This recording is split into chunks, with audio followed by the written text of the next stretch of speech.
Naruto DxD, Purpose of Living. Volume 1, The High School Life Begin. Chapter 14. The day after the battle in Kyoto, everything was back to normal. On this day, Naruto along with the Occult Research Club, Revel, Ikaros and Grafia celebrated Kunu's birthday much to the delight of the few yokai still loyal to Yasaka. No one had seen a party like this and no one wanted to go anywhere except for the party. Even Rias, who wanted to visit Kyoto again, didn't leave Naruto's side for a minute. Surprisingly, Kunu had found out that Naruto wasn't her father from the beginning, but she didn't want to sadden or disappoint her mother. So she acted like a loving daughter. At first, Kunu wasn't happy. But after spending a day with Naruto, who had brought her so much happiness, Kunu became attached to him much like everyone else. Kunu wasn't angry with her mother at all. Yasaka only wanted to make her happy after all. Kunu wanted to sit on Naruto's lap, but Kaneko and Revel beat her to it. It was the night and everyone had gone to sleep in the spare rooms Yasaka had prepared for them. Unsurprisingly, Issei and Asia slept with each other in a single room. Grafia was helping the maids with cleaning duty. Apparently she couldn't let herself shrug off her duties for a minute. The fearsome power she showcased at the fight and her appearance alone frightened the maids. Naruto decided to take a shower before hitting the sack. It was a hard day for him. The fight wasn't that stressful, but his lapse in control was what troubled him the most. Naruto placed his hand on the wall as the water cascaded from the head. He gritted his teeth as he remembered the image of Rias lying helplessly on the ground with his hands choking her. He scoffed. Here he was claiming that he would be the one to always protect her. The one who would always have her back whenever she needed him. Do I truly deserve her affections? He asked himself. He wanted to talk with Kurama and the others about his, but no one knew how to help him other than to give him some advice. The harpy reminded Naruto that someday he was destined to kill Rias, his childhood friend and the one he cared about the most.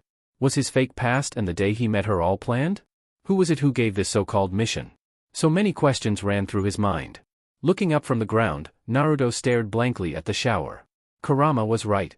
The past was something he wanted to forget about. He should focus on living his current, happy life. It pained him to merely think about his mission. Only time would tell everything. Naruto would find the bastard pulling the strings and break his foot up the mastermind's ass. Would his relationship with Rias be the same? Naruto closed his eyes and enjoyed the running water.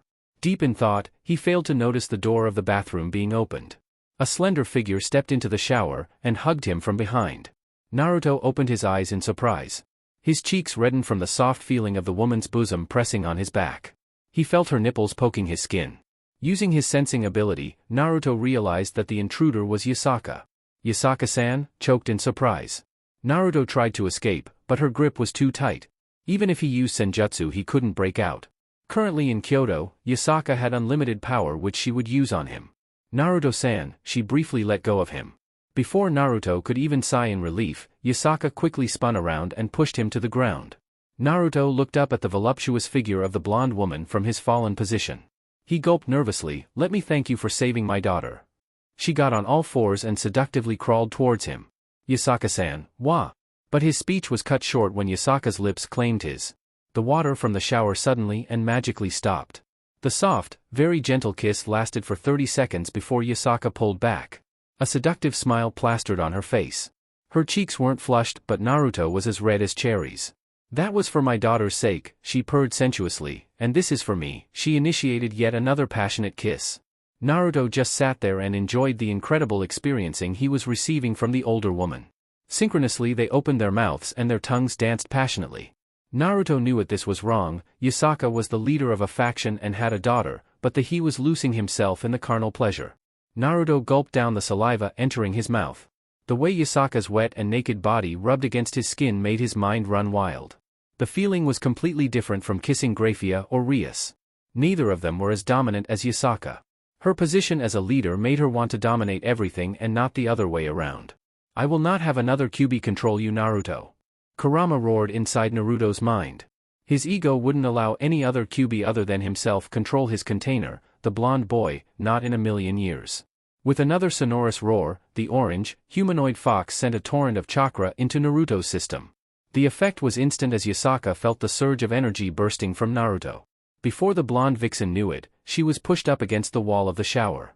Naruto towered above her with his hands cupped and gripped firmly on her bubbly ass. His fingers sunk deeply into the flush. Yasaka moaned at the feeling of Naruto's strong hands feeling up her body. Opening her eyes, Yasaka gasped at the feral features on Naruto's face. "You're a mother and yet you are going around like this?" Naruto asked with a smirk that sent shivers trailing down her spine. Yasaka's dominant side wanted to regain control of the situation. She wrapped her arms around his neck and pulled his body to hers. What she didn't know was that he wanted to ravish her body from the beginning. When they kissed again, Yasaka's eyes widened in surprise at the vehemence behind the kiss. Her whole body became catatonic as Naruto sucked her tongue and saliva out of her mouth. The way his tongue deeply explored her mouth was mind-blowing. His shy personality was completely gone and was replaced with a more domination personality. Strange enough, Yasaka began to enjoy being dominated by Naruto. Usually she was the woman who wanted to be top for these kind of things. Now the table had been turned and Yasaka was the one being dominated. Naruto pulled his head back, a thin trail of saliva lingered between their lips. He peered at the woman beneath him, her eyes were clouded and she stared blankly at the wall beside them. He smirked and supported her with just one hand while the other roughly grabbed her breast and massaged it as roughly as he could. He was rewarded with a loud moan from Yasaka for his efforts. And it brought her back to the real world. "And Naruto-san," she gasped when he pinched her hardened nipple with his fingers. "I guess that you have never in this kind of situation before, have you?" He said, lowering his face down to her eye level, their lips inches away from each other. "So? What's it feel like to be the one being dominated this time?" Instead of answering, Yasaka's hand shot down from his neck and she firmly grabbed his hard member. "You look like you're in pain, Naruto-san," Yasaka smirked slyly as she slowly stroked his length. Her smirk widened when Naruto moaned at the stimulus. He placed his forehead against the wall just above her shoulder. "What a surprise, Naruto-san. With so many beautiful bishujos flocked around you and your status as a member of Lucifer-sama's peerage, I can't believe that you are a virgin. Unless I am mistaken." She stopped jerking him off. There was no way Yasaka was going to lose in this kind of battle. If he wanted to be dominant, then he would have to subjugate her first. Her tail suddenly shot out from just above her tailbone and securely wrapped themselves around Naruto's wrists and ankles. She even had one wrapped around Naruto's waist to prevent him from moving. Naruto raised an inquisitive eyebrow at the soft tails wrapping his limbs and then at the wide, foxy smirk on Yasaka's face before he felt his world being turned upside down. The next time Naruto opened his eyes, he found himself being pinned to the ground again with his hands behind his back. He was sitting on the cold floor of the bathroom with his legs spread like he was inviting the older vixen. "Payback time," Yasaka smirked. She kept that foxy smirk on her face as one of her hands was groping her large breast. The rest of her tails were flared out behind her like fire. She was horny as hell right now. That surge of power was driving her wild with lust. The last time she felt like this was when she was in heat during a particularly terrible mating season. Naruto tried futile to free himself from the tails as Yasaka made certain that Naruto was fully restrained and couldn't move. She lowered her face and initiated another passionate kiss. This time her tongue completely dominated Naruto's as the blonde gulped down her saliva. Yasaka separated and used her finger to trace circles on Naruto's firm chest. She even used the tip of her tail to stimulate his neck. "You want to know the third reason why I came there?" Yasaka asked. "You know I could choose any other member of Lucifer-sama's peerage to be our bodyguard from the beginning as he offered. But I had chosen you, my dear. Do you want to know why?" "Are you telling me that?" he said, but then Yasaka's tail suddenly tightened to the point he was having a hard time breathing. "Yes or no, Naruto-san?" Yasaka asked sweetly, brushing her sharpened fingernail on his chest. "Yes, Yasaka-san," Naruto said quickly, and he felt her grip loosen. He would have to get out of this soon or else she going to take advantage of this.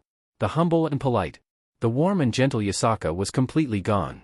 "It was because of you, Uzumaki, Naruto." Yasaka lowered her head down and licked his chest, sending shivers down Naruto's spine. "You already know that Kunu and I are the last of our kind, right? Kitsune yukai, especially Kyubi like us, are extremely rare, and when I saw you transform into that Kyubi form of yours, I felt a special feeling rising inside of my body. Maybe it was because of the yokai's instinct inside of me that made me choose you. But Yasaka-san, that power." He wanted to tell her the truth, but she licked his lips again. This time she caressed her cheek against his neck. He could feel the way her smooth and soft hair and soft rubbed against his skin. "You think I don't know?" Yasaka said. Naruto's eyes widened in surprise. "I don't know how, Naruto-san, but when you fighting in your Kyubi form, I knew that it wasn't only you who was fighting with me." She stopped and looked up. "The only answer for this is you have a Kyubi inside of your body." Naruto looked at Yasaka in shock. He had no idea how she knew this. He didn't tell anyone about the source of his power, and was absolutely sure he took extra precautions to hide the secret so it wouldn't get revealed.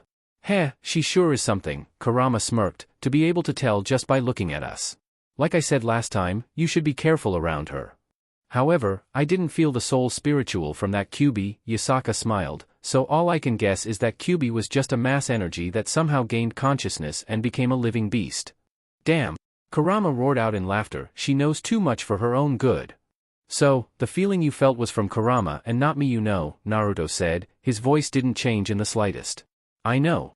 However, your caring side was slowly overwhelming the presence of this Kurama, she purred, the way you doted on Kunu, how you fought at Uzumaki Mansion and lead everyone. Even when you came up with that plan of yours. When I saw you fighting with so much enthusiasm. It makes me so wet, she said without a hint of shame in her voice.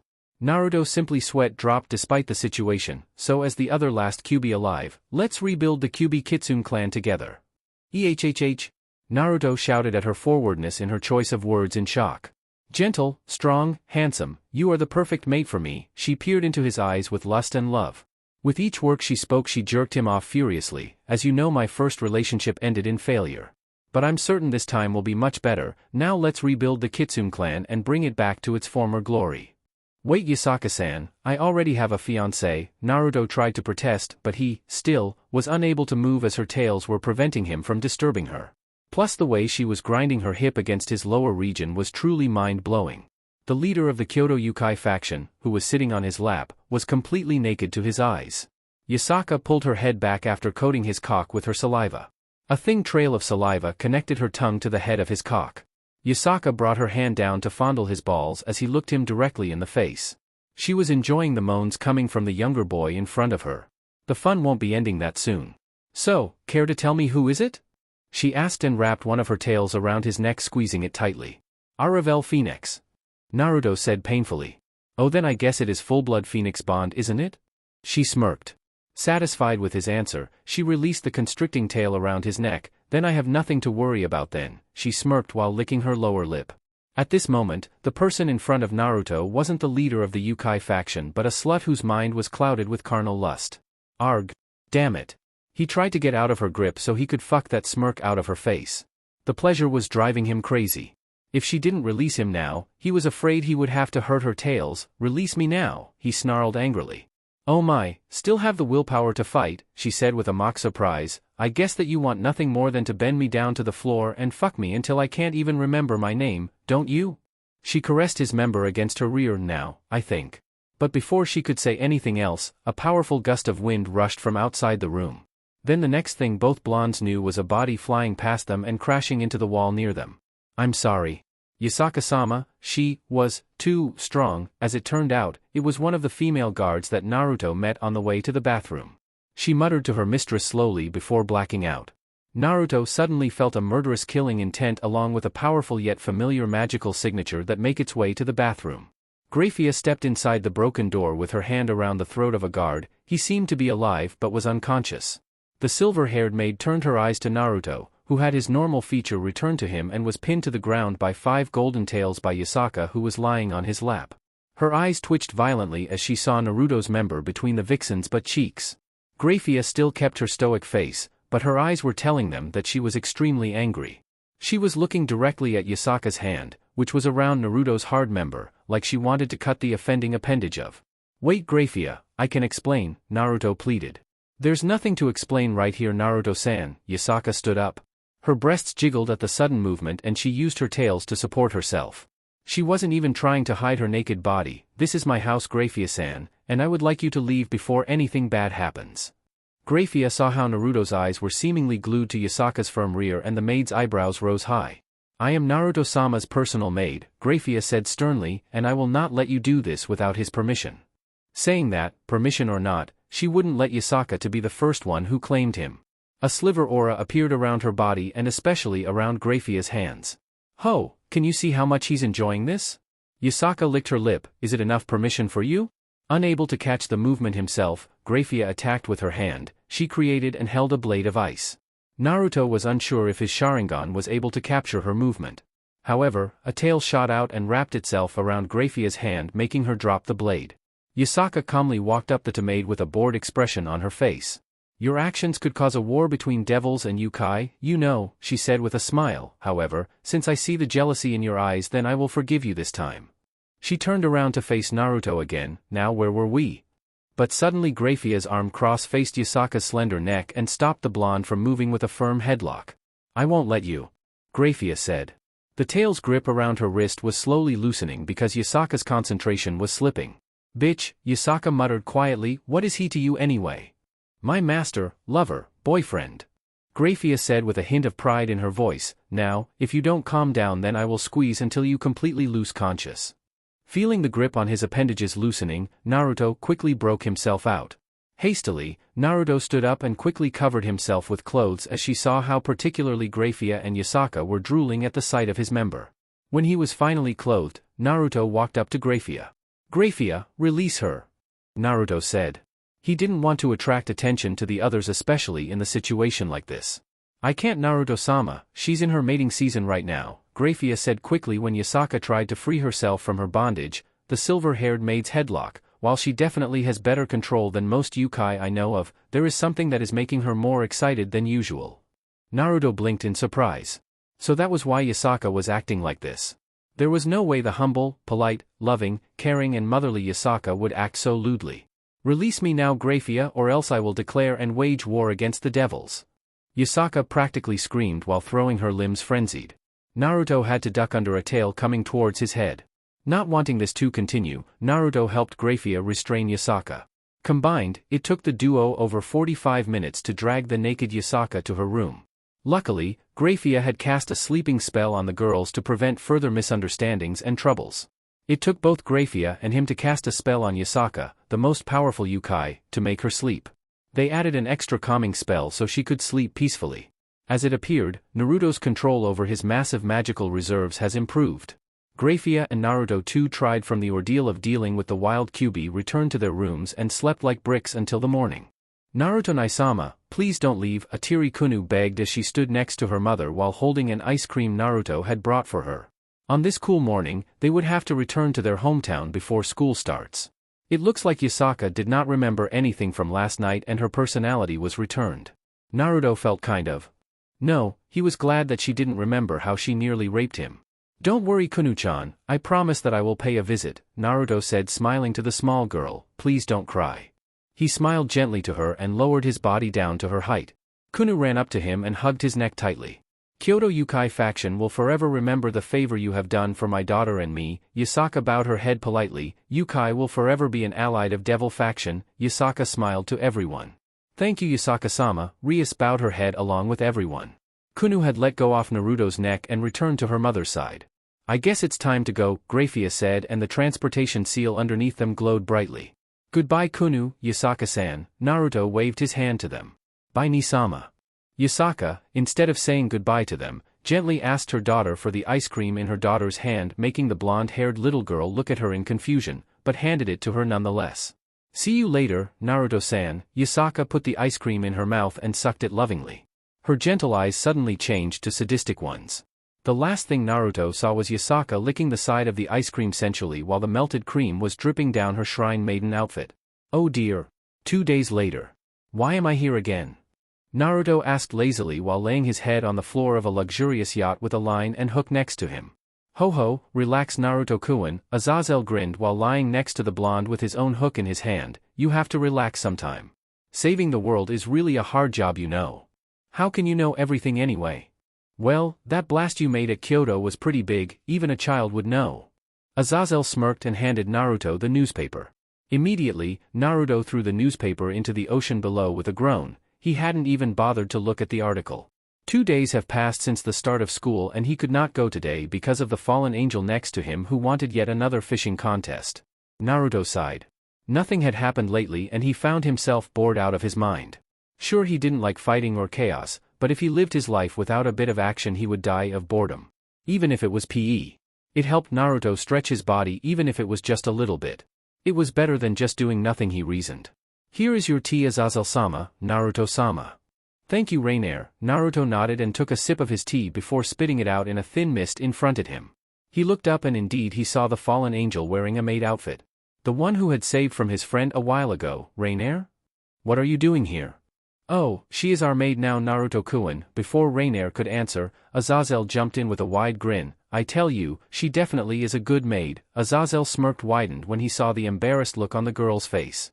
I want to thank you for saving me, she said embarrassed. Calawarner and Middle want to thank you too, but I guess I speak for the two of them.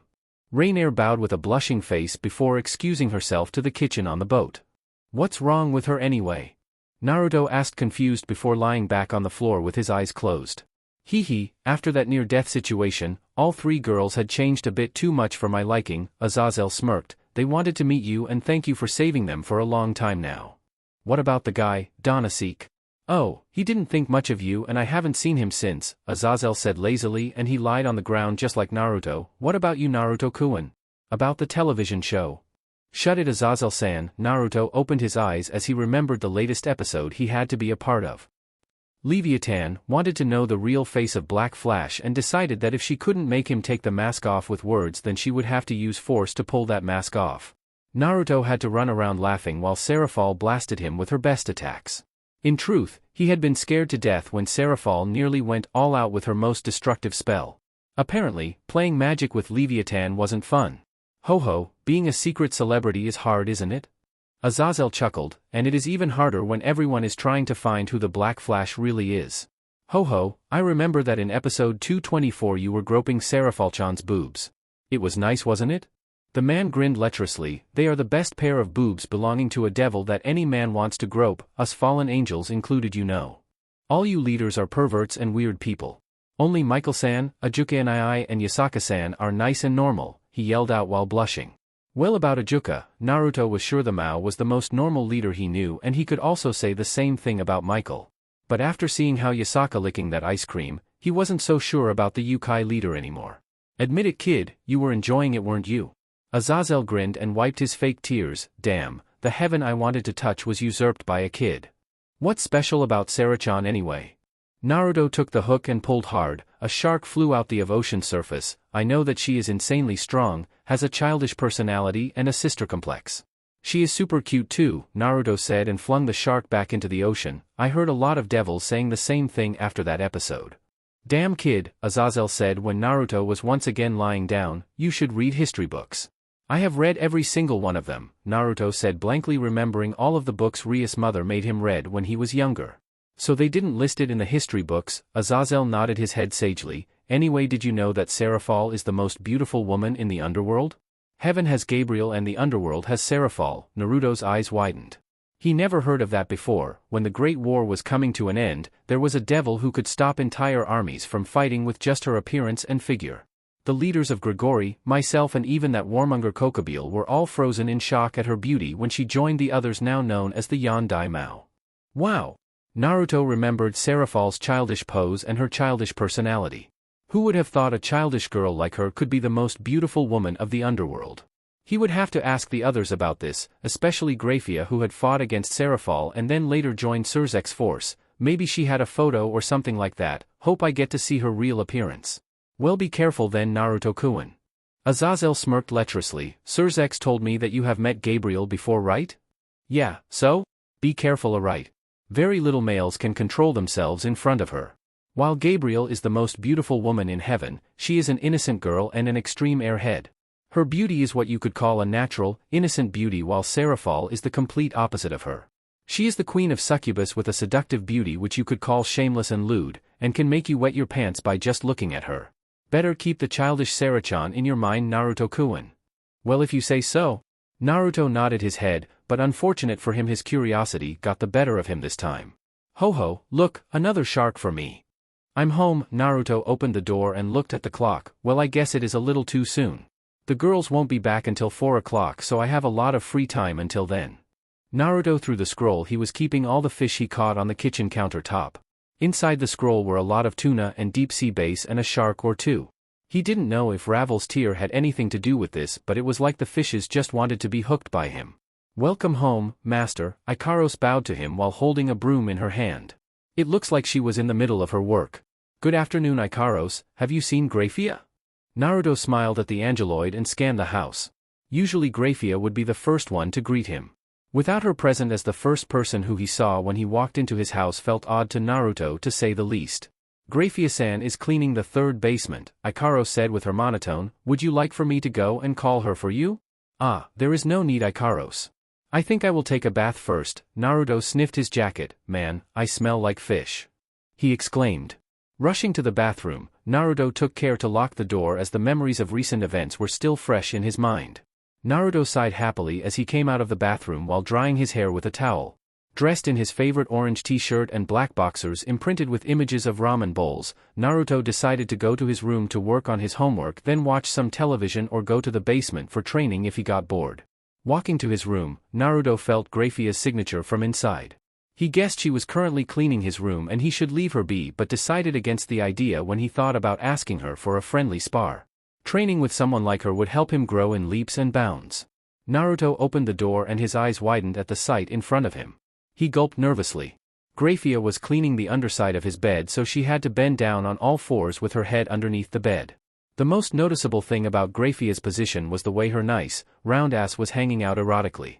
Even thought she was wearing her usual maid outfit. This was the first time Naruto realized it must have been made of some light and thing material, or else how could it show off her sexy but so clearly?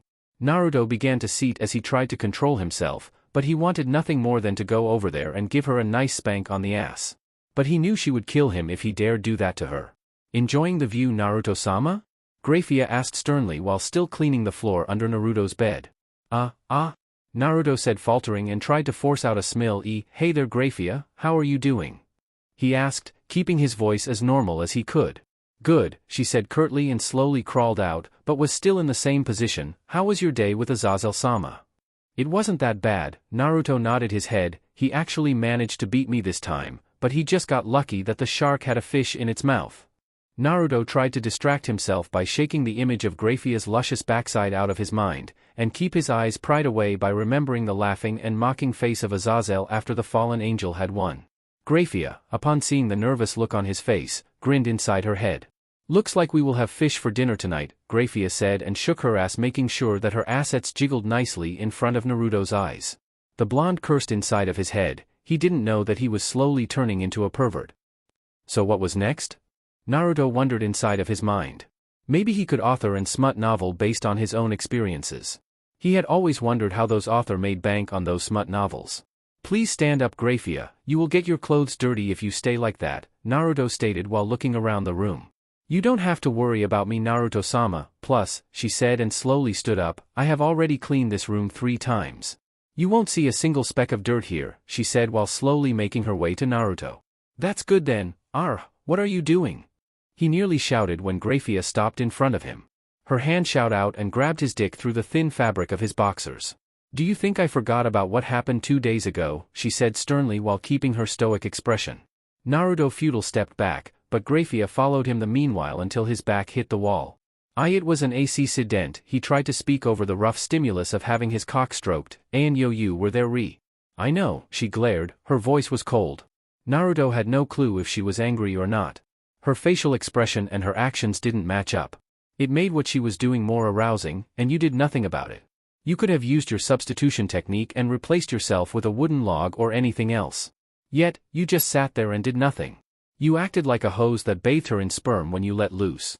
She stroked his cock more forcefully, just like right now. It's hard to concentrate. Naruto groaned. It was the truth. There was no way he could get out of this situation if he couldn't concentrate to use substitution. Plus with 5 tails wrapped around his body and nothing useful inside the bathroom, it was hard to use substitution. Don't forget the fact you have a fiancé, Grafia said while closing her eyes. She used her free hand to massage her forehead. In a situation like this I won't punish you because it wasn't your fault. Naruto paled immediately, she tightened her grip on his member. Grafia opened her eyes and glared at Naruto murderously, but I think I will stick to the old ways this time. Punishment will be served. Naruto gulped. This is the punishment? Naruto asked with an eyebrow raised, you could have asked me from the beginning you know.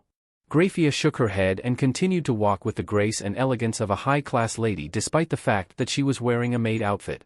She was receiving a lot of stares from the opposite sex, even a few glares of jealousy and envy from a few women.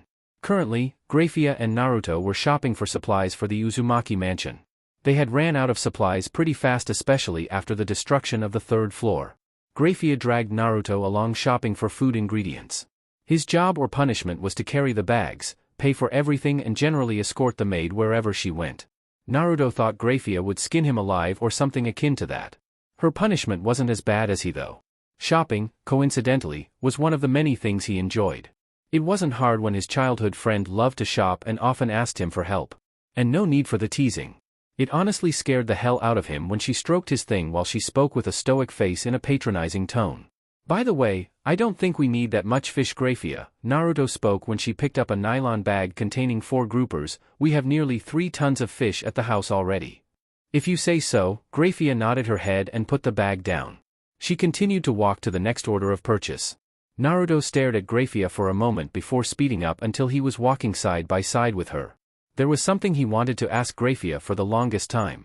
Grafia, you're a high-class devil, right? Yes, Naruto-sama, Grafia nodded her head. So then, how come I have never seen your peerage before? I thought that high-class devils all have an evil piece set. Naruto asked and turned his head to the silver-haired woman. As far as he knew, all high-class devils had their own evil piece set. Even reincarnated devils who became high-class devils would be given their own set, so they could have their own servants. More or less, they would have at least a servant in their peerage. I'm not really interested in finding myself servants, Grafia said. Yes, I have my own set but I have never used them. Why do you ask, Naruto-sama? Don't tell me you want to trade me. Grafia said with a hint of playfulness. Well, that doesn't sound that bad at all, Naruto chuckled and scratched the back of his head. My evil pieces are the same type of Surzek-sama's and the other Mao's evil pieces. Ajuka-sama made them special for me after the war. She took a chili sauce bottle and put it into the trolley Naruto was pushing. The prototype evil pieces is one of the reason I couldn't choose suitable members for my peerage, so after a long time of searching I gave up. Plus, if I had servants then I wouldn't be able to do my job. Yeah, I can see that, Naruto nodded his head. I really need to visit the girls. Last time I checked up they were messing up a lot of missions. Basically, Nell and Al were scaring the hell out of their clients with their chainsaws. However, what Naruto didn't see was the small smirk on Grafia's face as she turned around. Naruto had given her the perfect idea without knowing it. It would be a lot of fun and easier for her to get to Naruto's heart if she pulled it off right. I'm home, Naruto called out loudly while carrying 2 massive bags in his hands. Naruto-kun? Rias came out of the kitchen with an apron around her waist looking at Naruto in surprise. Ravel and Akino poked their heads out and waved at the blonde. Hee, good evening, Naruto greeted the crimson-haired girl putting the bags on the table. Good evening, Rias-sama, everyone. Grafia bowed and entered the kitchen, ready to prepare dinner. So, what did I miss today? The blonde asked his childhood friend. Nothing much, Naruto-kun. Rias smiled and then remembered what Sona had told her this morning. Oh, we have been ordered by the student council to clean the pool to prepare for the swimming class this summer. Naruto nodded his head. We can be the first ones to use the pool. Well, we have an indoor pool, you know, Naruto chuckled, but I think bathing outside would be good too. Of course it was Anne. Rias' face darkened. Issei told me that he met Azazel. To think that the fallen angels leader would dare to lay a hand on one of my cute servants and interfere in my business. And to top it off, he dared to pull Naruto-kun out of school so that he challenged you to a fishing contest. Rias huffed. Sure, the meeting is going to be held here but Azazel is grating on my nerves now. Hee. Naruto chuckled at Rias puffed out her cheeks. She looked really cute like this, don't worry about that. He might be a little weird and all, but he's a good person. He just has an interest in fishing and sacred gears is all. No need to worry. If you say so. Now, I need to prepare the dinner so stay here and be a good boy. Rias walked into the kitchen but not before flashing a wink at Naruto. Naruto shook his head at his childhood friend. They sure had grown closer and closer each day. Oi, Ravel-chan, come here for a second, please, Naruto called for the blonde-haired phoenix who dropped her notebook down and walked to him before sitting down on the sofa next to Naruto. Do you need anything from me, Naruto-sama? Ravel asked elegantly. Actually no, Naruto shook his head as Ravel looked at him with curiosity. I wanted to ask you about your school life, that's all. Ravel's eyes widened a little before a small smile appeared on her face. This morning, Ravel had become a student of Kuo Academy. She would have entered sooner but a lot of things had happened lately and had prevented the girl from enrolling in Kuo. He felt kind of bad that he wasn't there for her on her first day as a student in a human school. And remember to not lie. I know when you're lying or not. The truth is, well, while a lot of humans tried to befriend me, Ravel started out truthfully, I didn't really know how to interact with them. I mean they have good intentions but she lowered her voice, they like my name, my hair and especially my style, but I really don't know how to make friends with them. Well, I guess living and being raised as a prim and proper aristocratic lady prevents you from properly interacting with normal people, doesn't it? Ravel nodded her head. So Ravel-chan, are you in the same class with Nico-chan or a different class? Naruto rose an eyebrow when Ravel scowled angrily. That Nico? Ravel gritted her teeth. She dared to mock me in front of everyone with. What's with that blank face of hers? It only makes her insults 100 times more effective. Naruto sweated dropped. Well, I guess I will have to talk to her about helping you them. Naruto smiled. Don't worry, if you need any help then don't be afraid to come talk to me, okay? Yes, thank you Naruto-sama. Ravel smiled gratefully at his concern towards her even though it was small compared to the attention he had given Rias lately. It brought a warm feeling to her heart, and Ravel knew that it wasn't just what her tears were doing. Yuredi-saikun! Naruto yelled out and mashed the buttons faster like a madman. No way senpai, I won't lose to you this time, Issei screamed out and did the same thing on his controller just like Naruto. Issei, Asia and Zenovia had paid them a visit just as Naruto was finding someone to play video games with him. The former nun was chatting cheerfully with Zenovia about their homework and the blonde girl had actually brought a lot of homework with her so she could do it with Zenovia. Naruto had no idea how they could concentrate on their homework despite the fact Naruto and Issei were shouting right in front of them. Issei-kun, about your training. Naruto asked the pervert boy while still beating the crap out of his character. I have done everything you told me senpai, Issei nodded his head while trying to defend against Naruto's attacks. Good, remember that to obtain your balance breaker fully, you will have to improve your physical strength and especially your stamina. I know senpai, Issei nodded his head. His stamina and strength had improved a lot since Naruto had given him the tips of training and the equipment he needed to get stronger. Naruto even taught Asia a few gravity spells to help Issei improve his strength. As first it was hard and the training was like walking through the flames of hell with every muscle in his body being torn apart.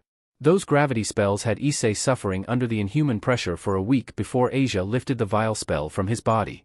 It was a hard month for the boy, but everything about him had improved greatly thanks to Naruto's method. You're really dead now. Naruto yelled out in victory and sealed Issei's fate. 2 cakes please, Naruto gave his order to the shopkeeper who blushed furiously as she rushed to fill Naruto's order. Kaneko was standing beside him with her usual stoic face, but with a light pink tint on her cheeks. After getting the cakes and paying for them, Naruto and Kaneko decided to go for a casual stroll in the park before stopping at a bench to enjoy the cakes. Here you go Nico-chan, Naruto smiled and gave her the spoon. Thank you, Ni-san, Kaneko nodded her head and gently took the spoon. Both of them sat there eating in silence while watching a myriad of people run past them. Ni-san, Kaneko said quietly. She was eating her cake a little slower than normal. What's it Nico-chan? Naruto turned his head to her. How can you master senjutsu? Naruto's eyes widened slightly at her question. His eyes softened. He had heard about Kaneko's sister's condition, Kuroka the stray cat, the most wanted criminal of the underworld. She was known for killing her master in a fit of senjutsu-induced insanity. He knew that she was running around somewhere out there and she was the reason why Kaneko was afraid her Nakomata appearance and her true power. I really don't know Nico-chan, Naruto smiled, but someday, I will find out the reason why I have senjutsu. Okay, Ni-san, Kaneko nodded her head sadly. Despite her emotions, she still sat on Naruto's lap to enjoy the rest of her cake. I promise to you Nico-chan, I will bring your sister back to you, no matter the cost. Naruto thought in his mind. Thank you Naruto-sama for helping me, Akino bowed her head down to the blonde. She was wearing a shrine maiden outfit and they were currently cleaning Akino's old house. Even though she was living at Uzumaki Mansion, Akino wanted to keep the place nicely cleaned if she ever needed the shrine. No need to worry Akino-chan, Naruto smiled to her and put the brooms into a corner before sitting down. So, Naruto-sama, do you want a reward from me? Akino asked seductively and pulled her haori open a little open to show Naruto her large breasts. No, it's fine Akino-chan, you don't have to repay me or anything, Naruto blushed and waved his hand in front of him frantically to prevent the girl from pulling her clothes any further. That's too bad, Akino smiled. She kneeled beside him and poured a hot cup of tea. Anyways, Akino-chan, Naruto turned his head to the black-haired queen, I see that everybody including Issei and Asia has gotten stronger and stronger with each day passing day. It was the truth, Issei's only problem with controlling balance breaker was his stamina. While Asia wasn't a fighter she was still played an important role in Rias' peerage as their healer. As healer she was vulnerable to attacks and Rasei was hardly enough in his infantile age, so Naruto taught the nun some advanced spells which the girl mastered pretty fast. I was working with Rias and I'm pretty sure that with her talent, Rias' prowess with the power of destruction will reach her brother's level. But you Akino-chan, currently you are the only who hasn't shown improvement. Are you telling me to use that power? Akino asked without a hint of emotion in her voice. Her bangs shadowed her eyes as she stared blankly at the cup of tea in her hand. The power of that man? I'm not telling you Akino-chan. Naruto stood up and began walking out, but he stopped at the door. Turning his face to her, he spoke, you are an excellent spell user. Not only that, your manipulation of demonic energy is the best out of everyone. That can't be denied. However, your true power is far more powerful. You inherited power that is feared by the enemy of Baraquil. Akino lowered her head. Her face was sad, but deep down she couldn't refute Naruto's words. She snapped her finger and lightning began to crackle around her hand. Feeling the power of light behind him, Naruto slightly smiled. He put both of his hands behind his head and began walking out of the shrine, but not before adding in a few things for the girl. Not only will you become more powerful and deadly to your enemies, especially any poor devils, the day you accept your father back nears when you are using his power.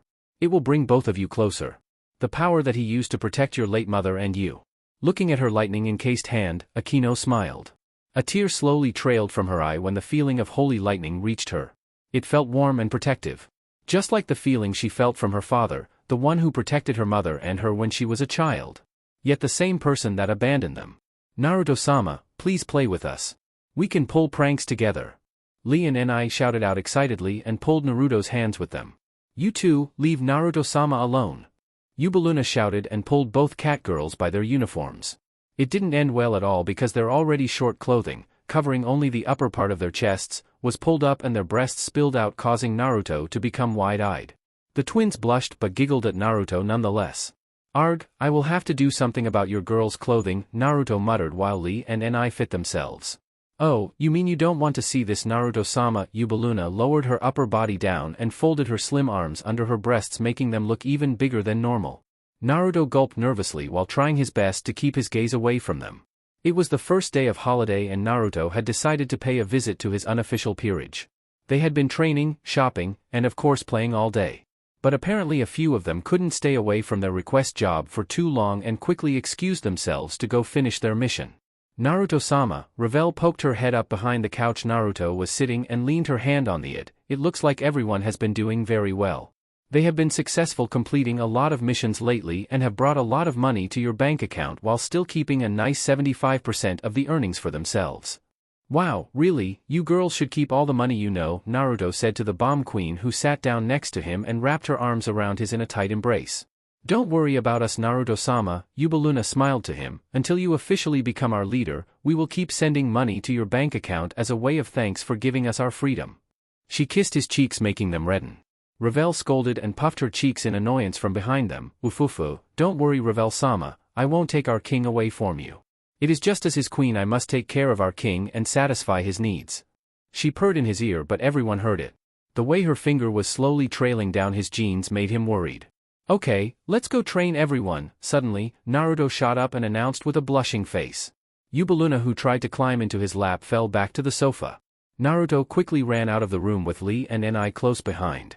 Era, he's so cute, Yubaluna smiled. You sure are lucky, Ravel-sama, to be engaged to someone like that. She turned her head to the daughter of Phoenix, who just sighed longly and walked out of the room with Yubaluna.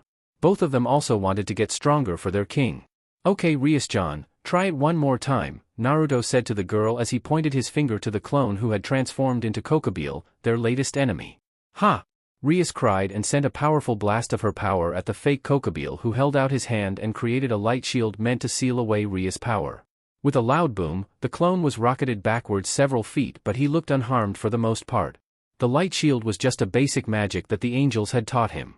A half of the shield had disappeared. Why doesn't it disappear? Rias fell to her knees in frustration. It took a lot out of her when she was training with Naruto, but no matter how hard she tried, that shield wouldn't disappear like how living matter did usually. Well, I had strengthened it with senjutsu. Naruto lent his hand to Rias. She gratefully took it. I think that shield is as strong as Kokobile's shield now, so to erase half of it like that is an accomplishment. Rias glowed under his genuine praise. By the way, Naruto-kun, how come I can channel my demonic power into your Rasengan? Rias looked at him. I mean, I never knew a technique that could combine powers like that. My power of destruction tends to destroy all demonic power inside a spell, so the Rasengan should have blown up or something. To make it short, Naruto scratched his chin with a thoughtful look. Rasengan is an incomplete technique. It is just pure energy swirling around the eye of the storm to speak.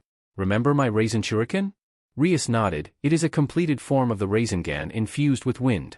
If I can increase its effectiveness with Senjutsu, then I thought to myself, what if I could do the same with the power of destruction?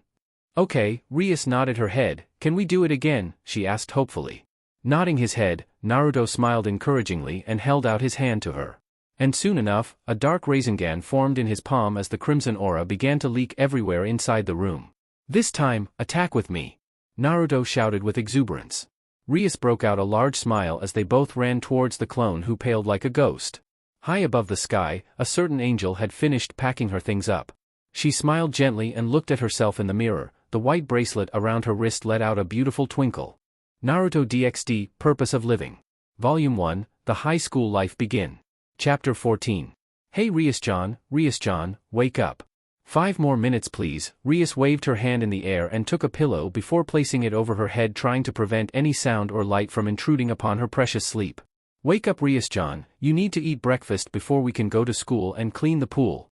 Although, at this day of the time, I don't know if I would call it breakfast or lunch. Naruto tried to wake the crimson-haired girl up, who had slept all the way to the afternoon, to no avail. A thin blanket was still covering her naked body, and he had no reason to peek. He could discern enough details through the curves of her body. All right. She threw the pillow at Naruto's head, making the blonde chuckle at her antics. Rias sat up and winced in pain. She massaged her shoulder with her hand to ease the pain, but it did nothing to soothe her discomfort. This is the last time I train with you, Naruto. Now my body is sore as hell. She huffed and turned her head away from the blonde. Last night, she had trained to the point where she couldn't move at all.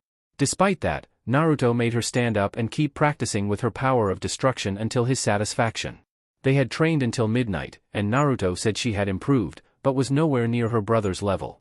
His words and the fact she had pushed herself past her limit made her fall listlessly. She would have hit her head on the ground if not for Naruto catching her and bringing Rias back to her room. He casted a few healing spells on her, but they weren't as good as Asia or Grafia due to his control. Thankfully, she had regained enough strength so her body wasn't in so much pain that she couldn't move. But her shoulders and arms still hurt. Naruto smiled. Maybe he had pushed her a little bit too far, but the harsh training was for her benefit. It was to help her prepare for future battles. Naruto sat on the bed behind Rias, placed his hands on her shoulder and gently massaged her them. Rias released a moan of satisfaction. She didn't know if Naruto had practiced, but he was really good with massages. The pain slowly dissipated as he worked his magic on her aching muscles. So good, she moaned. Naruto smiled from behind her, glad that he could make the pain she was feeling go away. I'm glad that you are enjoying this, Rias-chan. Naruto locked eyes with Rias when she twisted her head over her shoulder. Thank you for caring so much about me, Naruto-kun. I don't do anything useful for you at all. Her face dropped a little when she said that. Naruto sighed longly and moved down to her arms. How many times do I have to tell you, Rias-chan? Naruto began explaining. It's the natural for me to help you, care for you and protect you. It is as natural as breathing. Maybe you haven't accepted it yet, but when you bumped into me on that street and brought me into your life, you saved me. That is a favor that I will never be able to repay. Just like that night, Rias' eyes widened at Naruto's smile. It was sad yet it held happiness at the same time. You still consider me a friend after the things I did to you. I'd expected you to look upon me with hatred and scorn, yet your opinion of me hasn't changed in the slightest. The very least I can do is protect you. Naruto embraced Rias in a firm hug. Rias suddenly felt a warm aura emitting from him and the pain slowly melted until it completely disappeared like it was never there to begin with.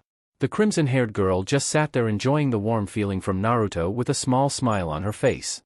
What are you carrying, Rias-chan? Naruto turned his head curiously to Akino, who was hugging his arm, pressing it between her soft pillows. And you, Akino-chan? It is our swimsuits, and don't tell me that you didn't bring your any of you own when we're going to swim? Rias asking, hiding the bag to prevent Naruto from seeing what she had in the bag. It was her most recent secret and she wouldn't reveal it to him until the end. You fufu, perhaps Naruto-sama wants to swim naked in the pool. Akino giggled, rubbing her large breasts against his strong arm. We don't mind seeing you naked, Naruto-sama, and maybe you will want me to get naked too. Stop your teasing, Akino-san. Ravel jumped in between them and pointed her hand toward the bag she was carrying. Of course, as his manager I would be the one who prepares everything for Naruto-sama. I have brought all his swimming trunks with us so he can choose any he wanted, she said proudly. Era, you sure are a good manager Ravel-chan, but I want to ask, Akino's head appeared over Ravel's shoulder as she whispered into the blonde phoenix's ear, lowly, can you give me Naruto-sama's swimming trunks, or the one that he used after swimming? You know, so I can use it for my private use. Ravel's face suddenly reddened as perverted thoughts invaded her mind, making Akino smirk slyly at the younger girl. Naruto decided to throw the younger blonde girl a lifeline. Thank you Ravel-chan. It is really thoughtful of you. Naruto smiled brightly and took the bag which Ravel handed him. He didn't have a lot of swimming trunks, and had never gone to the pool or the beach. Even the pool in Uzumaki Mansion was left untouched by Naruto. Of course, it is my job as manager. You should be thankful that someone like me is here to help you, Ravel said proudly and puffed her chest out. Her speech would have been more effective if her face wasn't flushed red. Naruto didn't know about her Ojusama attitude. Right, Naruto smiled and continued to walk to the school with everyone. He heard that Kiba was busy so he couldn't come with everyone, and it looked like Naruto would have to endure Issei's perverted antics by his lonesome.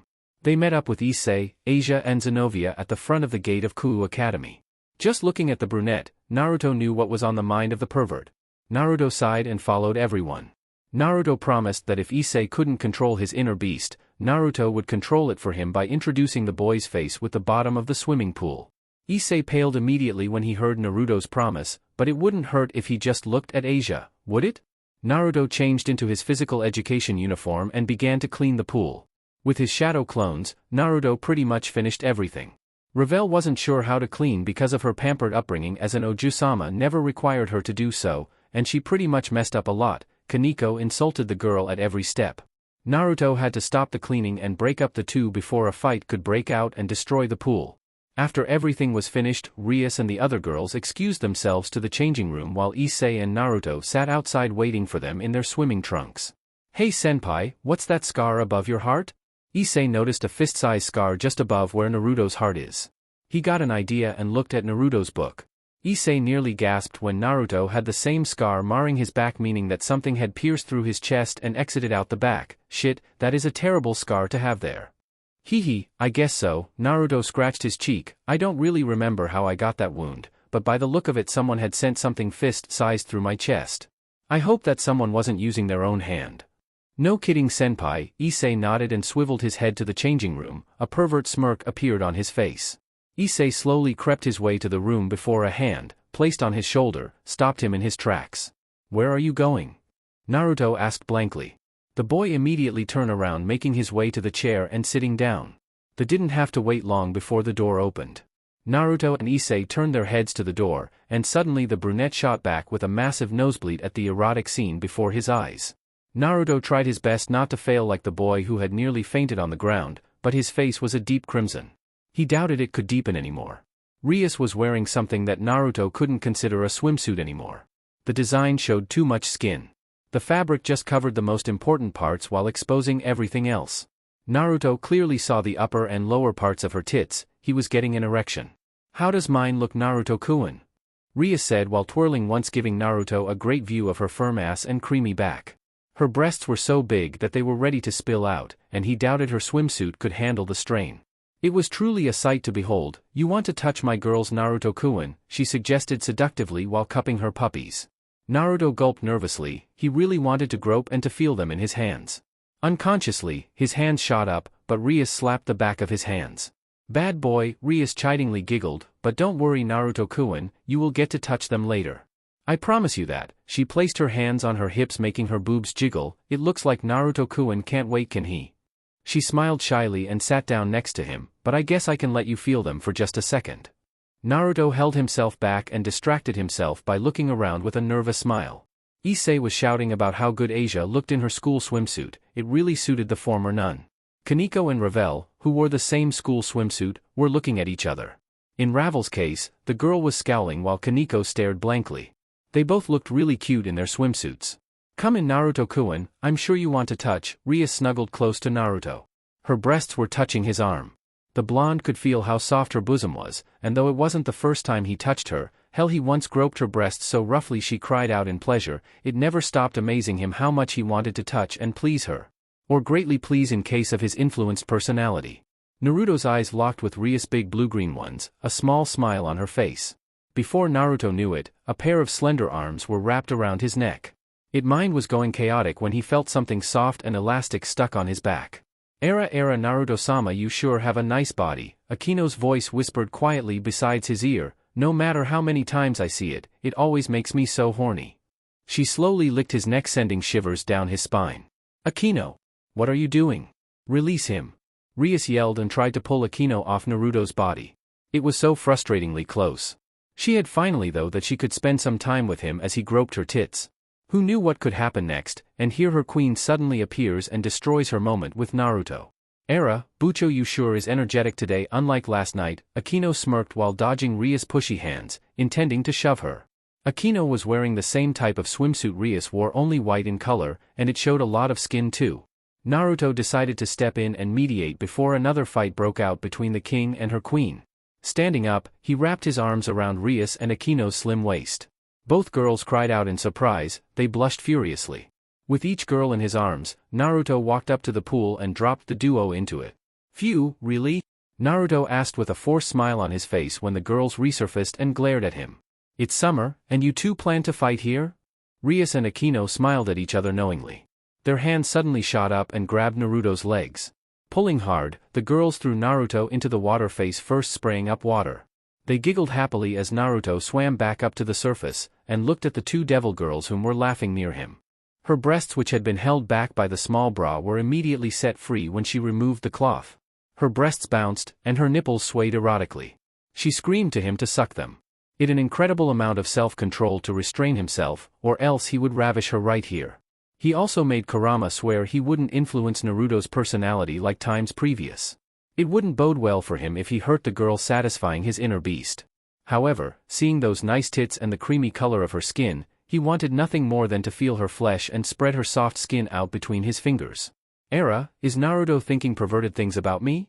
Rias, giggling, snapped him out of his thoughts. You are so cute when you're blushing, Naruto-kun. Trying to speak, Naruto's words died within his throat. Rias placed the bottle beside her and lay down on her stomach on top of the vinyl sheet with her back facing Naruto. She parted her crimson hair to reveal her dazzling white skin to his eyes. Since she was lying on her stomach, her voluminous boobs were spread out to the sides, making Naruto gulp at the sight. Her firm ass was covered by a thin, small string and red cloth. Naruto stopped himself from doing something stupid like spank Rias' ass. Dear Mao, and especially you Sirs XNII. I am slowly turning into a pervert, and I should start my own Ika paradise. Maybe I can make a huge fortune with them. Naruto thought sarcastically in his head. He kneeled down beside Rias and took the bottle. You shouldn't just remove your clothes in front of a boy, Rias-chan, he chided. We have a bona fide pervert lying right there, you know. He kept his voice low. And you are one to talk like that after sleeping with me as I was naked for so long, Naruto-kun, she teased him. Don't worry about Issei. I put him to sleep with a spell. You are the only boy I will allow to see my naked body. Oh, I feel so honored, he joked, lathering his hand in the viscous oil and rubbed his hands together. Now stay still, okay? Naruto didn't wait for her to answer as he gently lay his hand on the girl's back. He began spreading the oil everywhere on the smooth expanse of skin. Whenever his hands went, Naruto felt like he was touching the softest material in the world. The way her skin felt to his hands, how it stretched in his hands. Naruto knew for sure that it wasn't just the oil that made her skin like that. This was the back of an upper-class lady. The soft skin that who knew how many men, human or supernatural, wanted to touch. Rias softly moaned as Naruto rubbed her back. He focused next on her shoulders and then her arms. The feeling was even better than this morning. Rias was really thankful she had brought oil specially made for these kind of things. There, all done, Rias-chan, Naruto said, feeling a little disappointed that it had ended so soon. He really enjoyed it. What are you saying, Naruto-kun? Rias turned her head, lying on her arms, to look at Naruto. I need you to rub the oil all over me. To make her point, she shook her but a little, nearly knocking the breath out of Naruto. Well, you mean, all he could muster in the moment. Rub the oil all over me, Naruto-kun. I want every inch of my body covered in oil, she purred seductively, sticking out her ass. Come on, naughty boy, I know you want to do it, she teased him, and that was enough to send him over the edge. Grabbing the oil bottle once again, Naruto poured it on his hands. He used a little too much force than before, so the oil shot out from the bottle and landed on her left ass cheek. Naruto stared at the oil for a moment before twisting his gaze to look at her face, only to see a small, beautiful smile. Her eyes told him that he could do whatever we wanted to. Her emotions hadn't changed in the slightest. Naruto's hands, quickly, shot out and spread the oil all over her firm derriere. He was enjoying the great feeling of her ass stretched out under his fingers. Rias was moaning in pleasure, making it rub the oil all more roughly. The oil began to turn erotic as Naruto rubbed it down her long legs. Focusing on her right leg first, Naruto shifted his position a little for easier access. He held her leg with both of his hands and rubbed the oil up and down her leg, paying extra attention to her toes and soles. Repeating the same thing with her left, Naruto slowly pushed his hand forward.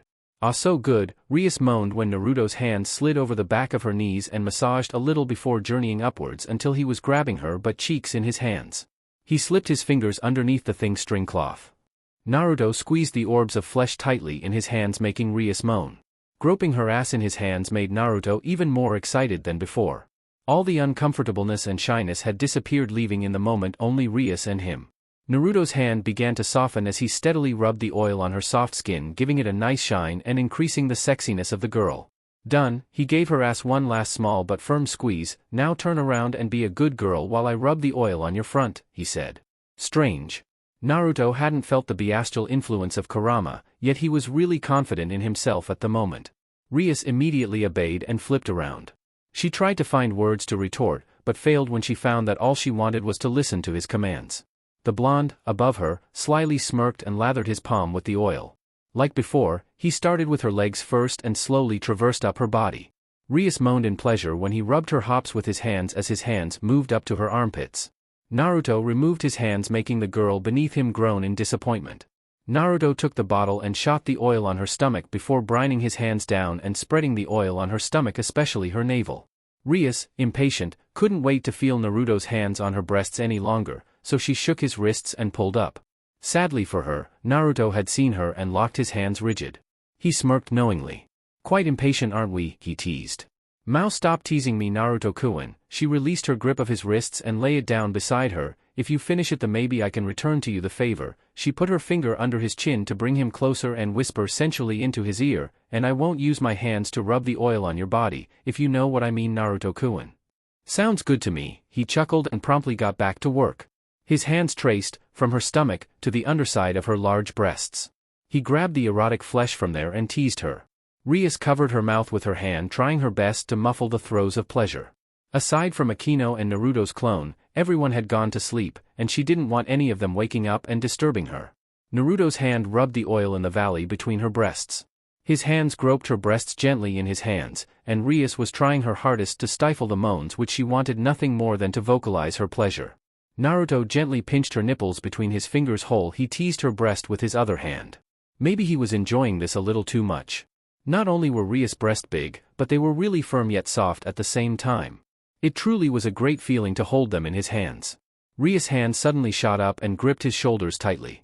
Then she rolled over so that Naruto was lying on his back and Rias was on top of his body. She smiled devious at him. "Just look at them," Akino muttered lowly while rubbing her body up and down the clone's arm. "Not even an official couple, and yet here they are acting like on." Akino stood up, deciding to put a stop to them. The clone looked at her in confusion before shrugging his shoulders and disappearing in a puff of smoke.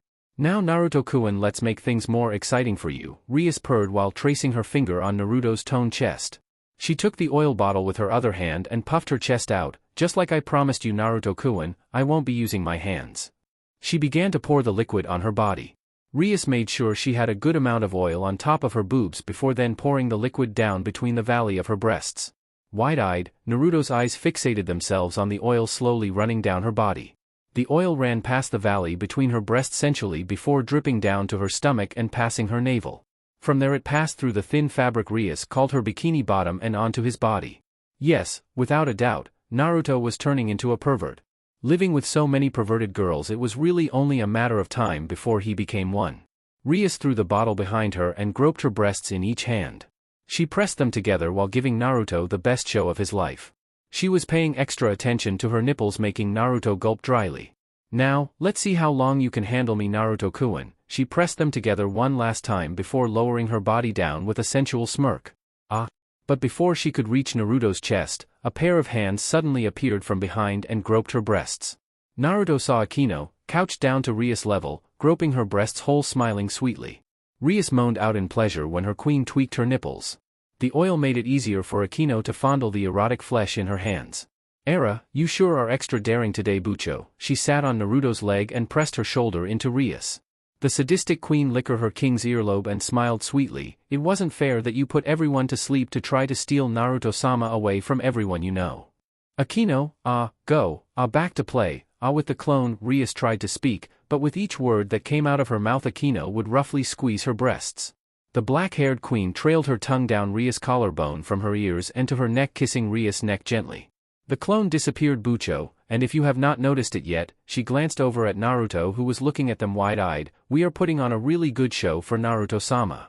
"Stop, Akino, or, I will punish you." Rias tried to force a warning out, but failed when her warning came out with a moan at the same time. Suddenly, Rias felt a strange feeling and looked down. She gasped when she saw a wooden log just where Naruto used to be. Akino looked like she realized the fact too, so she stopped fondling Rias' bosom. A thin crimson aura began to leak into the air around Rias' body as she clenched her hands into fists while her bangs shadowed her eyes. "Akino. Geez, I feel like I might die someday from a nosebleed at this rate," Naruto muttered as she heard the sound of fighting outside along with a shouting Rias and a teasing Akino. He had used substitution to replace himself with a wooden log again and appeared inside the changing room before he lost his self-control and his hormones overpowered his will. The sight of their erotic bodies and their sensual teasing was like an everyday test for Naruto's self-control. Sooner or later, if he didn't do something about them, he would lose himself and ravish their bodies to his own liking. "Oh my, Naruto-senpai, what are you doing here?" Naruto turned his head to the source of the familiar voice and gasped when he saw Zenovia standing there wearing a blue swimsuit. It wasn't as erotic as Rias or Akino's, but it really suited her nonetheless. Her body was toned due to the hard training she endured over the years, but all in all, Issei's perverted instincts and blood would wake up if he saw Zenovia like this. "Zenovia? What are you doing here?" he asked. Instead of directly answering him, she pointed her hand to the door behind him. Turning around, Naruto saw the sign depicting that this was the girls' changing room. As it appeared, in Naruto's haste to escape he had accidentally ran into the girls' changing room. "Oh, sorry, wrong room." He laughed nervously and turned around, but after hearing shouts and a large explosion he rethought his idea to leaving, doubting it was a good time. "There is a lot of noise coming from outside." "What happened, senpai?" she noted in her usual monotone, just like Grafia and Ikaros. Naruto could see that she was not good at showing her emotions or feelings like Irina. He hoped that Asia, who had become her best friend and was also a really cheerful girl, could help her display emotions. "It is nothing. Just Rias and Akino fighting like usual, that's all." He laughed while waving his hand. "By the way, what took you so long, Zenovia?" "It was my first swimsuit, so it took me some time to put it on." "Does it suit me?" Zenovia asked and closed the gap between them. "Yeah," Naruto nodded his head and said truthfully, "it really suits you, Zenovia. But this is your first time wearing a swimsuit? The church's rules is very strict, isn't it?"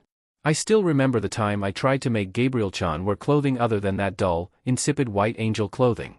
Really, they have no fashion sense in the slightest." Naruto chuckled fondly at the memories. "Well, that's right. Though before saying that, I, myself did not have any interest in stuff like this." Zenovia nodded her head. "However, it appears that yours and Gabriel-sama's relationship is pretty close, isn't Naruto-senpai?" "Yeah, it is certainly weird, isn't it? A friendship between a devil and an angel." Naruto scratched the back of his head and smiled slightly. "Naruto-senpai," Zenovia called out, "there's something I want to talk about." Okay." Naruto, eyebrows raised, looked confused. "Go on." "Just like this swimsuit," Zenovia tugged on the string a little to prove her point. "While I will admit that I don't enjoy stuff like this, the girls learning around me, the female soldiers, would display their dissatisfaction at not being able to touch things like this." She paused for a second before continuing. Naruto could see the solemn expression on her face. "But, not only did my future change, even if it is only a little bit, I want to experience entertainment befitting girls. That is how I feel. That is what I have started feeling recently. I'm not the best person for this kind of thing, but you could hang out with your female classmates, go shopping or gossip about boys just like any girl with your friend." Naruto tried to find some advice to give the blue-haired girl. "Then, Naruto-senpai, I will say this once," Zenovia began with a straight face and confidence in her voice, "won't you make a child with me?" "Huh?" Naruto asked, dumbfounded. Maybe the sound of fighting from outside made him hear her words incorrectly. But why was he sweating? "I will repeat it one more time, senpai," Zenovia said. "Senpai, let's make children together." Naruto wanted to exclaim his shock at this sudden development, but the words died in his throat. What is up with this girl? suddenly showing up and saying she wanted to have his child. Maybe when she was trying on her swimsuit she had lost balance, fell and hit her head somewhere. He doubted it, for a highly trained warrior to slip and fall. You look confused, senpai. Let me tell you why I have decided this, Zenovia began. I was born and brought to the headquarters of the Vatican Church to properly groom my natural ability to wield holy sword from childhood for God, for religion, I endeavored in my training and studies. From childhood, while saying that, dreams and objectives, everything as entwined with God and faith. For example, defeating devils was for the sake of the Lord, and the one propagating that, the Vatican, while believing that, I have never doubted it. That is why after becoming a devil, you can say that my dreams and objectives have disappeared. While serving God, I had thrown away a part of men, a woman's happiness. My body, my heart, I sealed everything away for the sake of faith. However, like this, I am currently a devil. What I should do, initially I didn't understand. After asking my present master, Rias dash. What did she tell you? Naruto asked with eyebrows rose. Once again his childhood friend had created unnecessary trouble for him. She really need to learn to not bring to him random trouble. Devils are beings that possess greed, fulfill greed, award greed, and desire greed. To live as you wish, Zenovia repeated what Rias told her, making Naruto facepalm. That is why I felt free to release what was sealed inside me and become skillful in that. And then, my new objective, my new dream is to bear children. What kind of dream is that? Naruto asked with a sweat dropped. I mean, sure you could dream that when you have fully grown and ask the man that you love. You're currently too young to do stuff like this, and you should do something that is more normal for a girl of your age. Naruto attempted to change him, but her face was blank, void of any reaction which could tell him if she had changed her mind. You really want to have children, don't you? Yes, I want to bear children. For that purpose, I need a man, but it is great, right? Children, and at the same time we can get to know each other. I know, Naruto nodded his head rapidly, but why choose me? Last time I checked you were trying to cut me down with a sword. Am I unappealing? Even if I am like this, I have confidence in my body as a woman. My breasts will never be as big as Riasbucho's, but they are bigger than Revel-sama's. I think they're worth seeing, are they not? Don't say something like that with a straight face, Naruto sweat dropped. While I want to bear children, Zenovia placed her hand on her stomach, I want them to be strong. A special power in the father's genes, or otherwise I want great strength. And that is where I think that you are the most suited on. You have a strong aura around you, not only that you are also incredibly powerful. The battle at Kyoto, the power you displayed, told me everything I wanted to know. This is a good chance. Definitely, this is the Lord's Guida. I unintentionally prayed and received damage, but that is how it is. And there is no one in here besides ourselves. Let's try it out once right now. If anything, the faster the better for both of us. Suddenly, without any hesitation at all, Zenovia starts removing her swimsuit in front of his eyes. Gar. Cover yourself, Naruto averted his away while shouting. The fighting sounds would help mask his voice. I know about the birth of devils as well. It seems quite difficult to make children, especially both being pure-blooded. It is difficult, but luckily both you and I are reincarnated devils. I expect if we do it every day, then within 10 years I should be able to conceive. You are a strong male, therefore, you probably have strong sexual desires. Then within a day we can do it a number of times. If you include that, then I think it will be possible within 5 years instead. There is no problem from the side of the children as well. Basically, I will raise them. However, if the children desire love from their father, then only at those times do I want you to play with them. After all, for children, both father and mother are required. You have everything already planned ahead? Naruto cried in shock. Unfortunately, I don't have any experience with men. I plan on memorizing it from now on, but for now I'll learn with you, senpai, who seems to be knowledgeable about sex. Where did you exactly get that idea from? Issei told me that you are harem king, and probably have had a lot of sex with other women. That pervert, I am going to kill him, Naruto muttered, leaking a malicious intent. Suddenly, Zenovia walked to in front of him and pressed her chest firmly onto his bare chest. Her pink nipples poked abrasively against his skin. Hold me. If you do the procedure for making kids properly, I don't mind you doing it as you like, Zenovia said, just do to me like how you played with Riasbucho outside. Give me the experience I need to give birth to our children. Zenovia rubbed her body against Naruto, and suddenly jumped up and wrapped her legs around his waist. His hands, instinctively, shot up and grabbed her bubble butt to support the blue-haired girl. He was trying his best not to accidentally squeeze the erotic, firm flesh in his hands. He was right. Her body was tone, all the right muscles were tone, making her extremely sexy. Click. The door suddenly opened with Rias and Akino standing with their eyes wide. Though Akino had a surprised smile. Kaneko, Ravel, and the others magically made their appearance.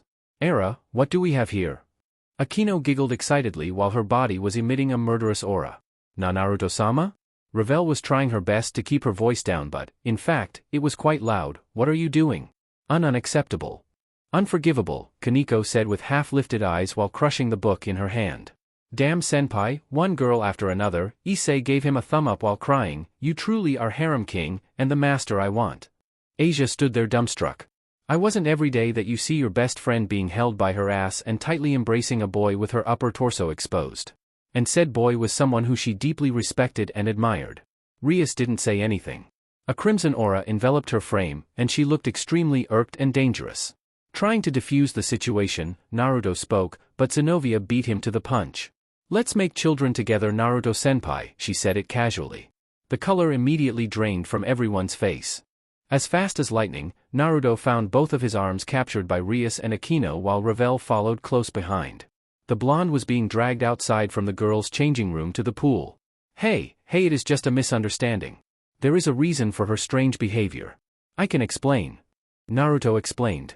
He wanted to free himself of his imposed bondage but thought otherwise when he saw the dangerous gleam in their eyes. I know. It is my mistake. It's my fault for letting my eyes off of you when you are holding excess sexual desire from oiling me, and needed to find a place to release it. But you know Naruto-kun, while I expected you to attack Zenovia and use her to satiate your desires. I'm wondering what is the meaning behind making children. Rias smiled sweetly to him making Naruto gulp nervously when he saw her scary face. You are right Rias, I'm also interested in hearing about a man's heart for a bit. What circumstances would there be for it to turn into a conversation about kids I wonder? Admittedly, we sure put up a good show for him, but did we go too far and clouded his mind with lust? Akino said with an even sweeter smile than Rias. It was truly a terrifying weapon of hers, the sweet smile and predatory eyes. First, Rias-sama, then Akino-san and then there is Grafia-sama, Ravel muttered while walking closely behind them. Kaneko was walking besides her with a bored expression, but her eyes never left Naruto's figure, and I'm not even including Yubaluna and the others. Just how many rivals will I have to compete with? She muttered the last part, and children? Taking the suspect, Kaneko said shortly. Naruto looked at the girl and sighed. This wasn't the best day of his life at all. Naruto, fully clothed, sat down in his chair in the empty classroom. He stared out the window. Their class and especially his seat had a perfect view of the school. This was the place where he made his promise to attend school together with Rias nearly 3 years ago. He never thought when he linked pinky fingers together that so many things would happen here. This was the institute where the little sister of Mao Lucifer and Leviathan attend together. Not only that the daughter of Baraquile, a leader of Grigori, the wielder of the legendary holy sword Durandal, the Sekiryutai, the little sister of Kuroka, the most dangerous criminal in the underworld, Ravel, the daughter of the Phoenix household and even Naruto, himself, a member of Surzex Lucifer's peerage went to Kuu. And when Kokobile instigated the holy sword incident, he had chosen the school grounds to wage a was. Then one had the upcoming 3 factions meeting which was also set to take place at the academy. Who would have thought this place would be so important? Naruto-kun, we should go home now. Rias walked through the door frame and called for Naruto, but the blonde boy was sitting in his seat looking outside, deep in thought. So many things have happened lately. Naruto leaned his back against his chair, and I thought I could enjoy a peaceful life here after returning from heaven. Looking down, Rias slowly made her way to her seat which happened to be right in front of Naruto's and sat down. She twisted her shoulders and looked at him with a warm smile. What is on your mind Naruto-kun? Rias inquired gently. The past, Naruto sighed tiredly, living without knowing who you are, it is quite frustrating you know. He closed his eyes and smiled slightly. Naruto-kun, about the memories you told me. Rias said, I have searched through the archives, read through countless documents to search for his Umino, Irika person. She suddenly saw Naruto's eyes snap open. I'm sorry, she said quickly. She knew that Naruto didn't want anyone bugging him about his private life, it went double for his memories. I just wanted to find him for you. I want you to have at least one person in your past. Don't worry Rias-chan, Naruto smiled and calmed her down, it's very thoughtful of you. Thank you. Like you I have tried to find him and have not dug up any clues either. Naruto-kun. Rias-chan, Naruto planed his chins on his hands, clenched and raised, and looked at her. What would you do if you had a way to get all your memories back, but were too afraid to see them? To know who you truly are and what you have done? Rias' eyes widened at his question. By the sound of it, it looked like Naruto had found a way to restore his memories. But how? She didn't know. As far as she knew, there was no spell that could reimpose memories that had been deleted from the brain. Cure amnesia? Yes, there were a lot of spells that could cure amnesia, but there weren't any spells which could force deleted memories to return. But she never expected Naruto would ask her that question. She tried to find the right words to answer him. Truth be told, she didn't know how to answer the question, and she doubted if any person she was acquainted with knew how to answer that question. But Naruto was looking at her warmly. His eyes told her he was for her answer. Her answer would affect his life, affect their life. I would rediscover my past and accept it while continuing to live my current one. Because after all, what matters is the future and not the past we have lived through. That was her answer. She hoped that it was satisfying. Sighing, Naruto stood up and her hand in his, the hands which wore the crimson bracelets. Let's go home now, Rias-chan. She nodded her head and stood up. They walked out of the classroom with their fingers linked together. You'll know it anyhow. However, it's not me. Hayudu Issei, you are a valuable existence. It's better if he's raised well, Rias Gremory. And hello Naruto-san, it's good to see you here. Vali turned his head to the haggle of people walking up to the gate without a single care for the shacking blades resting on his neck. Naruto and Rias walked up to the gate together. Rias wasn't all that pleased that Vali, a dangerous threat, was here. Naruto greeted the dark silver-haired young man with a nod. While Naruto was lax, the others except Rias are ready to fight. Hakuryuku, what is the meaning of this? Even if you are associated with the fallen angels, having more contact than required is dash. I am not here for any theories you have in mind, Rias Gremory. Vali shook his head. I'm just here to scope the place where the meeting amongst the three factions will occur, and to see my rival, that is all.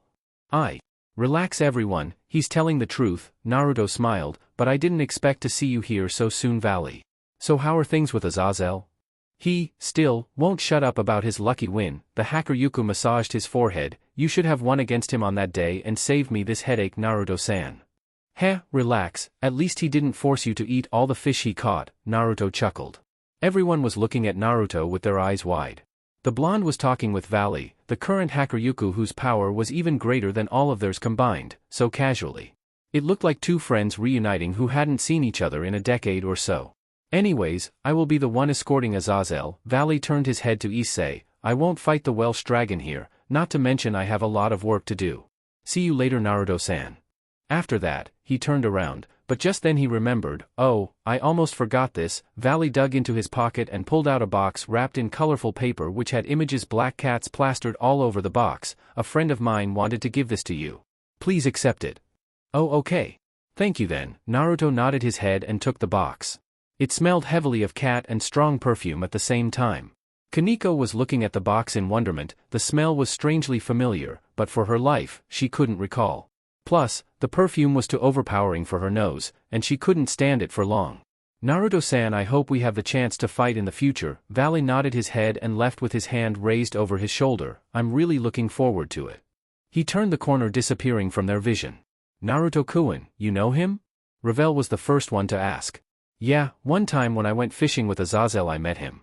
Odd guy, but has a good personality, though he doesn't show it much. He unwrapped the paper on the box. I've always wondered how that guy can tolerate Azazel for hours upon end. Opening the box, Naruto saw inside was a wrist ring made of silver chains, but what captured the most attention was the little golden nine-tailed fox, which had the same black line designs as Naruto's cubiform, and a black cat snuggling together. The small animal figurines seemed really content and satisfied with each other. To my blonde sage, Naruto read the description carefully carved into the chains. Well, looks like I have an admirer. Never would have, though. Vali would be friends with these kinds of people. He chuckled and attached the chain to his bracelet. A little tinkering and the wrist ring looked just like a part of his bracelet. They're done. We should let someone examine it first, Naruto-kun, Rias said worriedly. The fragrance was very strong, and she could tell that a girl had given this ring to him. It could be a fallen angel because Vala's associates. It could have some crazy spell which will blow your hand up. Don't worry, Rias-chan. Naruto shook his head. I don't feel any magic or ill intent at all. He chuckled. So let's go home, guys. I need a nice meal and rest. Naruto sat on his chair feeling a little odd. A weird feeling was rising inside of his chest. Today was classroom visit and the parents came to visit. All around the classroom, students talked animatedly with their parents. Everyone, that is, except for him. Out of the corner of his eyes, Naruto saw Rias talking with her brother and father. Naruto knew that being a Mao, Sirzex couldn't favor one single devil. Instead, he was here for the reason to investigate the place where the meeting amongst the three factions will take place. The Gremory family wanted Naruto to join, the teen didn't want to disturb their family moment. Naruto also knew that some of his friends didn't have anyone to be here for them either, but still. Uzumaki, where is your family? A random student asked with his friend laughing beside him. Shut up, Naruto muttered lazily before staring out the window. He wished that he had someone related to him that could be here today. Akino looked at Naruto, who was lying with head on the table. The girl scowled. She wanted nothing more than to slap that guy with all her might, but her strength would probably send him through the wall. Naruto would most likely not be pleased by her actions. She, too, never had someone to come to her class, so she guessed their feelings were mutual. However, unlike Naruto, Akino still had her father, while Naruto didn't know if he had anyone or not. Unknown to Naruto, the Gremories were actually talking about him. Will he be alright? Joseph Gremory asked with a frown on his face. I don't know Tusama. Rias shook her head sadly and bit her lips. She wanted to go and comfort Naruto, but she knew he would just tell her everything was fine and she didn't need to worry. Is it only me, or is Naruto-kun acting a little weird lately? Sirzex asked with concern in his voice. His usual, cheerful surrogate brother had changed quite a bit. Rather than a young teen, Naruto seemed like an old man who had a lot of thoughts on his mind which he couldn't handle. Rias simply shook her head. She knew that the memories of his past life were haunting him. The desire to know about who he was slowly changed Naruto. Sure, he acted cheerful sometimes, but Rias knew it was a simple ruse, an act he put on for their sake. And now with parents visiting their child's prospective classrooms, his spirit had dropped. Okay, everyone, class will start now. Their teacher made his appearance and stood in front of the table. Will the visitors please move to the back? The parents and brother, in Rias' case, nodded their heads and moved to the back. The women paid extra attention to Lord Gremory and Sirzex. Lifting his head from the table, Naruto began to sin his pencil until it blurred like a miniature fan. He sighed longly before smiling. Maybe he was worrying too much about it. The day he will know everything about his past was nearing, so it wasn't time for desperation. He should behave like his normal self. Though he had no relatives, he had Sirzex, who he looked up to like an older brother, and another who he would love to call father, observing from the back. He would do his best to impress them. He opened his notebook ready to scribble down the lesson plan. Sorry I'm late. I hoped I am not disturbing the lesson. A stoic but feminine and familiar voice rang out, making Naruto nearly drop his pencil in shock. The slit opened and loud shouts of excitement from the males reverberated the room. Naruto looked at Rias and saw she was looking at something, or rather someone, with her mouth unhinged. Even Sirzex and Lord Gremory couldn't hold in their surprise at the person who just walked into the room. And then, when Naruto saw that person, he nearly shouted out her name in shock. Instead, he merely stared at the woman, bamboozled, while the boys, men, and even some girls were drooling. Grafia was standing at the door with her usual stoic face and looking around the room. She a grace befitting high-class nobility. Gone was the maid out, and her hair, unrestrained, flowed freely down her back like a velvet waterfall. Although, she still kept her long braids framing each side of her head with small orange bows at the end. The clothes she wore, which were black in color with silver lines, appeared to be crafted of high-class material, exposing her feminine and attractive curves. In lieu of her usual scarf, she wore an orange one. The black skirt hugged her hips nicely, which became slitted at the end. However, the slit was a little too high, so it showed her mile-long, creamy legs and a little bit of her hips. Even the silver high heels she wore outclassed every other woman in the room. All in all, it was like a silver-haired goddess had descended from the heavens and graced their mortal presence with her appearance. Grafia? Sirzex asked numbly, being the first to snap out of his shock. He rarely saw Grafia dressed like that. After the war, Grafia mostly focused on her task as a maid, and on her days off she disappeared into thin air before he knew it. Hello Sirzex-sama, Gremory-sama, Grafia greeted with a nod and bow. Whispers began to echo all around the classroom. They surmised that since this beautiful woman knew both Rias' father and brother, then it was obvious she knew Rias as well. The thought of the woman, who was the most beautiful woman they have ever seen, being Rias' sister, excited all the boys. Can you tell me which student you are here for? The teacher asked nervously.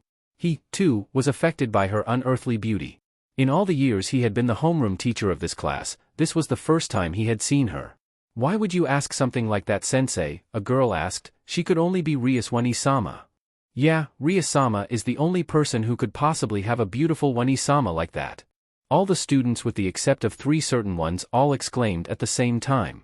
The class began shouting with excitement. Grafia scanned the classroom until her eyes landed on Naruto's figure and she gave him a wink and flashed a seductive smile. It was so quick that only the supernatural beings inside the class caught it. Her face, briskly, returned to her stoic expression. She cleared her throat to capture everyone's attention. "I'm sorry to disappoint you, but," she looked at Naruto and smiled, "I am here for Uzumaki, Naruto." "What?" Everyone in the class turned their heads to Naruto, who was looking at Grafia, eyes widened. "Whoa, WOA!" Naruto placed his hand on her shoulder when Grafia turned her heels out of the class. "Stop right there, Grafia." Class had ended much to his relief, and she was the first person he wanted to talk to. "I need to return to the mansion, Naruto-sama," she whispered quietly when she turned around. The students were still staring at her. "I can't let Ikaros handle everything by herself, plus this is not my day off." "From this point on, Grafia, you have the day off," Naruto said sternly. He knew if he didn't give her a direct order and sounded serious about it, she wouldn't listen to him and do what she thought was best for him. "Okay, Naruto-sam." "Naruto-kun," she corrected herself and nodded her head with a smile. "Thank you, Grafia. You don't know how happy I am that you're here." Naruto smiled warmly and noticed the students gathering at the classroom door to peek a look at the silver-haired beauty. "It's fine, Naruto-kun. You don't have to thank me." Grafia shook her head and smiled. "Well, it is cool that everyone thinks you are my older sister," Naruto chuckled. "In truth, I am your secret girlfriend," she purred. It was lucky that her back was facing everyone, so no one could see her face right now. She smiled in a way Naruto would call seductive. "So Naruto-kun, do you want Yuani-sama to take care of you tonight?" she teased, making Naruto's eyes widened. He shook his head to cleanse his mind of any dirty thoughts. "Fufu, you are so cute." "Anyways, let's go with everyone," Naruto said, gesturing his hand to where Akino, Rias and her family were standing. They were smiling warmly with the except of Rias, who glared jealously. "We shouldn't keep them waiting now." "All right," Grafia nodded her head and stepped out of the way for Naruto. "However, I will give you a reward for being such a good student later, Naruto-sama," she said in a sultry voice, sending a shiver traversing his spine. Pretending not to have heard, Naruto went over to stand with the group and talked with them amiably. After talking about nearly everything, Naruto and everyone decided to go to Sona's classroom because they had all felt a familiar signature at the location. Grafia, briskly, scowled when she realized the source. Along the way they met Kiba, Zenovia, Asia, Issei and his parents. The brunette decided to introduce his family. The kind man that he is, Lord Gremory talked with the parents of his daughter's servant. "Rias," Grafia whispered to the crimson-haired girl that walked next to her, "you should hug Naruto's arm now, right now." "Eh?" Rias sounded surprised the strange request of Grafia's. "I would do it myself, but it would arouse suspicion. You are the only girl here I support in the relationship with Naruto-kun." Grafia explained, briefly, "You will understand soon enough." Refusing to hesitate any longer, the crimson-haired heiress quickly ran up to Naruto's arm and hugged it lovingly and tightly into her bosom. Naruto simply looked at her questioningly for a second before shrugging his shoulders. They walked down the hallway. Naruto promptly ignored the jealous glares stabbed into his back by jealous students. "Seraphall," Grafia muttered when she saw a flash of pink among the group of students in front of them. A flock of students gathered in front of them, blocking nearly all of the corridor. Naruto could see a few members belonging to the student council trying their best to calm everyone down and part the way, but it looks like they weren't having any luck at all. Everyone cheered in excitement as they took pictures with their cell phones. The corridor was filled with bright flashes. Some had professional cameras. It was obvious they were photographing something. Or better yet, someone. Hey, you who's doing a photography shoot in the middle of a public path?" Saji forcefully bulldozed and shouted as loudly as he could. A group of female members on the student council followed Saji. Hey, disperse. Today is the day for displaying classes to the public. Don't make a ruckus at this kind of place." Naruto chuckled softly when the crowd parted away to reveal the magical cosplay girl who was currently the strongest woman in the underworld, Seraphall Leviathan. She was doing her famous pose in front of everyone while flashing them her brightest and best smile. She flashed everyone with her white panties whenever she swayed her hips side to side. Sometimes Naruto had wondered if she made Magical Girl Leviathan just for children when most of the time her fans were adult devils. Be careful, alright. Very scant males can control themselves in front of her. While Gabriel is the most beautiful woman in heaven, she is innocent and extremely airheaded.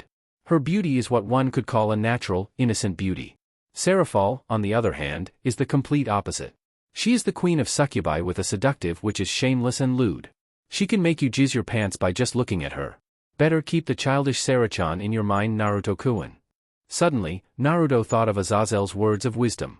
To think that the incredibly cute girl who was jumping around with her sexy pose is the most beautiful female in the underworld, and was extremely sexy based on what Azazel told him. That would explain how her childish body had big breasts like that. It was hard to imagine how big they would be if she chose to return to her adult form. You too. Please don't wear that kind of costume. Wait, could you be a parent perhaps? Even if that is the case, you know there is a dress code according to the school's edicts. This is too troublesome. It looks like Saji didn't know who she was. The boy would freak out if he knew that this was Mao Leviathan. But this is my uniform, she squealed, sounding a little sad. What's this? Saji, I always tell you to settle things concisely. The strict Sona said while walking to their location from the opposite end of the corridor. As soon as she saw Seraphall, she stopped talking. Sona-chan. Found you. After finding Sona, Seraphall happily clung to Sona like glue, which the glasses-wearing president didn't seem too pleased about. Ah, it's you, Seraphall. So you came here as well? Surzex was the first one to greet the magical girl. Said magical girl promptly released Sona and waved happily to her follow Mao. But when her eyes landed on Naruto, she immediately squealed with much excitement in her voice. Naruto-chan, she launched herself at him. Rias, seeing this, understood why Grafia had told her to hug Naruto's arm, because he would never purposely avoid Seraphall like this.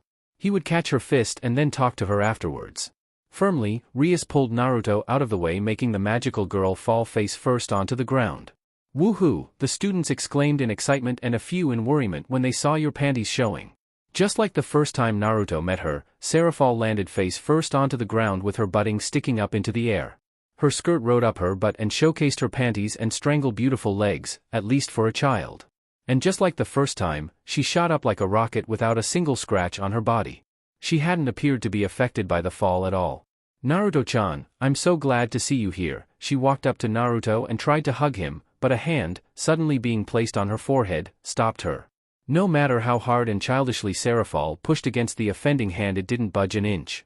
Aside from the Mao and faction leader, there was only one person who could do this, Grafia-chan? Yes, it's me, Grafia Lucifuge, Grafia said with a smirk on her face. She grabbed Seraphall's head with her hand. I hadn't expected to see you here, Seraphall-sama. Seraphall smiled brightly, but in truth she was extremely angry. The talk with Grafia in her changing room came back to her, and it still creeped her out how scary Grafia could be. That sadistic woman always hid her true nature behind the mask of a stern and stoic woman. However, she knew better than anyone. As fast as lightning, Seraphall wrestled herself out of Grafia's grip and ran up to Naruto. Standing with her hands behind her back, she peered up at him with a bright smile. Hello, Sarachan, Naruto greeted with a bright grin. Any Naruto-chan, she smiled and pretended to hug him, but she could feel the slight icy aura behind her which promised hours and hours of being bound to the bed. Sona-chan has been really mean to me. She didn't tell me today would be class visits. I had to rush here right in the middle of a fan interview just to see her, and because of the hurt I nearly attacked heaven. Hee, I see, Naruto chuckled. He could understand why Sona didn't want her sister to be here. But she wanted to attack heaven just because of that. Wasn't that a little bit too extreme? Mao, why don't you hug me with your arms and comfort me? She pouted cutely, making Naruto sweat drop at her childish antics. Seraphall-sama, it's been a long time. Rias greeted, sounding as normal as possible. It was clear as day that the Mao held some sort of feelings for Naruto, and it really annoyed her. Rias-chan. Long time, have you been doing well? Seraphall asked cutely. Yes. Thanks to you, she nodded her head while smiling nervously and pulled Issei's shoulder so the boy could stand in front of the Mao. Issei, greet her. As Rias suggested, he lowered his head to greet the magical girl. And nice to meet you, I am Hayadu Issei. I am Rias Gremara-sama's servant pawn. I'll be under your care. Nice to meet you. I am the Mao, Seraphall Leviathan. Call me Levitan, she said while spinning and holding her hand out in the peace sign. He turned her head to Naruto. Hey, Naruto-chan. Is this the rumored Dragon Kuin? Yeah, he is the person in which the Welsh dragon resides, Hayadu, Issei. Naruto patted the boy's head as the perverted boy gulped nervously. Uncle Gremory. Seraphall finally noticed the head of Gremory clan who was standing behind them with an amused smile on his face. Yes, Seraphaldano. This is another novel uniform. I somewhat think as a Mao how it is, but... Uncle, don't you know? This is the fashion in this country, you know? Is that so? It seems this was my ignorance. Ha ha ha, 2UE, don't believe it. It was clear that neither of them knew about fashion. Lord Gremory, he could understand, but Seraphall looked like she was acting childish. Now when he thought about his conversation with Azazel, all of Seraphall's actions seemed to be forced, like she was trying to be childish and playful. Also, it was nearly impossible for a 200-year-old woman to now know anything about fashion. Naruto surmised it was just a lame excuse she made for wearing those magical girl costumes of her. Too focused was Seraphall in talking that she didn't notice Sona slyly sneaking away without anyone noticing. After that, Seraphall disappeared, trying her best to find her errant sister. Before she left, she said her goodbyes to everyone, especially Naruto. Rias, I want to see you after school. We need to discuss a few things about your other bishop. Surzex placed a hand on his sister's shoulders, making the girl's eyes widen. This caught Naruto's attention. He always wanted to know to the other bishop of Rias. As it seemed, Naruto would find out soon enough. The class visits ended soon without anything significant happening. Naruto got bored and wanted to find something to do. Unknown to him, a silver-haired maid was planning a great night for him inside her head. Huh, everyone all went out on contracts? Naruto asked, a little surprised. At the same time? Yes, master, Ikaros nodded while watering her watermelon garden. Grafia-chan suddenly stood in front of everyone and handed them some requests. A lot of requests. Rias is at Lucifer's castle, so she won't be retuning until midnight. She said she wanted to spend a few hours with her family. Revel-sama is doing the same thing after meeting her mother, Ikaros informed him in monotone. As for everyone else, I have calculated every possible situation and they, too, won't be returning until midnight. Grafia? Naruto wondered aloud, confused. The maid was planning something. He just knew it, remembering the tone she had used to talk to him after the end of class. He hoped she wasn't planning something bad. Or naughty, Kurama smirked. Shut up, Kurama, Naruto muttered. Turning to Ikaros, I will go inside first. Okay, master, Ikaros nodded and turned her attention back to the watermelon garden. It would be good if she let them eat those watermelons that she grew in hot weather like this. But when Issei decided to ask for a few to bring home, the result was less than savory for the boy. He was blasted through the house. Sighing, he opened the door and stepped through. He expected to see Grafia, standing and smiling, to greet him, but he remembered he had given her the day off.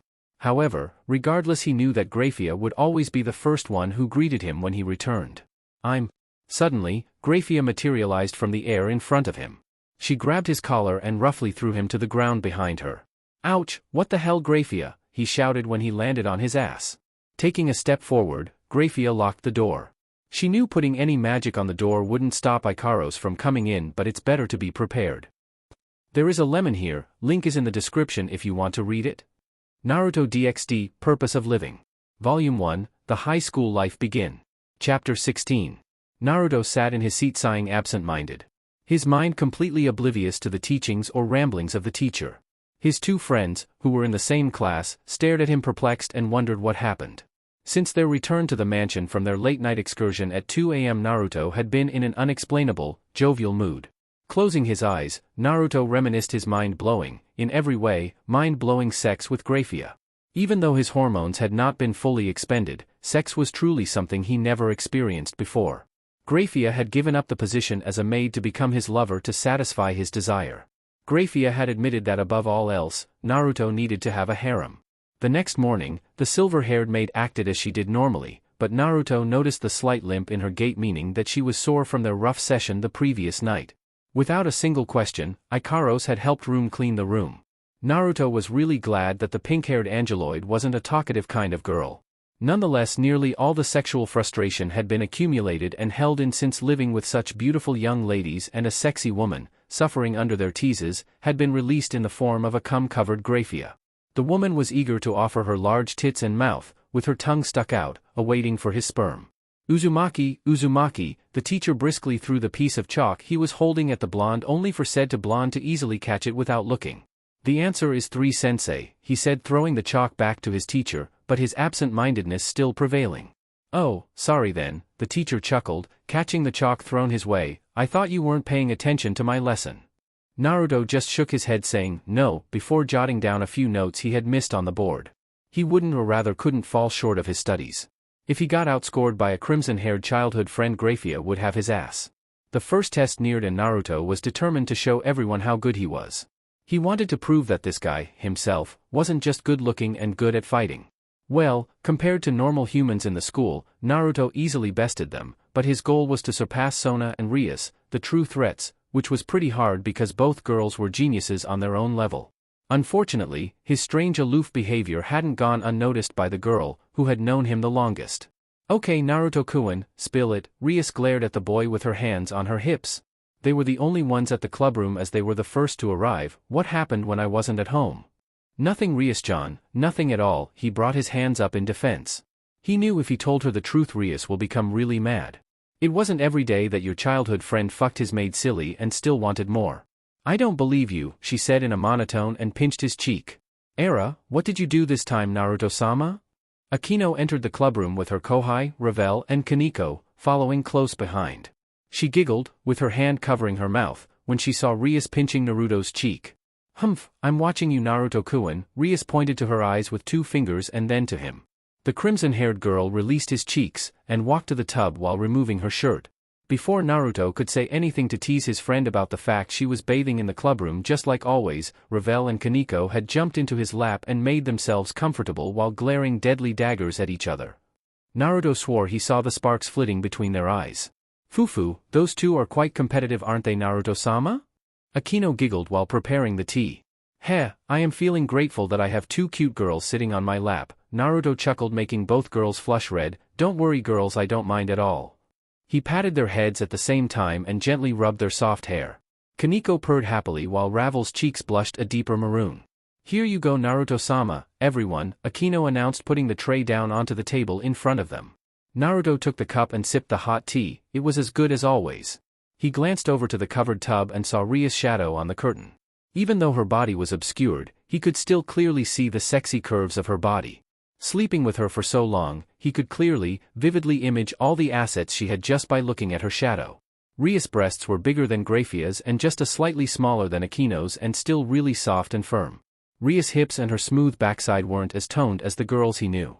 That was because her fighting style didn't require her to be face to face with her opponent in physical confrontation, but her body, would soon tone out with the hard training he pushed her through. Rias was truly a beauty, and extremely attractive. He wasn't surprised at all when he heard she was one of the most beautiful heiress of the underworld.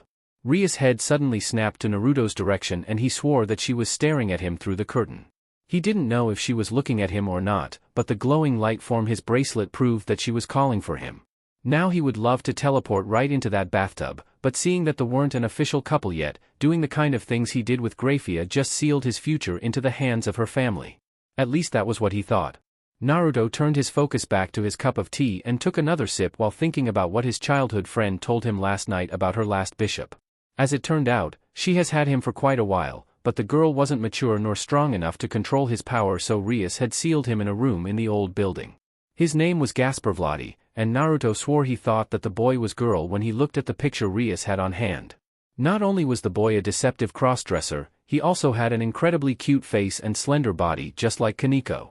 Naruto was going to enjoy the look on Issei's face when the pervert found out that the girl was a boy. Now a little bit about the boy's background. Naruto read his bio learning Gasper hadn't had a bright childhood. Gasper used to be a damper before Rias turned him into a devil. Although he was a vampire, he also had in him human blood. Because of that, he possessed a powerful sacred gear dubbed Forbidden Baler View, a sacred gear that could stop time. It was a frightening power to say the least. To be able to stop time wasn't something to joke about, and he wondered why God created something like that. Because of his latent, untapped power, Rias had to use her bishop mutation piece to reincarnate him. Now seeing that the crimson-haired girl and her peerage had become stronger and with Naruto by her side, Surzex permitted the release of the boy. It would happen when everyone gathered inside the room.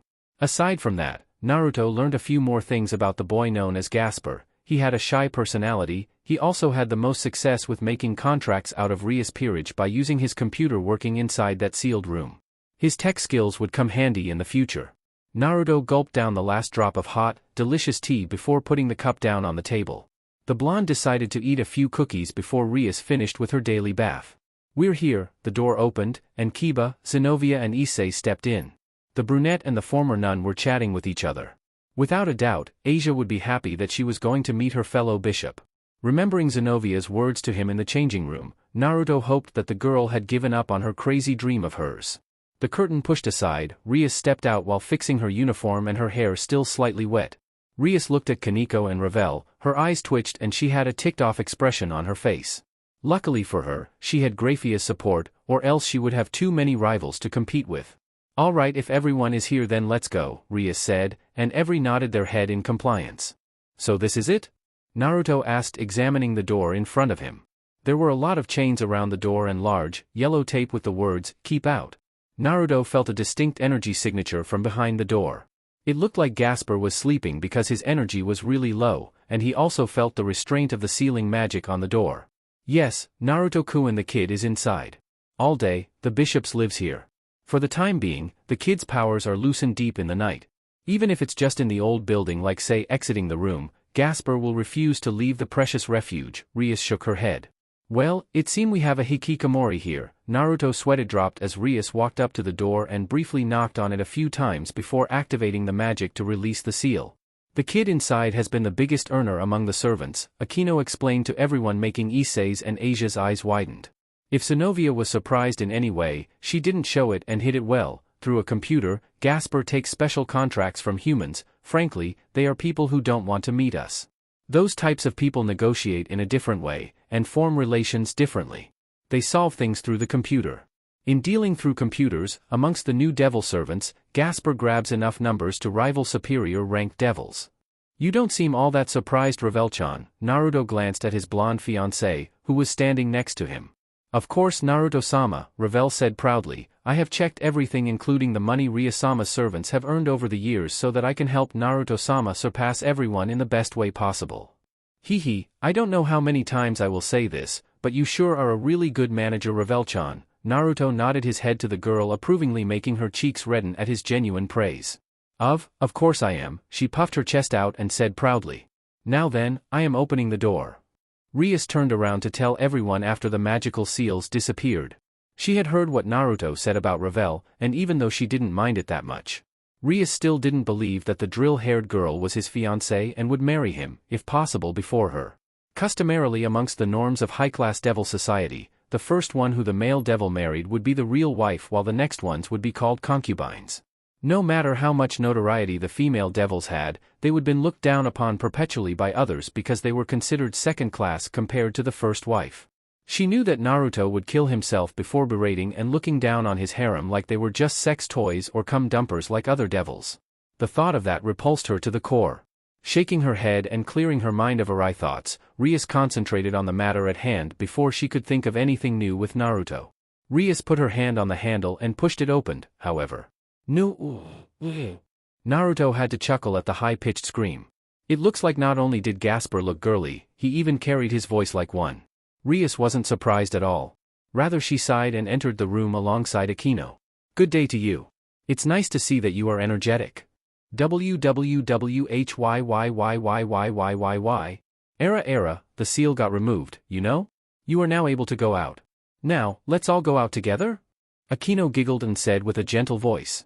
However, no. This place is good. I don't want to go outside. I don't want to meet People. Interesting, Naruto nodded his head. Asia and Issei exchanged glances, and tilted their head. Zenovia also let out a questioning look. Only Kiba and Kaneko understood the circumstances. While Kiba just smiled bitterly and a long sigh escaped Kaneko's small mouth. Naruto glanced at the curtain, which were closed shut. The dim room was decorated in an unexpectedly cute manner. It looked like a girl's room complete with stuffed dolls. And is that a coffin? Naruto thought dryly. It would be in his vampire nature to sleep inside of a coffin. Just like he remembered from the picture, the boy was extremely cute and had a feminine slender body. He was hiding behind the coffin, casting nervous, jittery glances here and there. Ooh, a girl.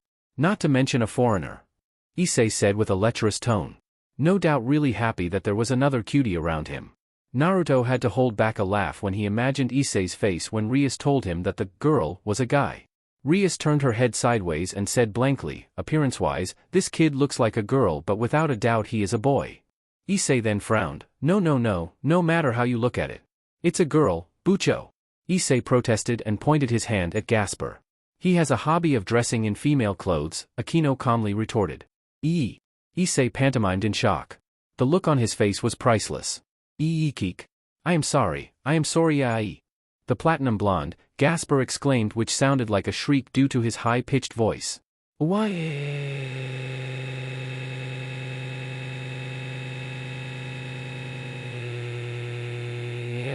Issei held his head in his arms and crouched down where he stood. Is it all right to have such a cruel story?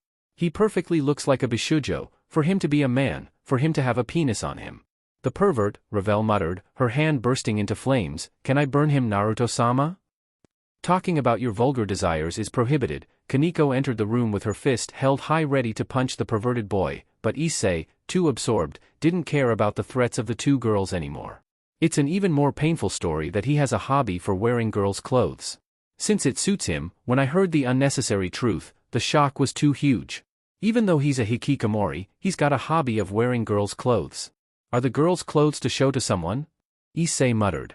But, girls' clothes are super cute, Gasper said shakily. Don't say things like super cutie. Shit. Even though you're a gooey. You shattered my dream in an instant. I was actually dreaming about you and Asia, the double blonde Bishujo bishops, you know? Give it back. Give back my dream. Issei howled out and madly rushed at the crossdresser with the desire to attack, but Naruto held back the raging boy by the collar and threw him to Kaneko, who was cracking her knuckles dangerously. Writings and dreams of people are transient. Kaneko Kawayan. That didn't sound like a joke. By the way, who is this person? Gasper shakily pointed his finger at Naruto while looking at the whiskered blonde fearfully. He then turned his head to Rias' new servants. Gasper, this is Naruto Uzumaki. He is a pawn of my esteemed brother, Sirzex Lucifer. That surprised the crossdresser as he tried to sneak away, wide-eyed. Naruto smiled warmly and waved kindly to him, calming the damper down a little. Next to him is Revel Phoenix, daughter of the Phoenix household. Revel looked at him with her usual holier-than-thou holistic expression, making the boy glance at her fearfully. And these are new servants, who were brought in, while you lived inside your room. Pawn, Hayadu Issei, Knight, Zenovia, and just like you Bishop, Asia Argento. Nice to meet you, everyone chorused. Eek, the members increased by a lot, Gasper said fearfully. Please, can we go out? Okay? It's all right for you not to be sealed anymore, you know? Rias said gently, but she was trying her best to calm the boy down. A sweat was running down on her forehead. The crimson-haired heiress could feel Naruto's gaze on her. Her brother told her if she wanted to prove to Naruto she had matured, then there was no better way than to prove her abilities as a leader. No. For me the outside world is impossibly I am scared. I am scared of the outside. In any case, even if I go outside it would only cause trouble for others. Issei got angry. The pervert approached him and pulled his arms. Hey, Bucho said to go outside dashed. And then, everything around Naruto instantly stopped. So this is his sacred gear's power, Naruto thought aloud when he saw Issei suddenly freeze up with a purple aura around him. Gasper shook off the brunette's arm, ran to the corner of the room and shivered fearfully. Not only Issei but also Akino, Asia and Kaneko had been frozen by the boy's power. Zenovia and Kiba weren't affected as they stood combat ready, Zenovia with her Durandal and Kiba with his holy demonic sword in hand. In addition, Rias also wasn't affected by the field. What's going on? Revel asked beside Naruto, surprised by what had happened. However, what shocked the blonde the most was the yellow energy cloaking marred by black lines materializing around her body, wrapped around her small frame like a warm, snug blanket. What is this? It looks like Naruto-sama's QB mode? Something was drawing my power out of the seal and into that girl, Kurama said in his head. It must be the link between you and her. And it seems you're not affected by that boy's power too. It could be because of us inside of you. Putting a searching hand into his pocket, Naruto soon pulled out the bottle containing Ravel's tears and saw it glowing a soft, yellow light. It must be the power of my tear, Revel gasped softly. I never thought it could do something like this. She peered down her hand, covered in the yellow energy, and her eyes widened when she felt her power growing uncontrollably. I feel stronger? Naruto had to admit the link between Revel and him was really special. This kind of effect was not mentioned in the dusty tome he read. Yet, there she was standing there with a yellow energy cloak around her body mirroring his own. That's great, I don't have to worry about Revel-chan being frozen by Gasper's power then. Naruto nodded his head as Rias frowned jealous. She wished she had a special bond like the one Revel had with Naruto. Normally, Revel would have been frozen just like everyone else due to Gasper's sacred gear, but the link automatically transferred a small portion of Naruto's power to her, preventing his fiancé from freezing. Not only that, it also increased Ravel's power exponentially. In her current form, she could easily match most top high-class devils, and if possible, completely surpass Rias. And that cloak looked really good on her to say the least. Now Gasper-kun, please calm down and release your power, Kiba said with his warm smile. We shouldn't time freeze everyone for so long, you know. I won't go outside. Gasper shook his head. The real world and I don't mix with each other. Gasper, please, you must. Rias gently walked to the damper with a nervous smile until Naruto briskly walked past her and kneeled on one knee in front of the quivering boy with a warm smile etched on his face. Nah, Gasper-kun, Naruto soothed in a kind tone, your power Gasper-kun, Forbidden Baylor View is a power sacred gear. You are afraid of it, aren't you? Why yes senpai, in a shaky voice. Gasper nodded his head. Then we aren't much different then, Naruto smiled, making Gasper's eyes turn wide. The non-frozen devils mirrored the gender-confusing boy. Sometimes I am really afraid of my own power. I know that you are afraid of using her power, because you're scared of hurting the people you care about, your master, Rias, Akino-chan, Kaneko-chan, Kiba-kun, and even the new members such as Issei. Am I right? His body burst into golden flames, and a yellow cloak materialized and wrapped around him. Naruto stared at the boy with his now crimson-slitted eyes. Thanks to this power I can protect my precious people from anything. I'm not afraid anymore, because when I use my power I know that everyone is with me by my side. You, Gasper-kun, are just like me. We have people we care about around us. We are afraid of using out powers, because we curse out weakness. If we're too weak. If our power wasn't enough to protect them. So that's why Gasper-kun, we need to get stronger to protect the ones we care about. Don't you agree? He finished with a smile, the cloak slowly dematerializing. Gasper looked down to his hand with a small smile on his face. The boy quickly wiped the tears at the corner of his eye and then nodded his head. It had been a long time since someone spoke to him like that. The effect of Gasper's sacred gear began to dissipate as Ravel's chakra cloak faded away. Akino was the first one to return. She looked around with a confused expression of her face. Soon Kaneko, Issei and Asia broke free and they too looked around with confusion evident in their eyes. Let's go, Gasper-kun. Go outside and we will help you control your power. Naruto offered his hand, and Gasper slowly but surely took it. The older blonde pulled the younger platinum blonde to his feet. Naruto knew that Gasper was still really nervous and afraid of everyone, but he had gained minute confidence in himself. Naruto began walking out door with Ravel following close behind. At the frame he turned around to Rias. Sometimes you don't have to force yourself, Rias-chan, he said. All you need to do is look at their problem and find the best way to comfort them. Trying to force the situation would be detrimental in the long run, you know. He stepped into the hallway and leaned his back against the wall waiting for everyone. Rias thought deeply about what Naruto had just told her and lowered her head down. Gasper Vali, the servant she had so much trouble with controlling because of his personality, his lack of confidence and control of his own power, had connected with Naruto after their first initial conversation with each other. Once again Naruto had proven to her that she was still immature and needed his help in everything. Even with her servant problem, a problem that she should have handled herself. Well, I don't know, but isn't this a bit too extreme? Ravel asked with a sweat drop while watching the weird scene in front of her. Zenovia, holding Durandal in her hand, chased Gasper slashing wildly with the intent of bodily harm.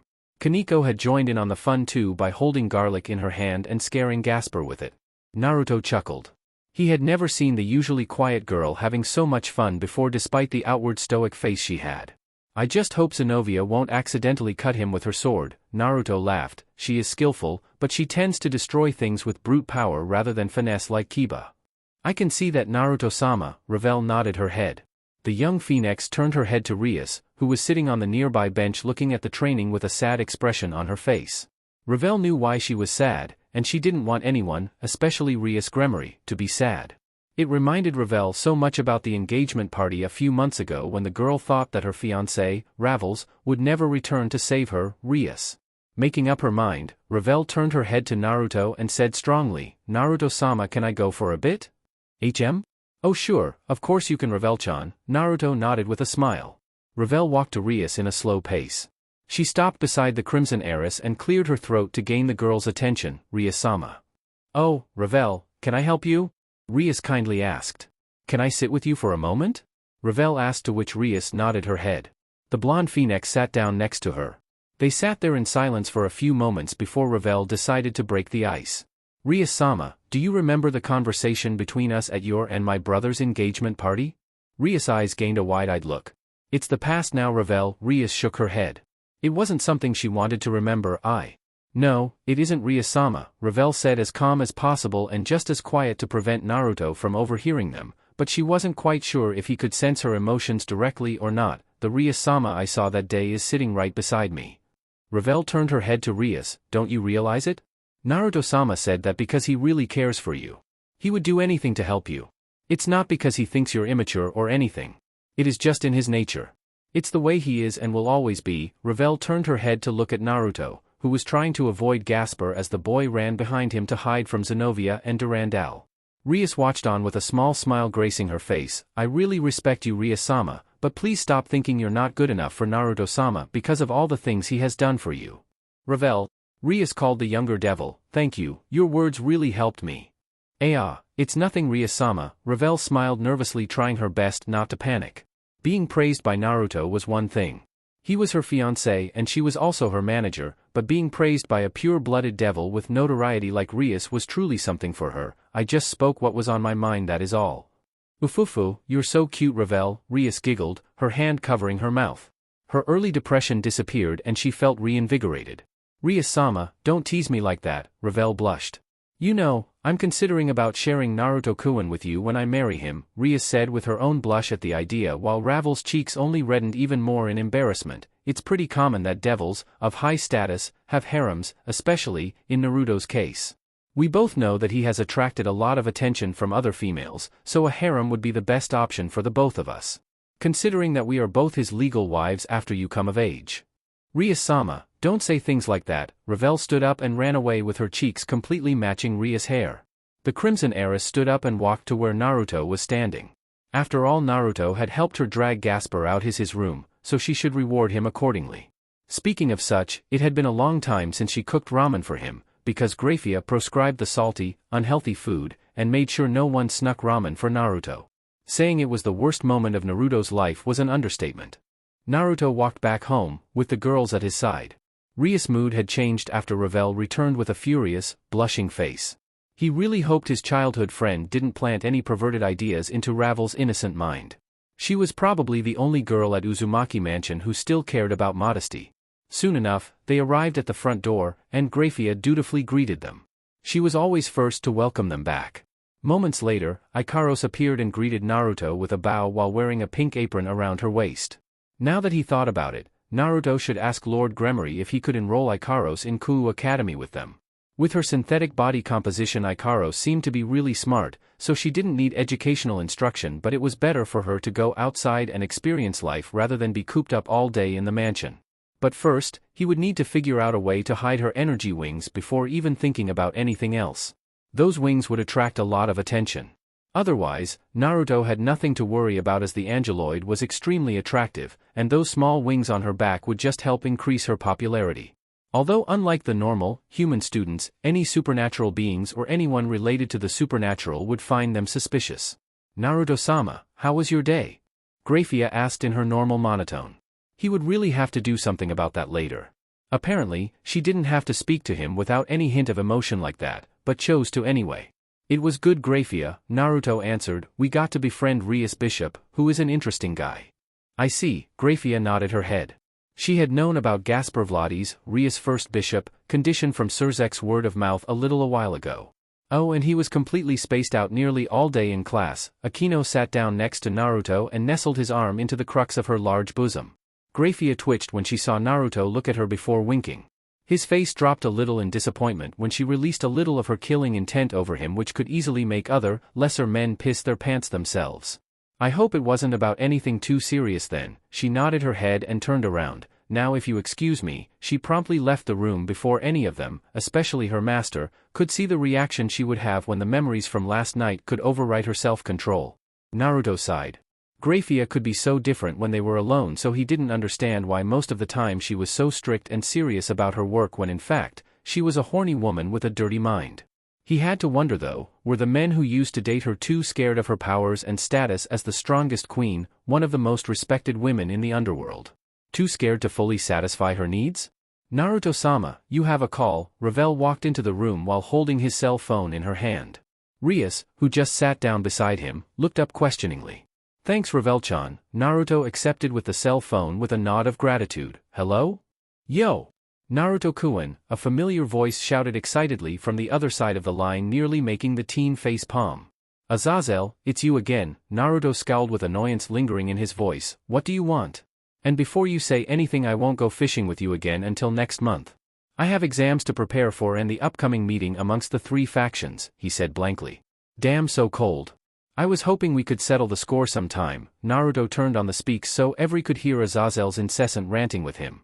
Suffering through Azazel's rants alone didn't bode well with Naruto at all. Anyways, I just met Rias Gremmer's servants, that perverted boy, the Security, the blue-haired wielder of Durandal, the blonde with the holy demonic sword, and that weird vampire boy. I have to admit, you've trained the Security quite well, Naruto-kun. The others looked surprised while Rias was fuming in anger. Azazel was getting on her nerves by secretly meeting her servants. Well, I don't knowledge of sacred gears, so all I could do was help the boy with some power and stamina training. Naruto shook his head. He was glad that for once Azazel was talking about something else other than fishing. Anyway, about Gasper, what do you think of him? I must say that the boy would be quite powerful in his own right if he could control his power. Azazel's voice is slow, like he was thinking hard. He needs a boost or something like that. Let him drink the Security's blood, it would help his control. Your blood would be better, but I don't think it would be a good idea considering that your blood is suffused with your power and bloodlust. Strange, isn't it? You host a body filled with bloodlust and hatred, yet the angels didn't have any trouble with you even more than most exorcists. So, do you need something else or? Naruto asked, trailing off. Oh, don't worry then. I just called you to say that I met Rias Gremmer's servants, that's all. I'm hoping she doesn't think I'm a creepy stalker or something of the sort. Anyway, feel free to ask me when you're ready for a rematch. And the call ended. Phew, fishing maniac? I hope that someday he gets swallowed alive by a whale. Naruto closed his cell phone and put it into his pocket. I'm glad that he's courteous about the fact, Rias sighed before a murderous expression appeared on her face, but please, he should tell me beforehand. I already think he's a stalker. Naruto shook his head with a smile. While Azazel was a little carefree and all, he was still a good man in Naruto's book. He had promised Naruto to help Rias' servant about the sacred gear issue. As he said earlier, Naruto wasn't the foremost expert on God's creations, the sacred gears. However, he did know one, Azazel, who could help Rias increase her peerage's power. Early in the morning and everyone was asleep with the exception of Naruto. Nimbly creating a clone, Naruto replaced himself with it. Ikaros, sitting on top of his bed, stared out the window absent-minded. Naruto had to wonder what she was looking at. Naruto slowly made his way to the first floor, with his usual clothes on. Last night, he had received a request from Surzex, who Naruto thought he would be meeting anytime soon. But it was understandable, because the day of the meeting was encroaching and a lot of important figures were going to show up. Naruto walked past the kitchen then, without reason, stopped and walked backwards. Turning his head to the kitchen, he saw Grafia sleeping with her hat on the table and in her hand, holding a rag. As it seemed, she had spent the entirety of last night cleaning the kitchen and premises of the mansion. Naruto, sighing, walked up to the sleeping maid without making a sound. He didn't want to accidentally wake her up. Lightly picking up the woman bridal style, Naruto materialized inside her room with a flash, and gently lay her on the bed. He slowly pulled the blanket up her body to keep the maid warm. Standing up, Naruto disappeared and reappeared outside the house in a yellow flash. Now Naruto was going where no devil would ever step foot into, but he had Surzex and her words promising his safety.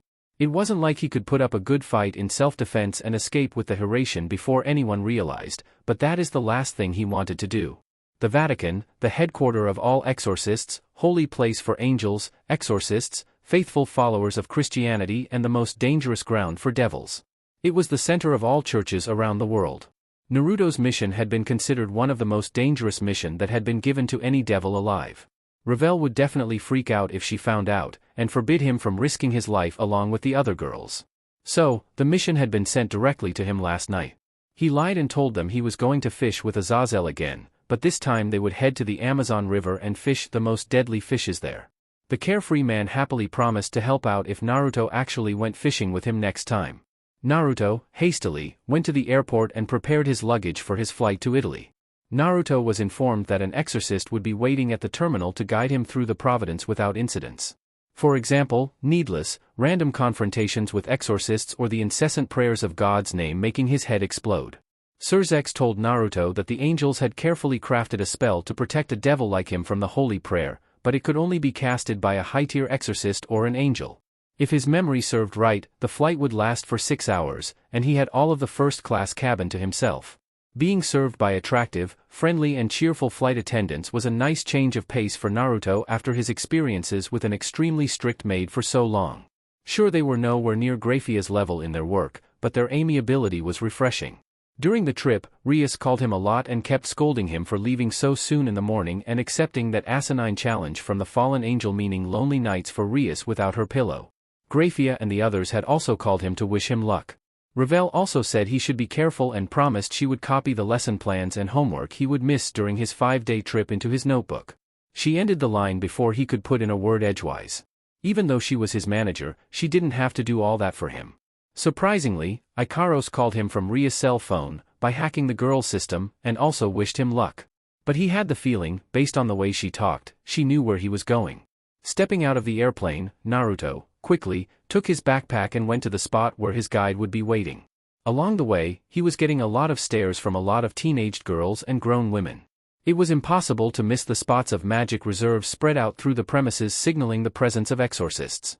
While he had her words, he was sure that the Bishop of Rome, the Pope, and his cardinals didn't want a powerful devil running about through the sacrosanct city. Naruto-san. Naruto-san, a small, feminine voice articulated softly. Naruto could hear her clearly thanks to his enchanted devil hearing. Finding the source of the voice, Naruto smiled.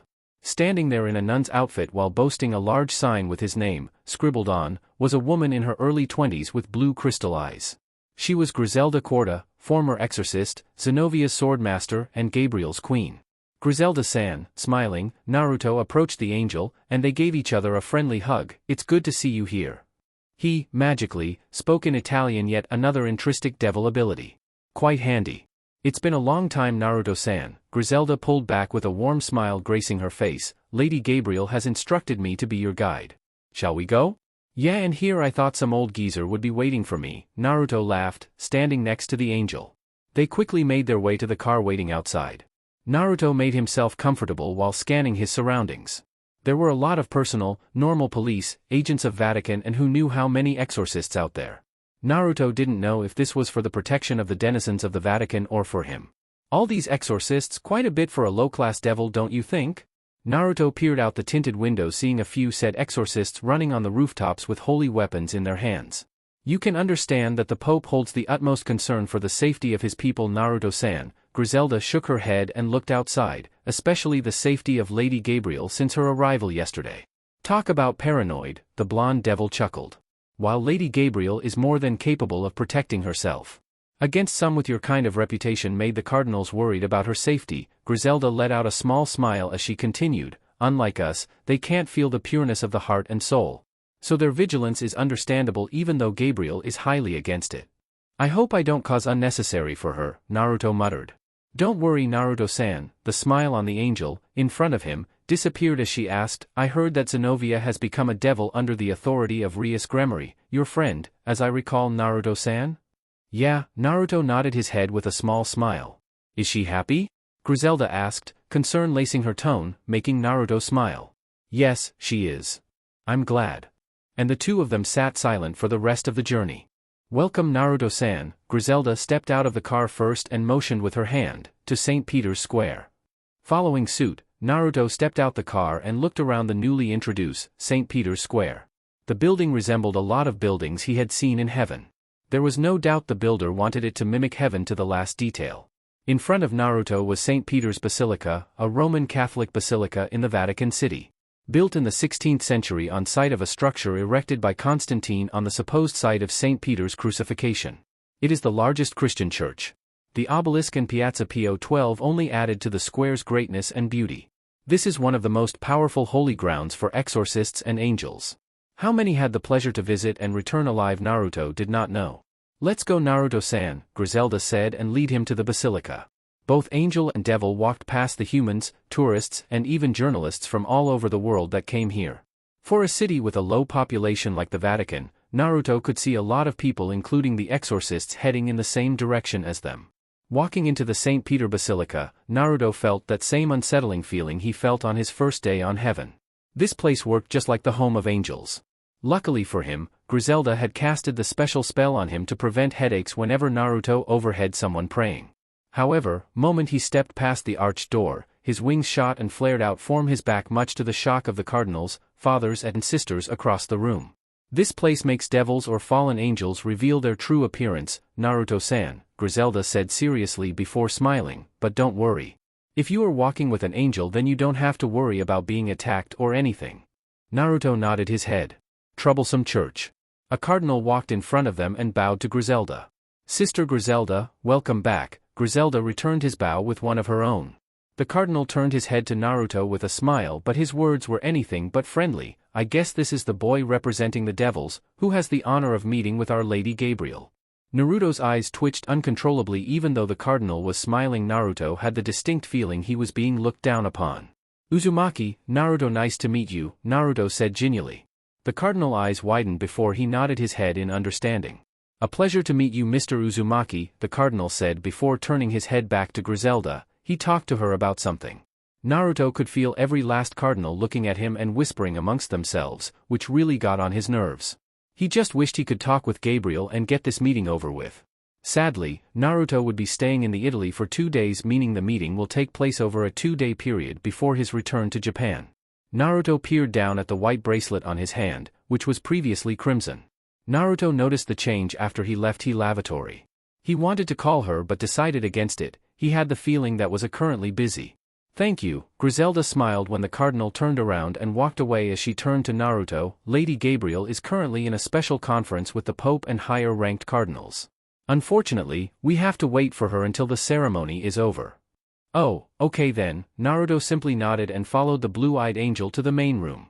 He sat down in a chair in the antechamber, with Griselda residing in the chair next to his, and waited patiently. They didn't have to wait for too long. The huge door slowly creaked open, and the first one who walked through was none other than Gabriel, the messenger of God. She was as beautiful as he remembered, though her blonde locks had grown longer. Unlike Griselda, Gabriel wore the customary female version of pure white angelic clothing. It really didn't do anything to hide her voluptuous figure. She is the most beautiful woman in heaven, who held an innocent beauty of a maiden yet alluring in her own right. Having known the angel for 2 years, Naruto found a way to resist her incredibly beautiful face, although he still had issues with her voluptuous body. Well, after all, he was a teenager. There was nothing too ashamed about it. Naruto-sama. Gabriel felt a familiar signature. Turning her head, she found the blonde, lounging in the chair, and she smiled brightly. She had waited for a long time to be able to meet him again. To bask in his purity of his heart and soul and also his presence. Hey there, Gabriel-chan. Naruto stood up with a smile before being engulfed in a bear hug by the Archangel. He couldn't help but smile when he saw the dumbstruck look on the Pope's and Cardinals' faces. It was priceless. Still, he couldn't blame them at all.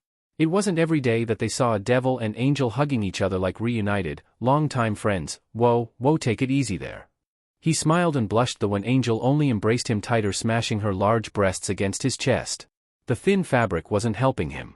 It's so good to see you, Naruto-sama. Gabriel pulled back and smiled gently, her face dusted a light pink. His heart was as pure as she remembered, and her own was beating so fast seeing him here. Gabriel was still confused about her feelings for the blonde devil. At first she thought these feelings, rising from her chest, were just a reaction to the purity of Naruto's heart and soul. He was truly one of a kind. There were no other exorcists nor angels who could control their hatred or anger. Even Gabriel, herself, still remembered the last days of the war when she learned of her father's death. She had been so angry, and her hatred for devils and fallen angels only grew. The only thing that kept her from falling like the others who used to be her brothers and sisters in everything but blood were the holy scriptures God imparted upon her twin brother and her eons ago. Yet here he, in front of her, was a devil without hatred in his heart. Gabriel had been so confused, yet as time passed by she came to enjoy his existence in whole and not just his purity.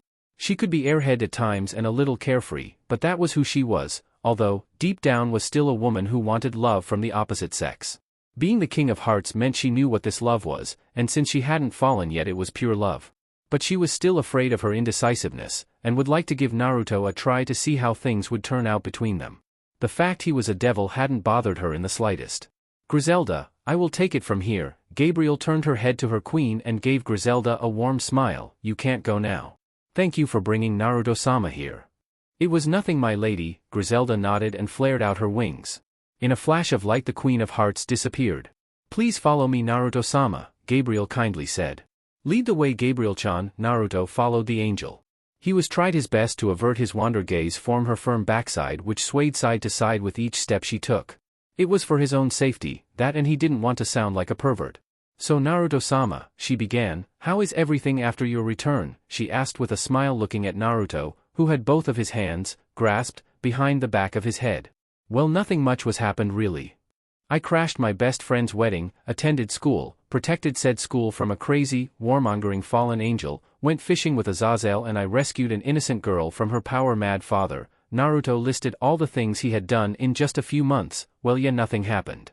I heard about the attack on Kyoto and the power you showed the world that day. While walking she looked over her shoulder. I never would have thought that you are part Yukai, Naruto-sama. Well, most people think that anyway. Naruto chuckled as Kurama roared in laughter inside of his head. You wish you're as cool as me, Naruto.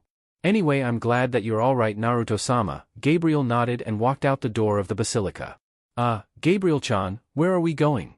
Naruto asked as his wings disappeared when they stepped outside the basilica. It has been a long time since I have seen you, Naruto-sama. My meeting with the Vatican's leaders is over and I want to relax for a few days before the other meeting begins. She smiled. So will you accompany me, Naruto-sama? She turned around and peered at him with her big innocent eyes. The most powerful weapon a girl has. But in Gabriel's case, she was so beautiful to the point her puppy dog eyes made him want to listen to every one of her orders. Naruto prided himself on his impeccable self-control in these sort of situations, so he didn't make a fool out of himself in front of people. Alas, her glistening eyes were really hard to resist. Did Naruto mention they were standing right in the middle of St. Peter's Square, so a lot of people walked past them? The men glared at him, jealous, as they were frozen on spot, enchanted by the incredibly beautiful woman in front of them. They drooled at the sight of Gabriel's luscious curves, which her dress did nothing to hide that amazing body. Oh, okay, Naruto resigned to his fate, and quickly found his arms smothered between the soft pillows of a certain angel and his elbow pressed against her toned core, stomach. He had hold back a nosebleed at the amazingly soft feeling of her body. Let's go then, Naruto-sama. Gabriel smiled innocently and dragged Naruto away from the square. Being the messenger of heaven meant she spent a lot of time in the Vatican and other places on Earth, so she had mapped the entire layout of Italy and of the world. She knew that she would have to lead the way, because this was Naruto's first time outside of Japan. Oh wait, Naruto suddenly said as he looked Gabriel up and down.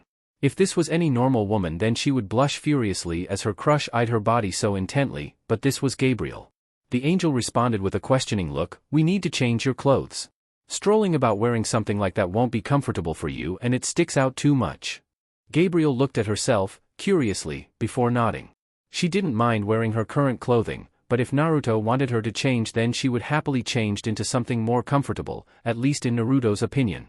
She knew about a special costume shop, an angel owned, for exorcists if they wanted to wear normal clothes outside of their job. Gabriel, humming a happy tune, dragged Naruto into the shop. There were a handful of customers, exorcists, in the shop. The shopkeeper, the angel, looked really beautiful, but nowhere near Gabriel's level. The shopkeeper sat behind the counter reading a strange book, with a lot of hearts on the cover. Hello, Gabriel greeted the shopkeeper with a friendly smile. Looking up, the angel suddenly gasped in shock and threw her book in the air as she fell out of her chair. Naruto's sweat dropped as she stood up and fixed her clothes. She bowed deeply to one of the leaders of heaven, Lady Gabriel, the angel said respectfully. All around the shop, the exorcists heard what she said and quickly hurtled around the seraph to pay their respect. Gabriel, smiling innocently, told everyone to stand up and go back to their shopping. Lady Gabriel, the angel said with her eyes full of excitement, wow, I never thought that someone like you would come into my shop and buy human clothes. Please make yourself comfortable here and take anything you want. I can't do that. Sona, Naruto didn't know how Gabriel suddenly knew the shopkeeper's name, but he chalked it as an angel thing, but you're right. I'm here to buy something more, comfortable. She looked at herself. I know just what you need, my lady. Sona turned her head to Naruto, who looking at the clothes she brought, and may I have your name, sir? Uzumaki, Naruto. Naruto smiled to the angel who gasped and smiled at him. You're the one who stayed in heaven 2 years ago, aren't you, Mr. Uzumaki? Turning her eyes to Gabriel, anyway follow me, Lady Gabriel, I have just the clothes you need. Sona pulled her leader to an empty corner, leaving Naruto to peruse the shop's selection of clothing by his lonesome. When they were out of Naruto's hearing, Sona asked quietly, my lady, is he your boyfriend? Boyfriend? Gabriel tilted her head to the side, confused, it's some kind of best friend or something. Kind of. Sona took out the book she was just reading and handed it to Gabriel. I don't want to disrespect you or anything, my lady, but you have fallen behind in the times. Here, take this, Lady Gabriel. She winked at Gabriel. You don't have to worry about falling or anything, my brother wrote this book. Angel's Love? Gabriel read the title aloud and sampled a few pages. Interesting. So this is what a boyfriend is. Gabriel nodded her head, leafing through the page. She can't believe she was this far behind the times. The world evolved too fast for an angel like her who visited the mortal realm to deliver messages for her brother after the death of her father. The author of this book was a genius. He carefully chose his words, leaving out any ill intent. With this guide, any angel could read this book without an issue if she could. Shopping, here it is. Gabriel muttered, reading a few lines. With a flick of her finger, the book disappeared. Good luck to you, my lady. If anyone deserves pure love, it is you. She tiptoed and sneaked a look at Naruto. He is really special even though he is a devil. I think it's time you know that love is. Thank you, Sona. Gabriel nodded her head with a smile. Now follow me, my lady, Sona said. Let's choose the best clothes for your date. Naruto patiently waited for over 20 minutes. His shopping experience with Rias and Akino helped him a lot here. Naruto was sure Gabriel wouldn't take much time choosing the clothes she needed, but the other angel, that Sona girl, would be the real deal in this matter. It hadn't escaped Naruto how familiar Sona's signature felt along with another angel in the store. He didn't detect signs of inimicality, so it must be another angel shopping. Mr. Uzumaki, Sona walked up to him and bowed. Lady Gabriel informed me to tell you that she requires your assistance. Okay then, Naruto nodded his head and walked to the fitting room? He nearly shouted but held back his voice using his hand. Sona pointed her hand to the first fitting room where Gabriel stood with a load of clothes in her hands. Naruto saw skirts, dresses, jeans and even bras and panties. Don't make her wait, Mr. Uzumaki, Sona said in a warning tone. You better not disappoint her, she said seriously and pushed Naruto to the fitting room where Gabriel stood waiting for him. Gabriel-chan, do you need me in something? Naruto asked nervously. No doubt, she would ask for his opinion on the clothing she would try on. I need your opinion, Naruto-sama. This is a completely new experience for me, she said with hint of excitement in her voice. She had never tried wearing clothing beside her issued angel's garb. She read the book and picked out a few useful tops for this situation to help her draw Naruto's attention. Boys like girls who wear cute clothes, especially clothes that suit their tastes.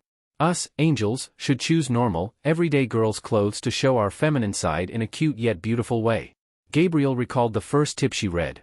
The blonde angel really didn't know why she read the book and followed the tips, but it made her happy when she thought about having Naruto's attention when she wore cute clothes.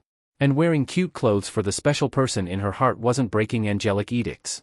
Okay, Gabriel-chan. Naruto sat down in the waiting chair as Gabriel smiled warmly and stepped into the changing room with the clothes in her hand. The beautiful Gabriel removed her white clothing and looked at herself in the mirror. Father had created her to be the strongest and most beautiful angel in all of heaven. Sometimes, she didn't understand why her father done that when she was the cost of many of her siblings falling from heaven and becoming the fallen angels at the beginning of the Great War. Her father said he made Michael and her to be very unique and truly one-of-a-kind angels. Up to now, only Michael knew about his specialty. Gabriel sighed and decided to finish up, so they could enjoy the rest of the day somewhere else. She picked up the pure white panty Sona had chosen for her and stared at it for a few moments. Then she came to the stark realization that she had no clue how to wear it. Naruto, hearing the distinct sound of the door opening, turned around wondering what Gabriel had in store for him. However, when the door fully opened, Naruto had to hold back a massive nosebleed when Gabriel opened the door while completely naked. Every curve on her body was visible to his eyes. His jeans suddenly felt way too small. Gah! What are you doing? Naruto shouted in shock, covering his eyes from the erotic sight. I don't know how to wear this. Gabriel held up the white panties for Naruto to see. How can she casually say something like that without embarrassment as she stood naked in front of a boy? Can you help me, Naruto-sama? She asked innocently. Although, she didn't understand why he turned his eyes away and covered his blushing face. Sona, an idea popped into his head. Standing up, Naruto's hope dropped like a rock seeing Sarah walking out of the store with a few bags in her hands, probably going somewhere. All the customers had finished their shopping, so they were the only two left in the shop. Talk about bad luck or being fortunate. In front of him was the body of an angel, the untouchable body of the most beautiful woman in heaven. Her breasts were easily in the same league as Rias and Akino, while her body was as toned as Grafia's. Her wide hips and mile-long legs were truly a sight to behold. She didn't even try to hide her womanhood from his view. It was truly a deadly combination. Naruto had to carefully consider every option, every angle. A single wrong move and she would fall because of him, that or the exorcists outside would attack him based on a misunderstanding. His instincts were screaming at him to help her. He would have to be stupid to decline this generous offer from her. Dressing up a naked, beautiful angel? Sounds like a game on the internet every pervert wants to play. Okay, Naruto nodded, his face still blushing. He hoped his nose wouldn't bleed too much or else he would die from blood loss. Thank you Naruto-sama, Gabriel bowed, forcing Naruto to hold back a blush seeing the way her alluring body contorted. Gabriel took Naruto's hand and gently pulled her fellow blonde into the fitting room. She closed the door behind them, but didn't lock it. Of course she won't lock it, Naruto thought to himself. As crazy as the situation was, he believed that Gabriel was truthful in her grievances. That, indeed, she didn't know how to wear normal clothes and lacked the deception of his devil associates. Now that he thought about it, he didn't know how to show Gabriel how to put on her clothes. What should I do anyways? Naruto scratched the back of his head while looking away. Gabriel was still standing right next to him. You could show me how to wear it, but you're a boy and this is girls' clothing. I guess it's too much, she laughed lightly and handed Naruto the white panties, or you could help me put it on. Can you do that for me Naruto-sama? She asked innocently. Naruto cursed inside of his head.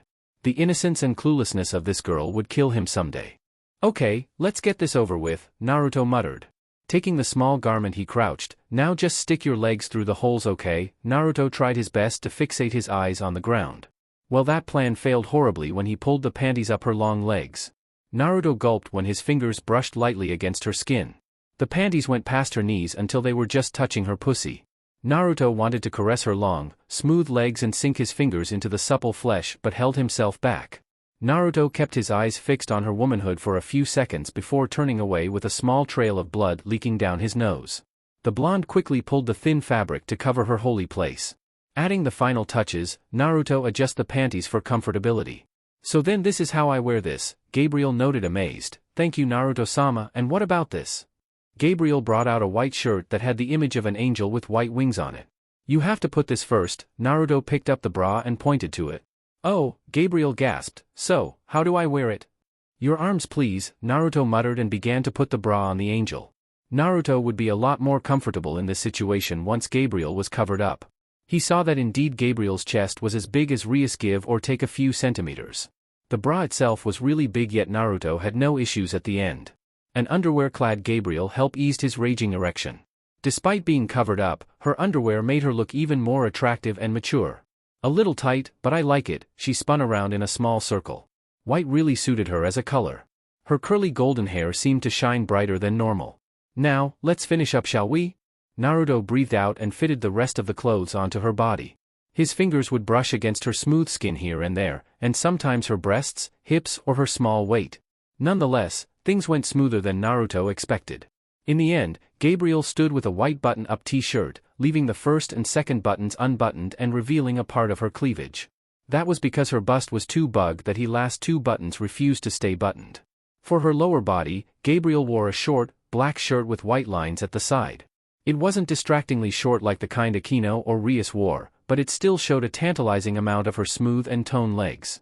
Gabriel wanted a white skirt, but it would have been overkill.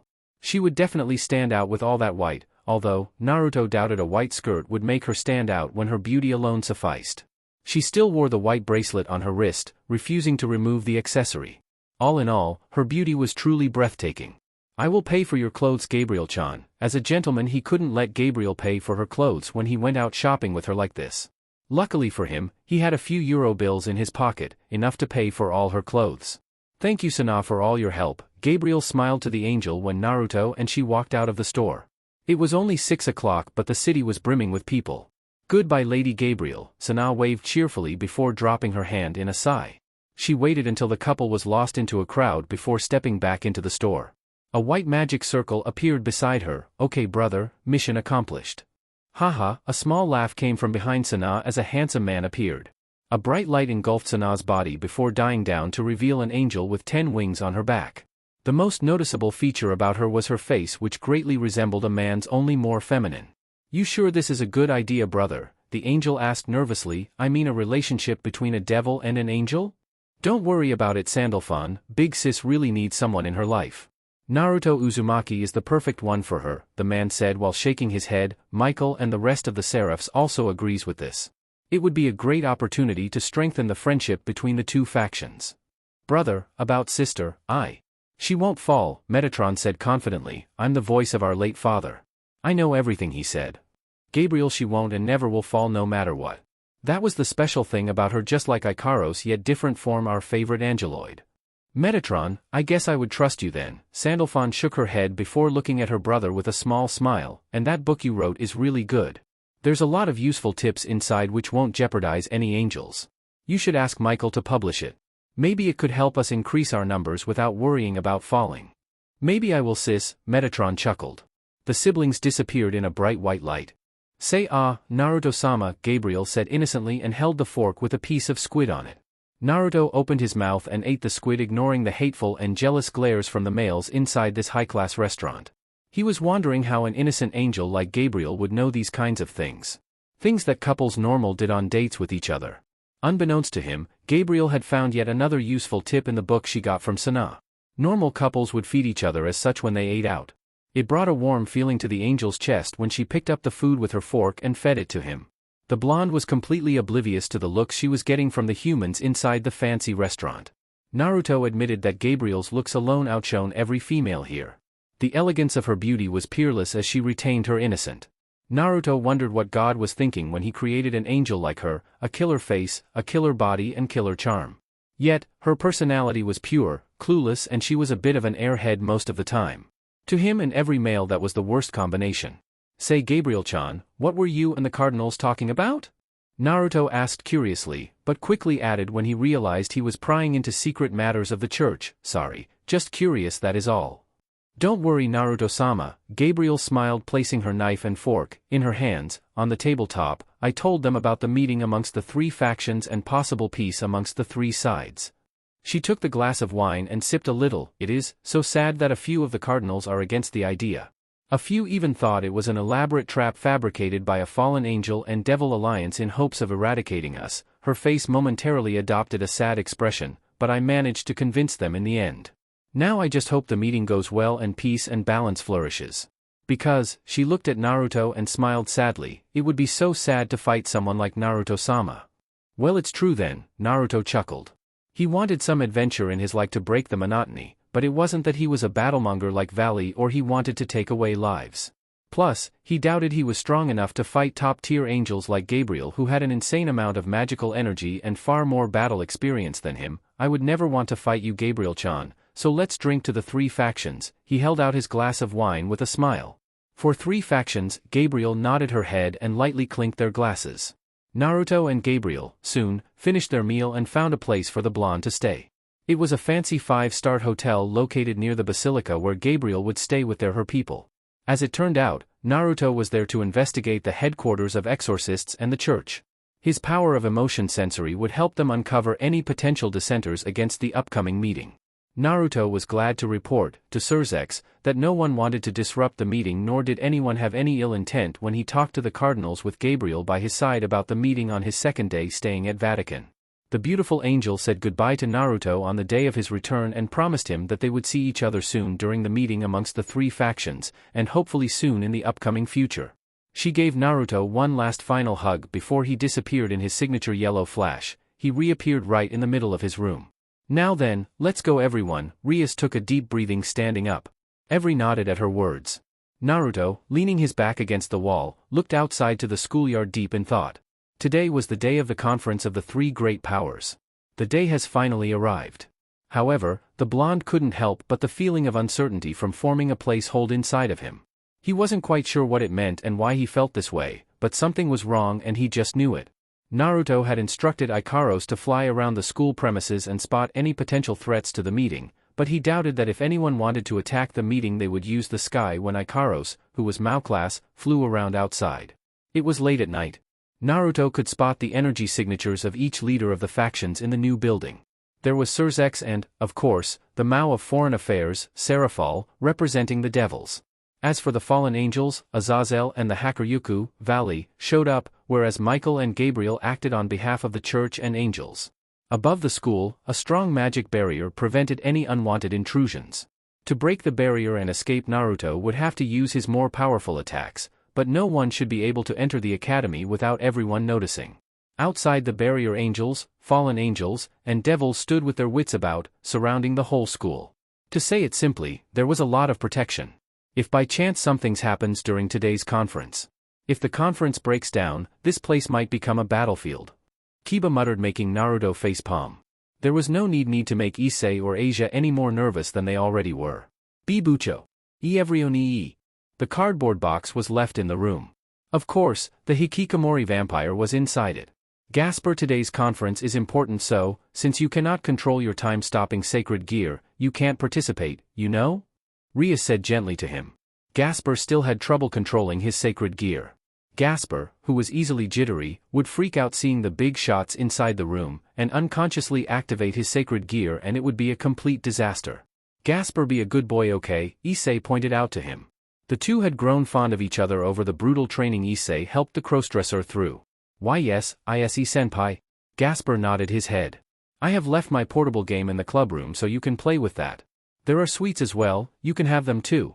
I have left a paper bag as well, so if you become lonely wear it to your heart's content. Why yes, Gasper squealed. With that Rias opened the door but paused when Naruto suddenly shouted. Wait, Rias-chan. What's it, Naruto-kun? Instead of answering her, Naruto turned around and got on one knee, taking out his signature tri-pronged kunai, he handed it to Gasper. Keep this, Gasper-kun. It is a precaution. Gasper examined the kunai for a brief moment before taking it from Naruto and storing in the box he sat in. Oh okay, thank you senpai. Alright, let's go guys, Naruto said, walking out of the room with everyone. Knock. Knock. Rias knocked on the meeting room door and opened it. A gorgeous and pompous-looking table was in the middle of the room. Surrounding it were the leaders of each faction. The air was enveloped by a deathly still and every had a serious expression. Yes, even Seraphall, who normally cheerful, had a stern, serious face which Naruto had never seen before. They were all garbed in clothing decorated with ornaments. Grafia, standing in the corner of the room near the tea cart, would be the waitress of the meeting.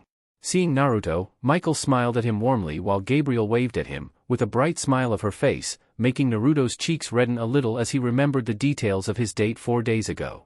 He quickly smiled and returned her gesture. Of course, his actions didn't escape the sharp eyes of Grafia and Seraphall. Both women wondered what could be the possible relationship between the two of them. Naruto-kun, Azazel, carefree as ever even in a tense atmosphere like this, noticed Naruto, who was walking right beside Rias and Ravel. Azazel-san, nice to see you too, Naruto replied, keeping his voice as calm as possible. The fallen angel really knew how to grate Naruto's nerves when it came to everyday subjects. Surzek's sweat dropped and decided to save the blonde from this situation. My younger sister, and her family. And of course you all have known Naruto Uzumaki, my pawn, and his fiancée Ravel Phoenix. Ravel's cheeks flushed a little. Gabriel quirked an eyebrow at the news, an unknown feeling festered in her heart, but she quickly shook her head to clear any deviant thoughts which would make her fall. Rias and the others bowed to everyone. In the attack of Kokobile a few days ago they were embroiled in the conflict, she informed. I have heard the report. I give my thanks once more. Michael gave his thanks to Rias and also thanked Naruto. Rias, conducting herself coolly, bowed once again. I apologize for any grievances that unruly Kokobile has caused, Azazel blandly said without timidness. Rias' mouth twitched. Sit in the seats over there. Surzek pointed to the chairs in one corner of the room, and Grafia quickly urged everyone to sit down. Sona had already taken her seat as she looked at the scene in front of her seriously. Naruto sat down next to Rias on one side and Ravel on his other side. Akino sat next to the young phoenix. Following Akino, Kaneko, then Kiba, Asia, Issei, and Zenovia sat down in turn. The meeting of the three factions had finally begun. Naruto DxD, Purpose of Living. Volume 1, The High School Life Begin. Chapter 17. Now that everyone has arrived, I will say the precondition for the meeting. The people here, present, acknowledge the most important and forbidden subject. The absence of God. Naruto sat quietly and listened to the conversation between each leader. Glancing over at Sona, he saw that the girl hadn't shown any surprise at the paramount news. It was possible she had known beforehand.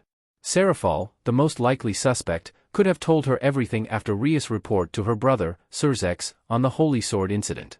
Then, acknowledging that, let's start the meeting. With that, Surzek's statement, the conference of the three factions began. The conference progressed as smoothly as Naruto had expected. Neither sides held any ill intent for either group despite having fought the others in the distant past. That is true. That way would be better. If it's like now, certainly the three great powers will go down the road of destruction. It was the truth. Currently, fallen angels had the lowest population without direct means for bolstering their numbers. Angels had the brave saint system and angeloids to increase their population while the devils had the evil peace system. If another war broke out, it was hard to say which side would be first to perish. Well, we don't have any particular thing to fuss over. Turning his head to Issei and Asia, Naruto saw that the two have a hard time comprehending what the leaders were discussing. Naruto felt Rias take his hand in her own. Her hand was shaking. Naruto could feel how nervous she was, and squeezed her hand gently, trying his best to ease her nerves. Once Rias showed Naruto's encouraging smile, her nervousness slowly faded away as she knew Naruto was here with her. Now then, Rias.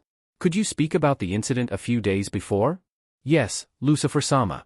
After being urged by Surzex, Rias, Sona and Akino stood up. They each talked about a part of the Kokobil's recent attack. And everyone belonging to the three great powers listened. Rias summarized the events of the incident in a calm manner. She was nervous when Surzex called her name. Of course, her nerves were so shot that when she talked her hands balled into shaky fists. Before her, the memories of her imminent death, of Kokobil, of when Naruto returned to save her again. Rias knew that with her speech she would change the atmosphere, which didn't really matter as it was already heavy and tense. Naruto sighed. He should have been the one who stood up and talked. Leaving the burden to a young girl to shoulder, devil or not, who wasn't 18 yet wasn't like him.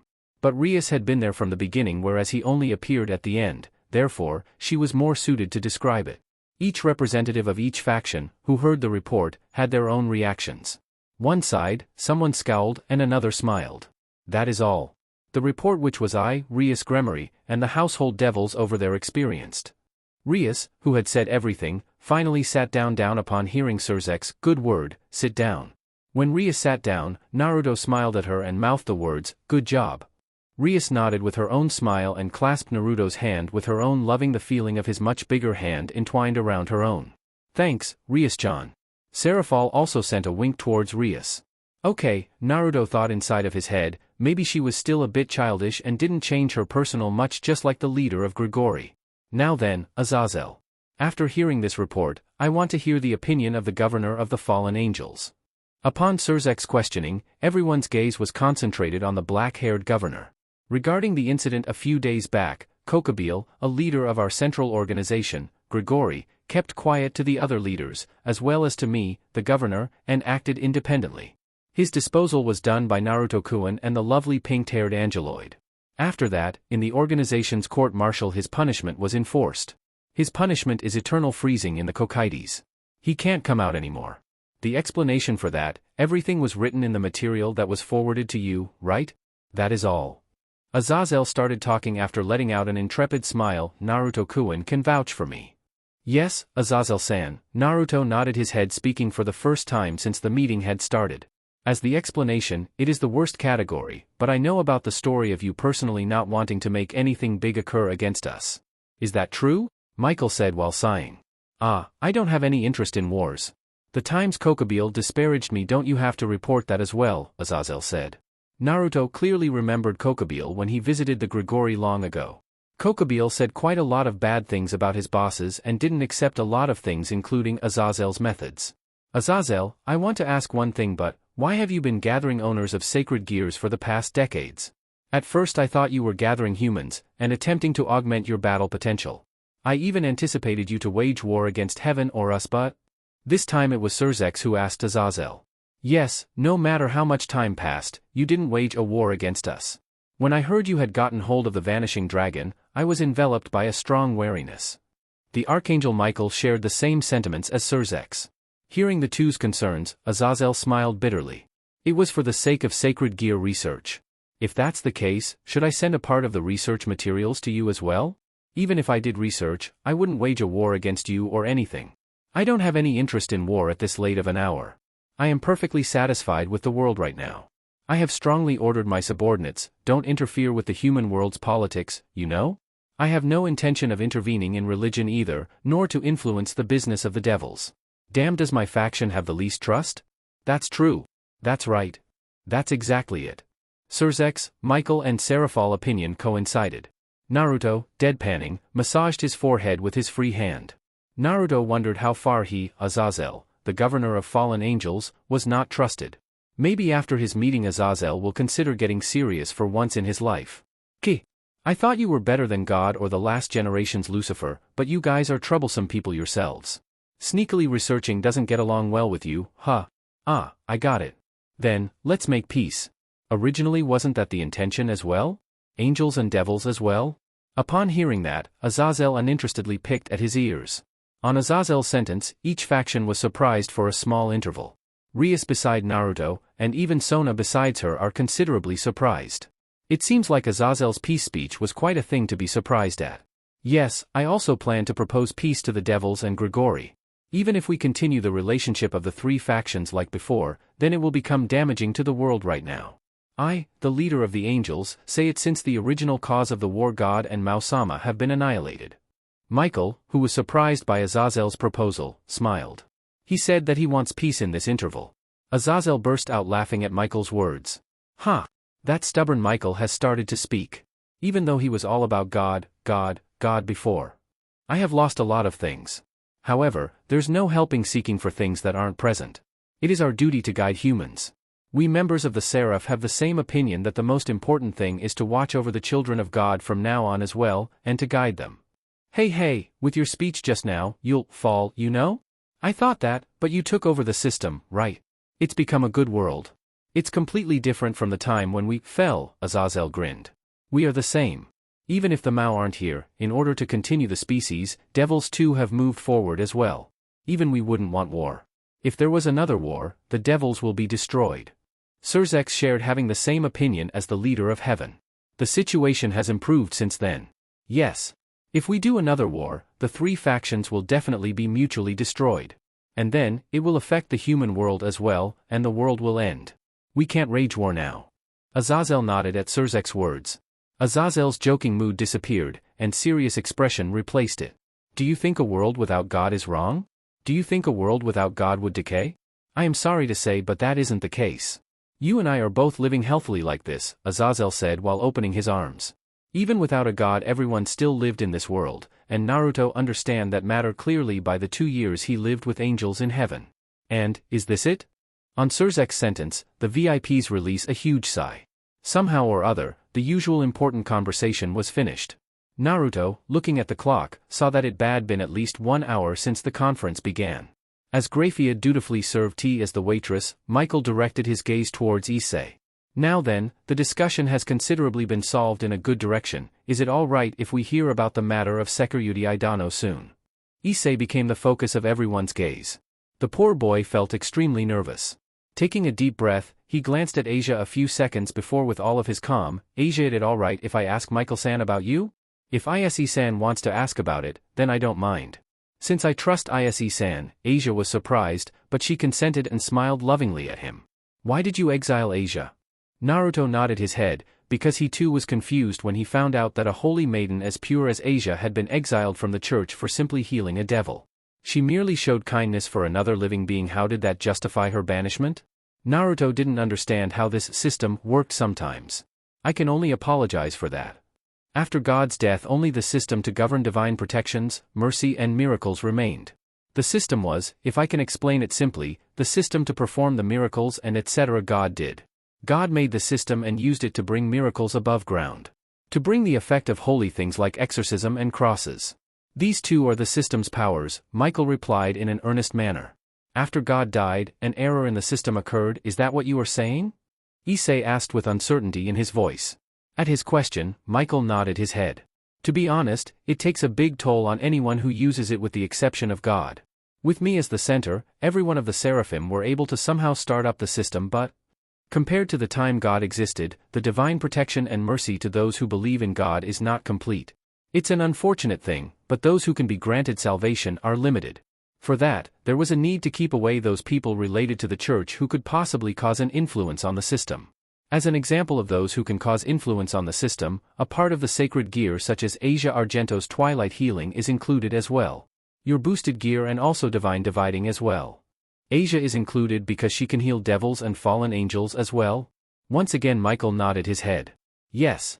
If there is a person who can heal devils and fallen angels present within the followers, it will influence the faith of the ones around her. The source of us living in heaven is the faith of believers. Because of that, twilight healing is a forbidden sacred gear which can cause an influence on the system.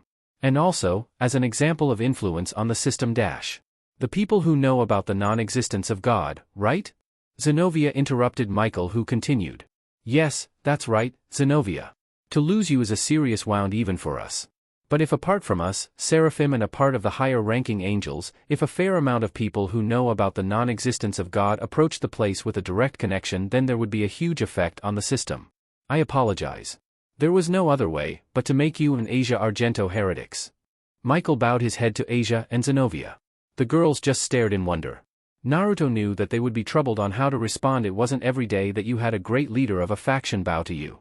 No, Michael-sama, please don't apologize. Even like this, till I reached this age I was brought up by the church, I somehow felt it was a bit irrational. But if you know the reason, then there's nothing such as asking why. Zenovia shook her head and smiled. The fact that you were reincarnated as a devil, that is our crime. It's all right. I regretted it a bit, but the things that I couldn't do when I was serving the church, the things that were sealed from me are now brilliantly coloring my everyday life. If I say these words, I may anger the other believers, but I am satisfied with my current life. Zenovia smiled gently. Anyone could tell her smile was earnest and not a facade. She was a girl who lacked proper education on living a normal life. Naruto experienced that the hard way. But she wasn't a bad girl at all. Asia, who shared Zenovia's feelings, said with her hands clasped together. Michael-sama, I also feel the same. I am happy. Since I now have a lot of important people. And also I have met and talked with the Michael-sama, who I admired, it's an honor. Michael let out a small smile in relief. The Archangel still cared a lot about them, even though they had become devils. Sorry, I am grateful for your forgiving hearts. I leave Durandal to you, Zenovia. Since it is the blood sister of Surzex, then I am at ease that it won't be used for unjust causes. It seems my subordinates killed her while keeping quiet about it. I received that report as well. Azazel was looking at Asia. Asia also noticed it, and her body trembled. The fallen angel leader, Azazel, exchanged a look with Naruto for a moment before Naruto slightly shook his head, at which Azazel smiled. That's right, Asia died once. Even I was killed by a fallen angel, but above that, Asia. It may be something that occurred in a place you don't know, but the fallen angel girls, who admired you, killed Asia for your sake. Issei, his voice risen, said vehemently to Azazel. Rias tried to warn the boy by saying, calm down, Issei. It's true, we fallen angels are eliminating those sacred gear users who may cause harm to us. As an organization, it's obvious, right? Sensing that a person may become a threat in the future, then if we know about it beforehand, you'll want to eliminate him. And because of that you died.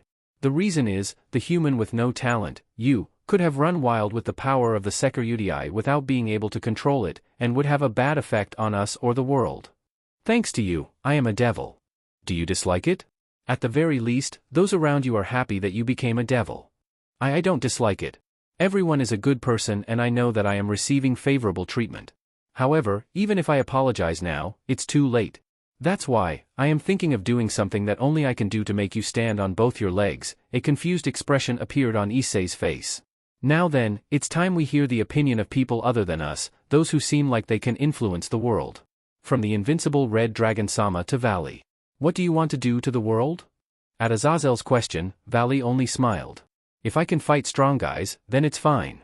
Vali locked his eyes directly at Naruto, but the blonde just smiled. He had expected Vali to say something like that. Then, Security, what about you? To be honest, I don't understand it well. Somehow due to all the fastidious stuff my head is in chaos. In addition to that, I am desperate about looking after my junior devil, so even if I am told what I think about the world, how should I say it, I don't have feelings gushing forth. Issei scratched his cheek and smiled nervously. However, you are one of those who has the power to move the world. If you don't make your choice, then it would be difficult for those standing on top of each of the powers such as me to move. Azazel leaned on. Issei immediately knew he was in trouble. Hayudu Issei, then let me explain it in a very simple manner. If we fight, then there will be a need for you to also fight at the front stage. If that happens, you won't be able to form your harem if I remember right, Vali said casually. Naruto, looking down with his hand on his forehead, tried his best not to laugh. Even Issei's destined rival knew about the boy's perverted dream. What did you say? If we make peace, then there won't be a need to fight. If that happens, then what's left that is the most important is continuation of the species and prosperity. You may be able to endeavor in making children with your harem, or should I say Asia Argento, in this matter every day. How's that? Is it easy to understand? If there's a fight, then there's no sex. If there's peace, then you can have sex all the time. Which will you choose? For the first time in his life, someone's words reached the bottom of Issei's heart. Asia was blushing like crazy, and tried her best to hide her face from everyone. Rias and Aquino tried to calm down the blushing girl, or else she would faint right there from embarrassment. I would like to have the peace, please. Yes. Peace is good. Peace is the best. I want to do eki things with Asia, with my incoming harem. Issei proclaimed without shame, putting down his desire for all to hear. Since I am an idiot, the meaning of the 90% of the content of this conference are obscure. However, what I can say is, since the power residing in me is strong, then I'll use it for my comrades. Bucho, Asia, Aquino-san, and also the other members as well. If they're exposed to trouble, then I'll protect them. Wait, I am still quite weak though. However, what I can do is about that. Even if I have to risk my life, I will live alongside my comrades. You're truly something, Issei Hayadu-kun. Now we go to the next person. Surzex fitted his eyes on Naruto and said with a warm smile, Uzumaki, Naruto. What? Naruto replied in the most intellectual way. For him, when it came to these kind of things, everyone's locked their eyes on him. Every person in the room looked at him with very different expressions. Love, adoration, admiration, and even lust. Naruto shuddered when he noticed Seraphall smiling at him, slyly, as she slowly licked her lips. That kind of mature face didn't match with her innocent and childish appearance. Arg, Azazel scolded, here we go again, kid. Don't you get it? You are the person here with the deepest connection with all three factions and even the Yukai faction. You are friends with that noisy Michael and his sister here. Then you're the pawn of Surzex Lucifer. And you best me in fishing. Damn it, kid, how can I beat you? Hey, it's not my fault, Naruto deadpanned while everyone sweated dropped. If Azazel is finished complaining, can I ask you something, Naruto-sama? Gabriel suddenly interposed with a graceful smile. The devils all dropped their jaws when they heard Gabriel address Naruto with the sama suffix. Azazel muttered something about troublesome woman. Of course you can, Gabriel-chan. Naruto nodded his head, completely oblivious to the deathly glares directed at him by the girls around him. They suddenly knew something more to Naruto's and Gabriel's relationship than they thought at first. They doubted the two just looked at each other as friends. At least with Naruto. It is about Ikaros-chan? What do you think about her? Gabriel asked. Naruto eyes widened. He would have never expected her to ask him something like that. You can say that I am her mother in a way, Naruto-sama. She smiled. I am the one who gave her the heart, the one who woke her up and gave Ikaros her mission that would be serving you for eternity. Wait, the angel Ikaros talked about was you? Naruto asked, shocked. Wow, I never thought it was you who gave her that order. Naruto scratched the back of his head before saying, well, aside from her lack of emotions, she is definitely a good girl. She helped a lot without questioning why. I would like her to view me as a friend or a family member rather than her master. But seeing that she will never change her mind, I gave up on that long ago. That's good, Naruto-kun, Michael smiled. Unfortunately, as a precaution, Ajuka-san burned all the data and information on Ikaros' creation and power, so we can only create normal angeloids. That means we can't create an angeloid of Ikaros' caliber, nor can we help you with her emotions. He shook his head sadly. Ikaros, who is she anyway? Seraphall asked curiously, can I meet her? She looked at Naruto with excitement in her eyes.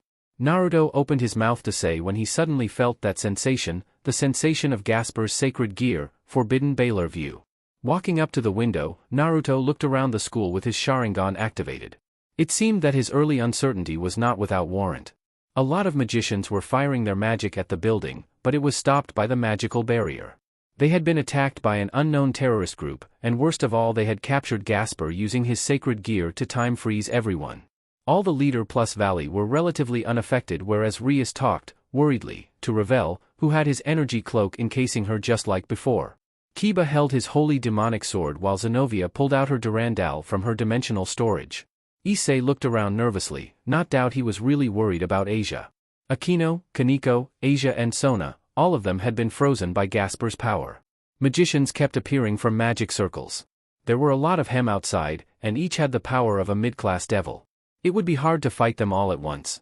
Naruto wanted to use his Kagebushin and charge outside, but Azazel said that he should keep his strength because who knew what the enemy had in store for them. Well, it wasn't like he would get tired if he created a few hundred or thousand clones anyway. Naruto thought inside his head to himself. Most likely, they used a sacred gear or magic that transfers power on the half-vampire kid's sacred gear, and forcefully made it go into balance breaker state. It's only a temporary balance breaker state, even then, to think that it even affects people present in the interior of objects outside the field of vision so that half-vampire's potential ability was this high. Well, it seems that he lacks the output to stop us top position guys, though. Azazel explained to Issei while pointing outside. Gasper was strong and those magicians had increased his power but they still couldn't stop the strongest and unique people in this room. Luckily for Ravel, she had the connection with him so she didn't have to worry about being frozen as long as she kept drawing Kurama's power though him. But they transferred power? There are other sacred gears with that kind of ability? Boosted gear combines together both, the nearly endless doubling ability and the transfer ability. There exist independent sacred gears with either of these respective powers. The doubling sacred gear and transfer sacred gear. All the Longinus are just a combination of one ability with another. Essentially, they combine powerful abilities that aren't supposed to be combined. Maybe the Longinus are born because of a kind of bug, errors in the sacred gear program, constructed by God. That is a theory that we, Grigori, have devised. If I had to say it in an easy way for you to understand. It's a fact that there are other powers that can transfer. To make it short, Gasper has been made into a terrorist weapon at the old school building. Just where did they get the information on my servant? Moreover, for them to use his power to go after this important meeting. Never have I been so insulted like this. Rias was emitting a dangerous aura. By the way, the armies of the fallen angels and devils outside of this school building all seem to have been stopped as well. Geez, Rias Gremmer's family is just dreadful. Azazel put a hand on Rias's shoulder, but Rias mercilessly brushed the hand away. No, Naruto suddenly said looking up at the sky, not all of them. Everyone followed Naruto's example and turned their sight to the sky. A white and pink blur zoomed across the sky single-handedly confronted the terrorists.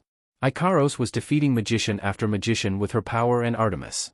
The barrier that the magicians have constructed around them was shattered completely by her. However, while Ikaros was doing a commendable job on her own, she would soon be outnumbered and have trouble dealing with all of them if they didn't help her soon. That angeloid, Azazel scratched his chin when Ikaros created a shield around her. Right, so we got her take over the sky for us, the problem would be the one on the ground then. Something is not right with those magicians, Naruto muttered and pointed his hand to the magician who had been killed by Ikaros Artemis. His body cracked and the area he had been struck by exploded before reforming back into his normal body. The magician stood up and continued to fight her. It can't be. Naruto heard Kurama mutter in his head. The memory flashed through Naruto's mind when he saw how the magician had reformed himself and lived. He took a step back at the sudden memory entering his mind which brought a slight pain to his head. Don't tell me they are already dead.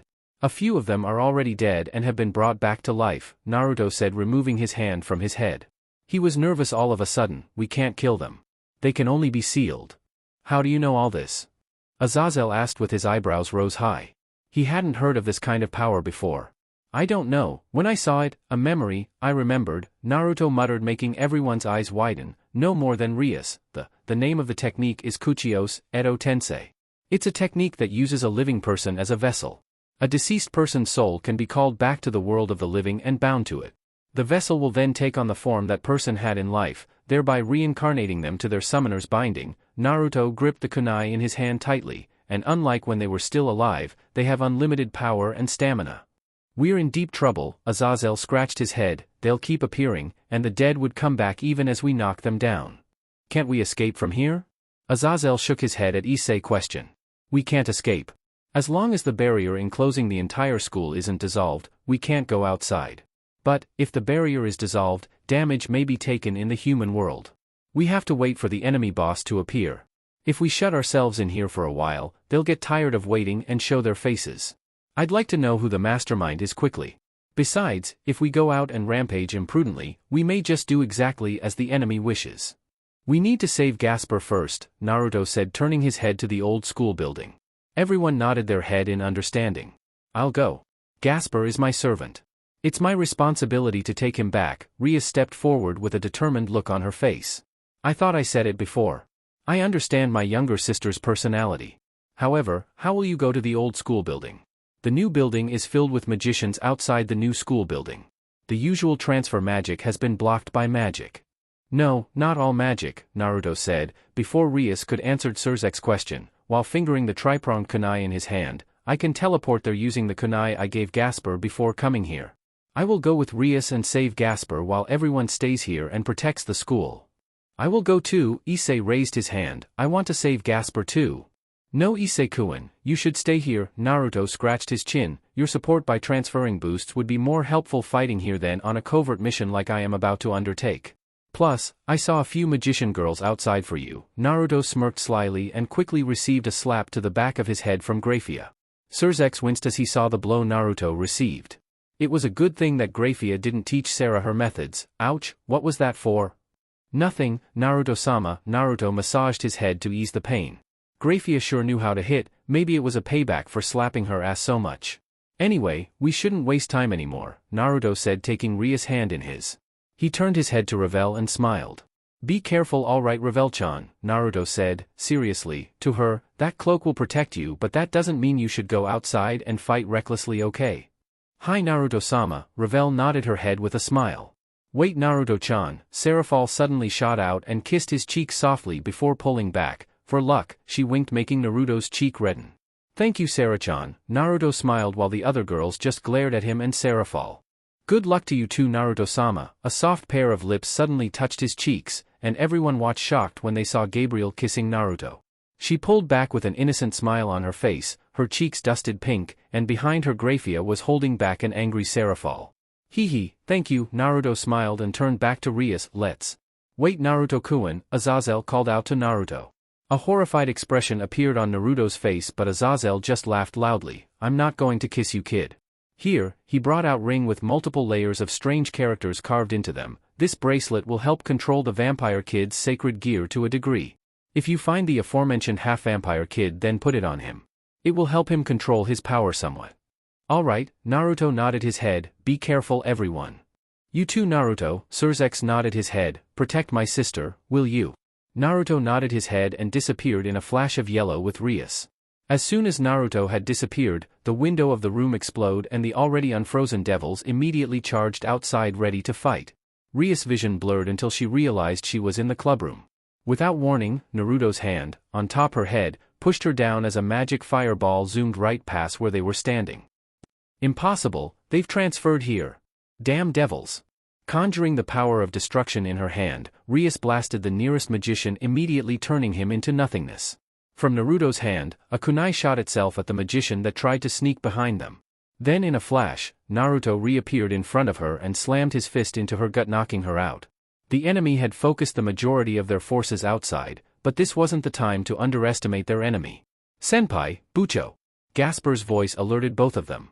Rias and Naruto turned their head to the boy who was being chained to the chair by ropes. A piece of paper bag was on his head. Gasper. I'm so glad that you're safe, Rias smiled in relief. Buho. It's already too late. Gasper broke out in tears, it's better if I die. Please, Bucho, senpai. Please kill me, because of these eyes, I can't make friends with anyone. I'm only a bother and a coward. Hey, don't say such things Gasper-kun. Naruto jumped up and kicked a magician in the head. Yes, Gasper. Don't say such a stupid thing. I won't abandon you, you know? When I transferred you into my family, I said it, right? That now that you've been reborn, you will live for me, and will also find a way of life that can satisfy you. I just couldn't find it. For me, who just causes trouble, to have value in living is? Gasper shook his head. It seemed that her words once again couldn't reach the poor boy. You're my servant and part of my family. I won't abandon you so easily. Even though it was finally possible for you to be free. That's right, Gasper-kun. Rias and I won't abandon you. Be strong, okay? We will get you out of here. A magician suddenly appeared beside Gasper and struck him in the face. She seized Gasper by the hair, all the while sneering. Now that Naruto thought about it, most of the magicians here were females. It would have been easier if they brought Issei. You people are so stupid. It's foolish how you treat such a dangerous half-vampire normally. It's just as the old Mao faction says. The Gremory family is as dumb as they are deeply affectionate and overflowing with power. The magician looked at Rias and sneered, maybe you would have gotten more value if you'd quickly brainwashed this half-vampire and used him effectively as a tool? If you had made his sacred gear run amok and threw the berserk child into a territory of opposing fallen angels, he might have taken out a leader in his rampage. Why didn't you do that? Could it be that you intend to treat a servant as a close friend? Naruto scowled. This magician's words sat wrong with Naruto, who was ready to take her out when Rias held out her arm to stop him. A calm expression on her countenance. I treasure my servants, she announced calmly as she waved away a magic bullet aimed at her. The result of Naruto's training had finally paid off, but her clothes wasn't as powerful as her body, so a part of her sleeves were singed. Her skin was visible to view for now. What a cheeky mouth you have.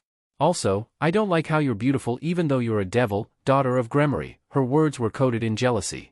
The magician put a blade at Gasper's neck. You move and this child dies. Let's have some fun. The magician stuck out a hand, and started releasing even more magic. Rias wasn't showing any sign of avoiding it, but rather she blocked all of it with her hand. When compared to Naruto's blows, these magic bullets were like throwing pieces of erasers at her. Gasper, please cause me a lot of trouble. I'll scold you over and over again. I'll comfort you. I'll never let you go. Rias smiled kindly to the boy. Bibucho. I? Gasper broke into tears. But, it was from neither fear nor sadness. Naruto nodded his head with a warm smile. His childhood friend wasn't the little girl who she used to be anymore. She was now a leader of her own family, a loving and caring leader. Don't run away. Don't be afraid. Don't cry. Me. Naruto-kun. Akino. Asia. Kiba, Kaneko, Revel-chan and Zenovia as well. We're all your friends, your family. We will absolutely never abandon you. We won't do something like leave you out. Rias screamed out with her releasing all her power of destruction. The old building shook uncontrollably under the pressure of her power. She had gotten stronger now, and she would be the one who protected her family. Well said Rias-chan, Naruto smirked, a blue aura coalesced around him before bursting into a wave of blue flame-like energy. They both attack at the same time. It didn't take for Naruto and Rias to clear out the magicians surrounding Gasper. Rias' mastery over the power of destruction made leaps and bounds after Naruto's training. She easily erased the barrier and magician behind it with a normal magic-infused bullet. Lowering his body, Naruto slashed the ropes that bound Gasper to free the boy after the last which was properly tied and secured in the corner of the room. Gasper, Rias hugged the boy lovingly. I'm so glad you were safe, she smiled to him. Now please put this on. This will help stem your powers, Gasper-kun. Free everyone. Naruto handed Gasper the bracelet Azazel had given him, gently. I will try, Gasper timidly said before putting the bracelet on his wrist. Naruto felt the presence of forbidden Baylor view fade away, and nodded his head. Everyone was unfrozen and back to normal now. They joined the fight outside. Naruto should be there soon to join in the fray. Let's go, Rias-chan, Gasper-kun. There is another battle waiting for us outside, Naruto said and led the two of them outside. Gasper was extremely nervous, but he also wanted to help, so the boy slowly walked out with Naruto and Rias while hiding behind the crimson-haired girl. Naruto could only describe the scene outside as a battlefield. The leaders of each faction had created a barrier, collectively, to protect the school from harm while Azazel was fighting an opponent, which Naruto recognized as Katlia Leviathan. She was the old Mao who was replaced by Seraphall. He recognized her immediately, because he had seen her in an old book before. If their enemy was an old Mao, and based on the words of the magician Naruto fought in the clubroom then, the terrorists were all part of the old Mao faction. Naruto thought to himself, this isn't good at all, and created a clone to protect Rias and Gasper. He quickly jumped into the fray confronting the undead magicians. Everyone was having trouble fighting the magicians who were under the effect of Edo Tensei, so Naruto would have to fight and seal them away by himself. While the magicians and terrorists had unlimited power, it wasn't enough to take him on with power alone. Naruto didn't know much about sealing magic or had anything in his arsenal to seal away the undead magicians, but he could still damage them enough so it would take a long time for them to reform. Naruto appeared right behind Revel, who had her flaming wings outstretched. Due to the power she received from him, her wings were larger and the heat of her flames rivaled Yasaka's if he was right. The blonde drills-like hair girl was throwing gigantic flaming orbs to the undead magicians and caused them a great deal of damages. Naruto-sama, Revel let out a sigh of relief, and smiled brightly at him. I'm so glad you're okay. What about Gasper-kun and Rias-sama? They are fine, Naruto nodded his head. Summoning a giant shuriken, Naruto hurled it at group of overzealous, hopeful magicians closing in on Akino and Kaneko. There are too many undead, Naruto-sama, Revel said quickly. We have to find the summoner. Try to locate him, Naruto, Kurama said to Naruto while thinking to himself, there are only 2 people I know who can use this jutsu against us, and if he brought one of them here and brought him back, then we are in big trouble. Closing his eyes, Naruto concentrated the power of senjutsu, but a blinding flash of light interrupted him. Looking up, he saw Vali, with his wings out, and Azazel, who just landed heavily on the ground, next to Rias and Gasper. TCH. So you're betraying me under these circumstances, Vali. Naruto, cursing, disappeared in a flash of yellow when his clone got destroyed. Reappearing right beside Rias, he glared at the Hakuryuku. Vali, what's the meaning of this? He asked dangerously. That's right, Azazel, Naruto-san. While giving off a dazzling radiance, the Hakuryuku stood before them. Katlia came to his side and looked at them with a smirk. The instant you decided on peace, arrangements were made to invoke the sacred gear of the kidnapped half-vampire and begin the terrorist attack. The Hakuryuku ran wild along with me once we saw a good opportunity. It'd be good if we could bury any one of the leaders of the 3 great powers. It was fine if the meeting was broken because of that. And she turned her head to Naruto and looked at him up and down hungrily. Oh Naruto Uzumaki, you have grown up a lot since I last saw you 6 years ago. Naruto's eyes widened along with everyone who was listening in on the conversation between them. Naruto clenched his hand, forcefully, as a cold sweat ran down his forehead. She knew him. How did she know who he was when he never met the old Mao before? What do you know about Naruto-kun? Rias cried out. Her voice coated in contempt for the woman in front of her. Rias Gremory, she smirked, turning her eyes back to the blonde. I see that you haven't killed her yet, Naruto. He had been right about you. You are too soft to finish her life off and too uncontrollable. I had thought that you would kill her the moment you saw Rias Gremory 6 years ago when we sent you out to befriend her and then kill her, to make her death even sweeter. Hayes, I guess she had influenced you and charmed you to become her man, didn't she? And that was the last straw breaking the camel's back. What are you talking about, huh? Naruto roared, and his body burst into golden flames. He shot up from the ground with a sonic boom. Vala's eyes widened at the speed Naruto moved at. The next thing he knew, Katlia had disappeared. Boom! Everybody present on the battlefield turned their head to the sound, and saw a massive column of dirt and smoke rising from the ground. When everything cleared out, they saw Naruto standing, with his golden features and long cloak with black lines, holding Katlia's head in his hand as he repeatedly slammed her into the ground. No one had ever seen Naruto his angry before. Shut the hell up, you know nothing about her. He roared, bringing Katlia up to his eye level before throwing her, like a rag doll, into the sky. Then he reappeared in front of her, with his arm reared back, and punched her with all his wrath. Every bone in her face broke. She was sent shooting to the ground like a rocket. Naruto held his hand high, a large Rasengan coalesced in his palm with 3 normal-sized Rasengans orbiting the central one. The technique reminded them greatly of a planet with 3 moons flying around it. Naruto appeared right beside the lying, motionless body of Katlia and held her up by the throat. Rias, she is everything to me and you just insulted her, he muttered before slamming the empowered Rasengan into Katlia's stomach, sending her spiraling away in a white wave-like vortex. The whirlwind tore through the ground of the academy with great power and wind before leaving the old Mao, Katlia, planted into the wall, her body covered with her blood. Dead or not, Naruto had just defeated a Mao-class devil. Naruto fell to his knees and the energy around him disappeared. Tears leaked out of the corner of his eyes. Had it all been faked? Naruto wondered to himself. She said he had been sent out to befriend Rias Gremory before killing her. For what? For the look of utmost betrayal as the girl imprinted the memory of her killer, her friend? If so, then wasn't Naruto playing along all this time? As her best friend, he had cared for her, protected her from harm just so that someday he would kill her. Now Naruto understood his actions that day when the Yukai attacked his home to abscond with Kunu. He was meant to kill Rias from the beginning. The void in his memory when he woke up in that comfortable bed in the castle must be his attempt of assassinating Rias. A pair of slender arms were wrapped around his neck, pulling him closer to the owner. Looking up, Naruto saw Rias, kneeling near him, smiling at him warmly. It's okay, Naruto-kun, it's alright. Rias brought her head closer to him and rested her head on top of his. Rias-chan. Naruto closed his eyes, thank why. Naruto pushed Rias off his body forcefully, making her look at him in surprise. A snake shot out from the ground and sunk its fangs into his shoulder. Its fangs punctured his skin and injected venom into his bloodstream. Naruto-kun. Rias and everyone yelled out in horror. Damn it, senpai. Issei, with Ascalon in his hand, the weapon that Michael had lent him to fight with, broke into a dash, pumping his legs furiously. He cleanly cut the snake's body off before pulling the head from his shoulder. The effect of the toxin began when Naruto shouted in pain and fell to the ground holding his shoulder. Arg! Stay calm Naruto, we will heal that for you. Kurama roared inside of Naruto's mind as red energy erupted around him, purging the venom out of his system. Issei offered Naruto his hand, which the blonde gratefully took.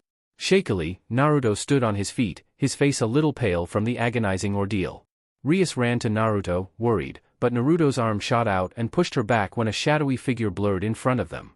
Who appeared was a man with long, black hair and pale skin.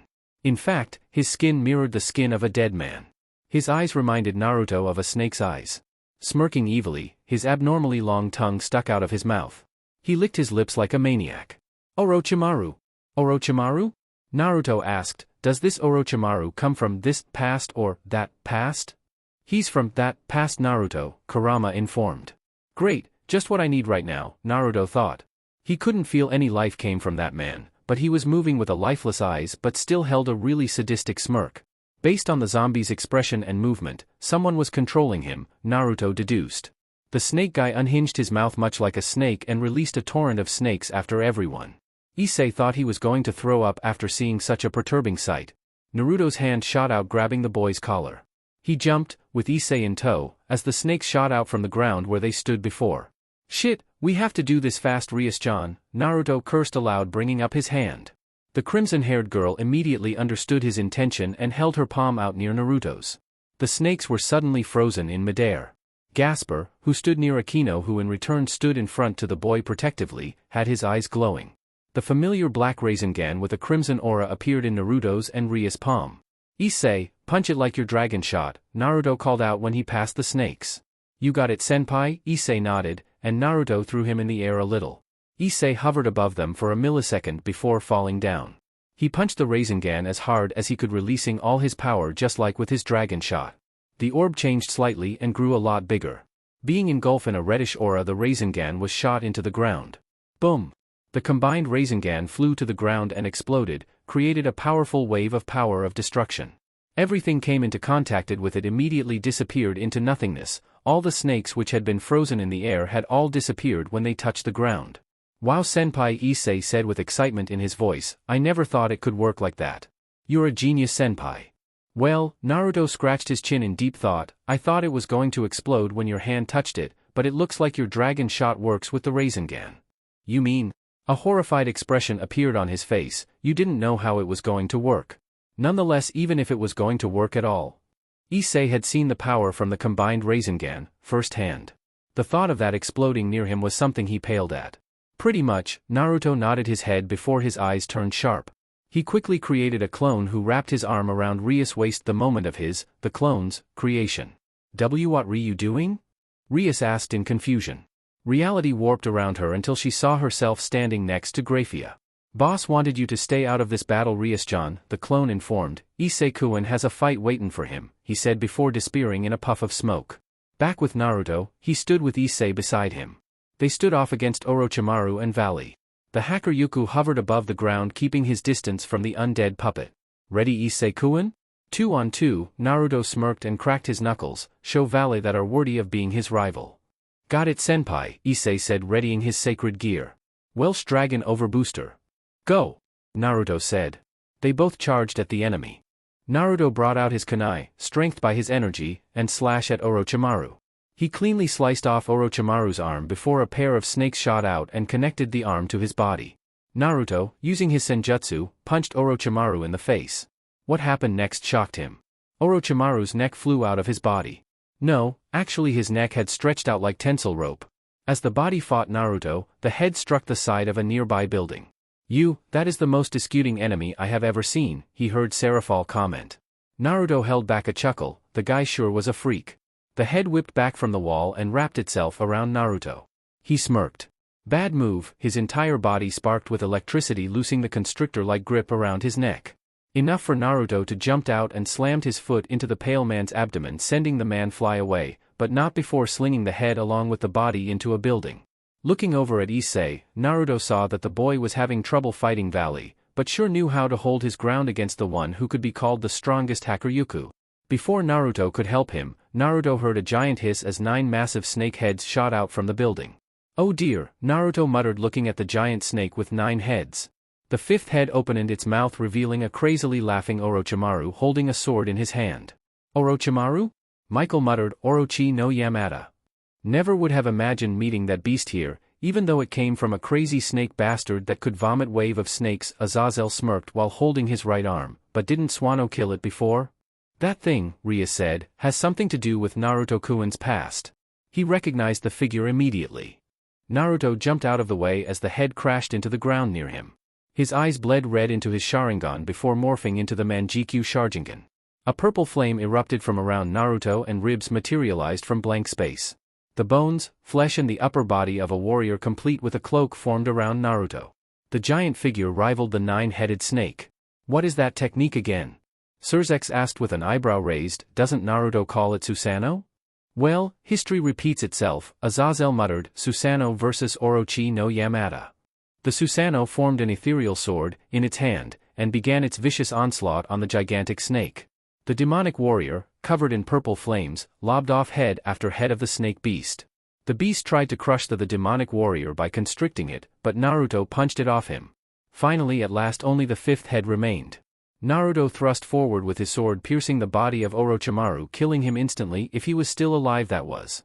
The undead was still there, but Grafia and Gabriel was working together to seal all of them, so he didn't have anything to worry about.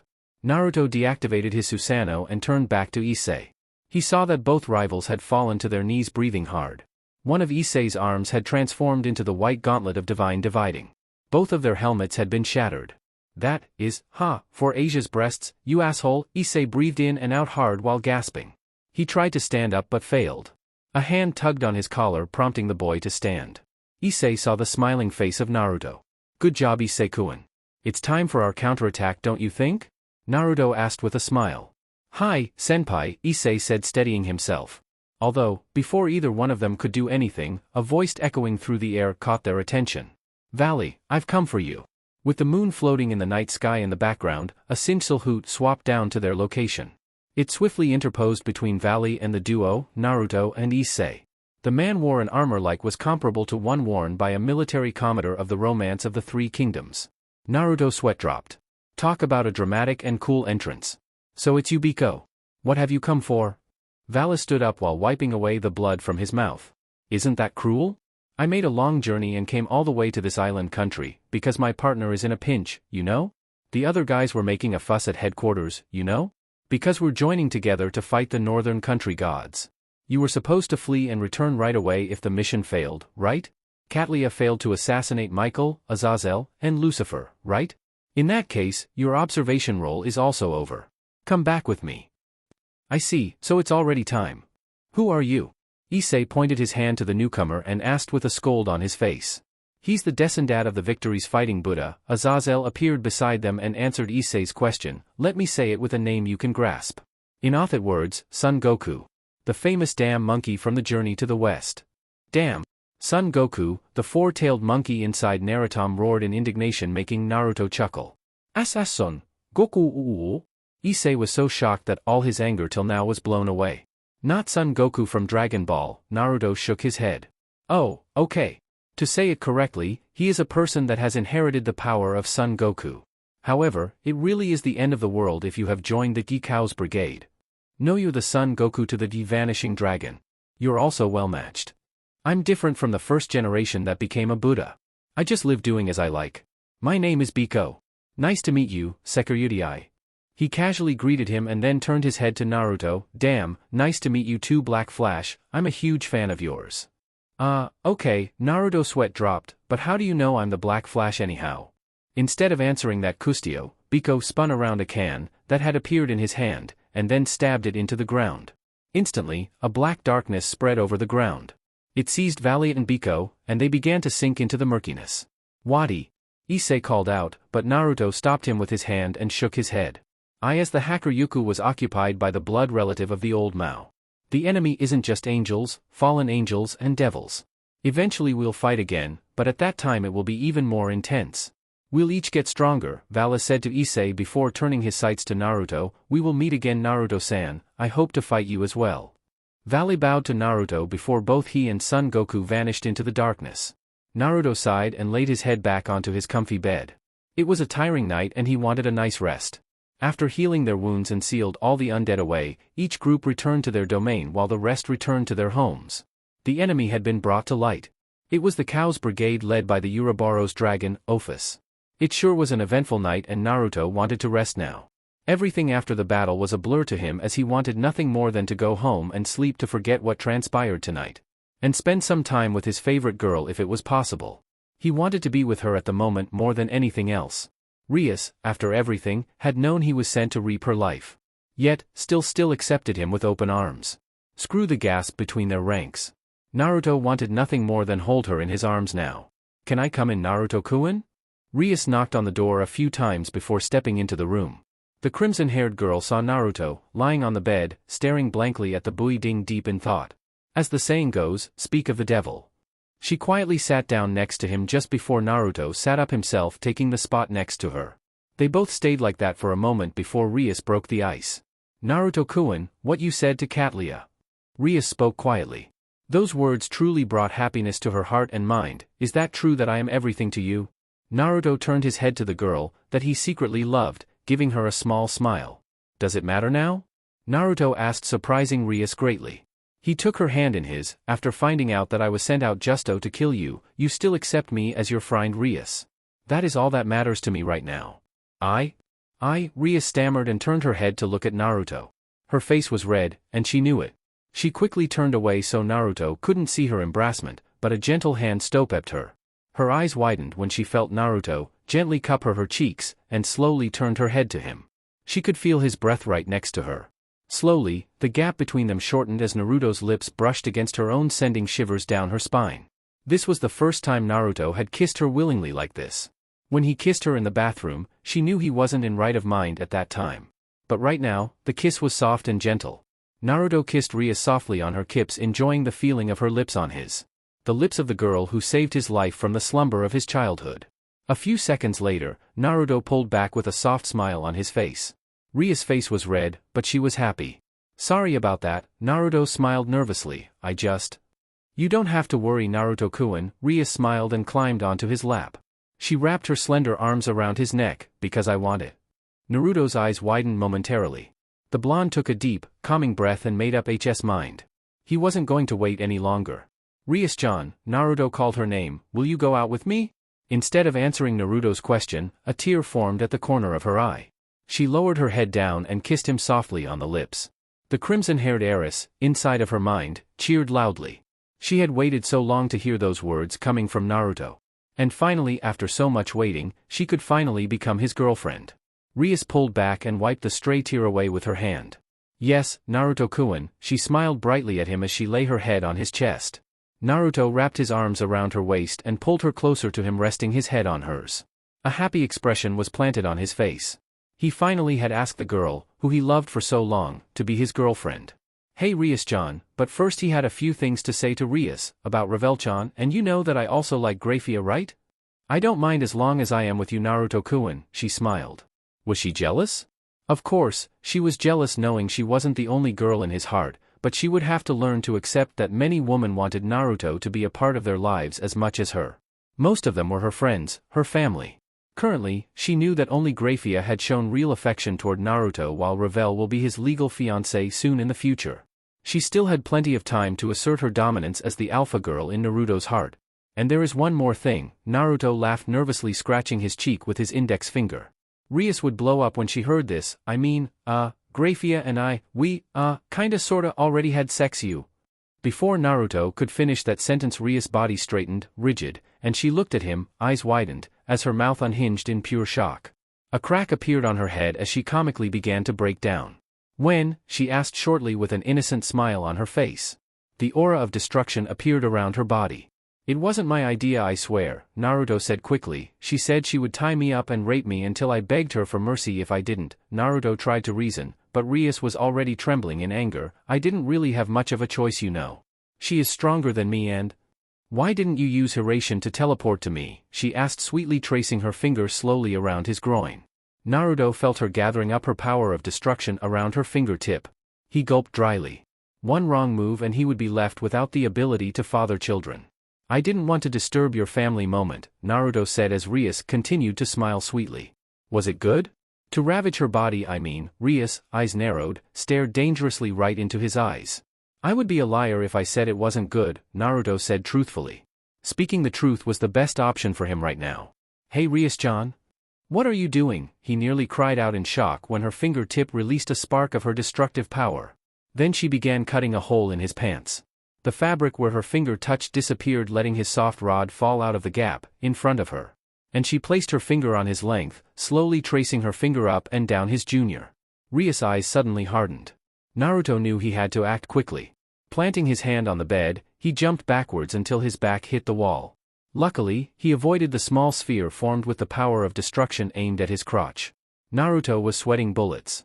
She had aimed directly at his crotch. The orb burned right through the mattress like a wet paper bag. Her magic completely almost destroyed the bed, burning a small hole in it. She was trying to castrate him. Once more, Rias climbed into his lap. The boy was too afraid to move now as he repeated what she had done before, namely form an orb at her fingertip. Am I your girlfriend now, Naruto-kun? She smiled sweetly. Naruto, dumbly, nodded his head. It would make for an arousing sight having her trace her soft finger up and down his length sensually like that if it wasn't for the fact her finger was coated in the power she had inherited from her mother. It was a terrifying idea to think about his penis being reduced to nothing. There is another lemon here, link in description if you want to read it. Naruto DxD, Purpose of Living. Volume 1, The High School Life Begin. Chapter 18. Naruto, Naruto, Naruto, ah. Here I am, Naruto muttered under his breath while scanning the board in front of him. Posted on the board were the results of the semester's scores before summer vacation. Naruto was looking forward to seeing his scores and how he placed after working so hard in his studying. Naruto nearly cried when he saw he was in third place. Being ranked third for the third years wasn't so bad for him, but he had smoothly cruised through the midterms. Who was able to best me? From his rank of third place, Naruto's eyes climbed the figurative ladder. At the top he saw the name Sona sitting on the top with perfect scores to boot. Then who was in second place? It was... Hey Naruto-kun. You are already here? A crimson-haired girl walked up to and stood next to him. She looked at the board. Ah, second place? Not bad I suppose. Still, Sona beat me this time. Congratulations Rias-chan, Naruto smiled. He wasn't a pushover when it came to studying and he knew it. But Rias wasn't called a genius for nothing. He had heard about her scores from when she used to study in the underworld. They were truly exceptional. There would be no way he could surpass girlfriend. It has been 2 months since the three factions meeting. Now, Rias and Naruto had officially become a couple despite the fact they hadn't gone public about it. According to Grafia's wizened advice, being with Rias, who was heir of one of the most powerful and influential devil households, would incite their disparagement of Naruto. He already had the hubristic nobles clawing at his throat, so why give them another reason to attack him? Despite only being a low-class devil, Naruto was regarded as the strongest youth. He still needed proper stature as being part of Surzek's peerage wasn't enough. So until he became a high-class devil or, better yet, an ultimate-class devil, their relationship should remain a secret even though the two spent a lot of time together. Did he mention the hot, passionate sex they have? They only had sex with each other if the other residents were out for business, namely summoning requests. The sex wasn't too rough nor too soft for their liking. The couple really enjoyed cuddling with each other while making love. Grafia was the only one who caught them in the middle of their sessions. Naruto couldn't shrug the feeling that she did it on purpose. He had never seen Rias so happy and cheerful before. He was glad that his childhood friend shared mutual feelings of love. But still, he would have to tell Rias' parents the truth about them. Summer vacation was nearing and so did the time for Rias to return to her parents' estate. Of course, she would bring all of her peerage along with her. There would be no other opportune time for Naruto to tell her parents about their relationship. He got nervous thinking about it. Lord Gremory and Venelana were people he considered as his parents after all. Another thing that plagued his mind were his memories. After the eventful encounter with the zombie puppet, Orochimaru, who was a figure from his past, Naruto couldn't ignore the fact what more and more enemies, from his past, will endanger his friends. This summer vacation he would definitely prod the information from Kurama, who was the only one who could answer all of Naruto's questions about himself. There was the fact the first memory he received from Kurama showed him, a year older from his first fateful encounter with Rias, where he had become a genin. It bugged him still. Third place? Not bad kid, a familiar man in his early 20s, who had incredibly handsome features, commented from beside Naruto while idly rubbing his chin. Yes, it was none other than Azazel, the governor leader of Grigori, who happened to be the advisor teacher of the Occult Research Club. As incredulous as it sounded, Naruto had to endure an everyday torture consisting of Azazel's ranting ranging from his fishing trips to his days fooling around with girls. To Naruto, his man had no shame at all when he talked about girls. He didn't even mind having an affair with the high school girls in this academy. Sir's had requested Azazel to become a teacher, so the man found it hard to refute. But still, Azazel proved to be a good teacher, and proved himself to be helpful when he planned out training schedules for Rias peerage to help them grow stronger. Due to the man's massive deposit of knowledge on sacred gears, Azazel was the most suited to create regiments for those who had a sacred gear. Naruto-sama, a slender pair of arms snaked around his neck drawing unwanted attention from the males within their immediate vicinity. Then again, Naruto drew a lot of attention by simply standing next to the school's #1 idol, Rias Gremory. "Oh hey Akino-chan," Naruto grinned. Akino was the only person Naruto knew who would casually glue herself to him in this manner after all. Rias, looking at the scene, got a little pissed off at Akino's display. Her urges to discipline her queen weren't as strong as before because she had now become Naruto's girlfriend. There was nothing to be afraid of when Akino smothered him like so. Still, the Yamato Nadeshiko didn't have to outright flirt with Naruto in public like that. And Naruto shouldn't just stand there griming like an idiot. After all, he had a girlfriend and was in a secret relationship with his maid for Mao's sake. "Mao, let's go to the clubroom, Naruto-kun," Rias said, trying her best to hide her annoyance and to sound as cheerful as possible. She, hugging Naruto's arm, pulled Naruto along with her as Akino followed from behind them while giggling softly. "I'm home," Naruto called out when he stepped through the door frame with his usual entourage plus an add-on, Zenovia, following him. Under the orders of Sir's, Zenovia would also move in to live with them to strengthen the bond between each member of Rias peerage. Issei and Asia were also extended the same, but they refused, saying they wanted to live within the Hyudu residence. Naruto, of course, understood their reasoning, and thus didn't try to force them to move in with them. "Welcome back, Naruto-sama, everyone," Naruto smiled to Grafia before throwing his bag onto the couch. He, then, proceeded to fall face first. After laying there for a few seconds, Naruto flipped over and stretched his body. Even though Naruto was done with tests, school was still troublesome and full of boredom. "Naruto-sama?" Revel, walking up to him, asked worried, "Are you tired? Am I pushing your schedule too hard?" "I knew it, I shouldn't." Revel stammered, panicked. Naruto stopped her fretting by laying his hand on her head and gently rubbing her soft golden hair. "Nah, I'm not tired at all. Don't worry, Revel-chan," Naruto turned his head to her and smiled, "the schedule you made for me is perfect. You don't have to worry about it, okay?" "Oh okay, of course," Revel suddenly stood up and laughed, "I should know better that there was no loophole in my schedule." She ran away with a blushing face. Naruto chuckled. Talk about tsundere. Naruto felt a depression in the couch. He knew that his girlfriend just sat down near where his head lay. She, with a gentle touch, lifted his head. Naruto sighed happily at the feeling of what Issei had proclaimed when he first saw it. The legendary lap pillow. Rias' thighs were soft. They felt incredibly comfy. The way she ran her fingers through his spiky mane was pleasing to say. If possible, Naruto would like to stay in this position forever. He needed to promote up to high class, so he could publicly declare their relationship. "Fufu, you seem to enjoy yourself, Naruto-kun," Rias smiled as she turned on the television. She had always enjoyed giving Naruto a lap pillow back when they were young, and her crush for the blonde had developed fully into love. "What, I can't enjoy my girlfriend's lap?" Naruto asked playfully in a low voice. They were alone with the exception of Ikaros.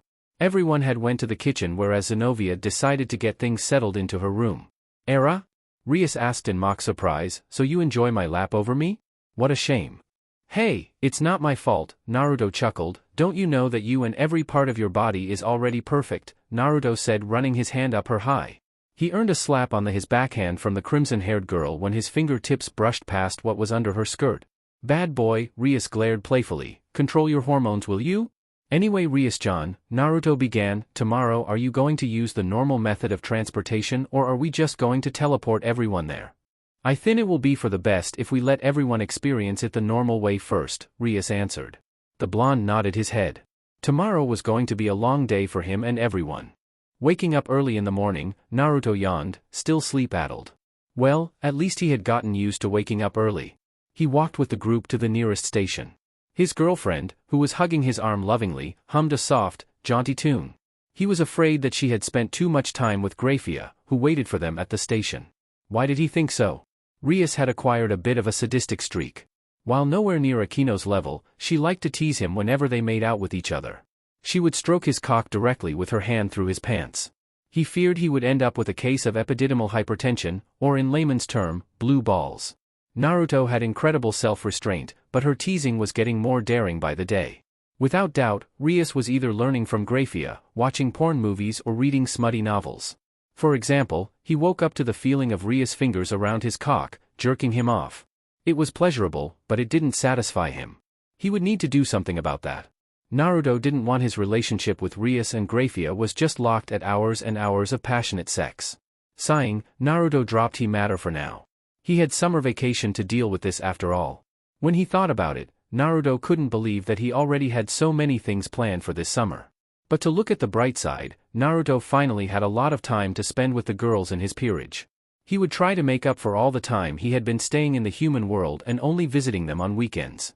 While they absolutely had no problem with him being away from them for extended periods of time until he became a high-class devil, he knew that the bond between him and his peerage would only strengthen when he individually strengthened the bond he had with each and every single one of them. Not even Ravel was an exception. She was one of his bishops as well as his fiancée. He hadn't spent much time with the younger blonde, and hoped that she wasn't angry at him for not spending time with her, the one who would become his wife in the future. He would never stoop to as low as Riser's level, who held no love for his fiancée, rather former fiancée, and regard women as a pieces of meat and breeding stock. Naruto had heard of Riser's condition from Ravel. An eerie smirk crept to his face just thinking about it, making Ravel stagger in shock. Suited the bastard all right, he deserved it. Everyone, including Ikaros and Ravel, went down to the platform. They all looked around and spotted Grafia waiting for them near an elevator within her usual outfit. This wasn't her day off, she preferred her maid outfit for the day.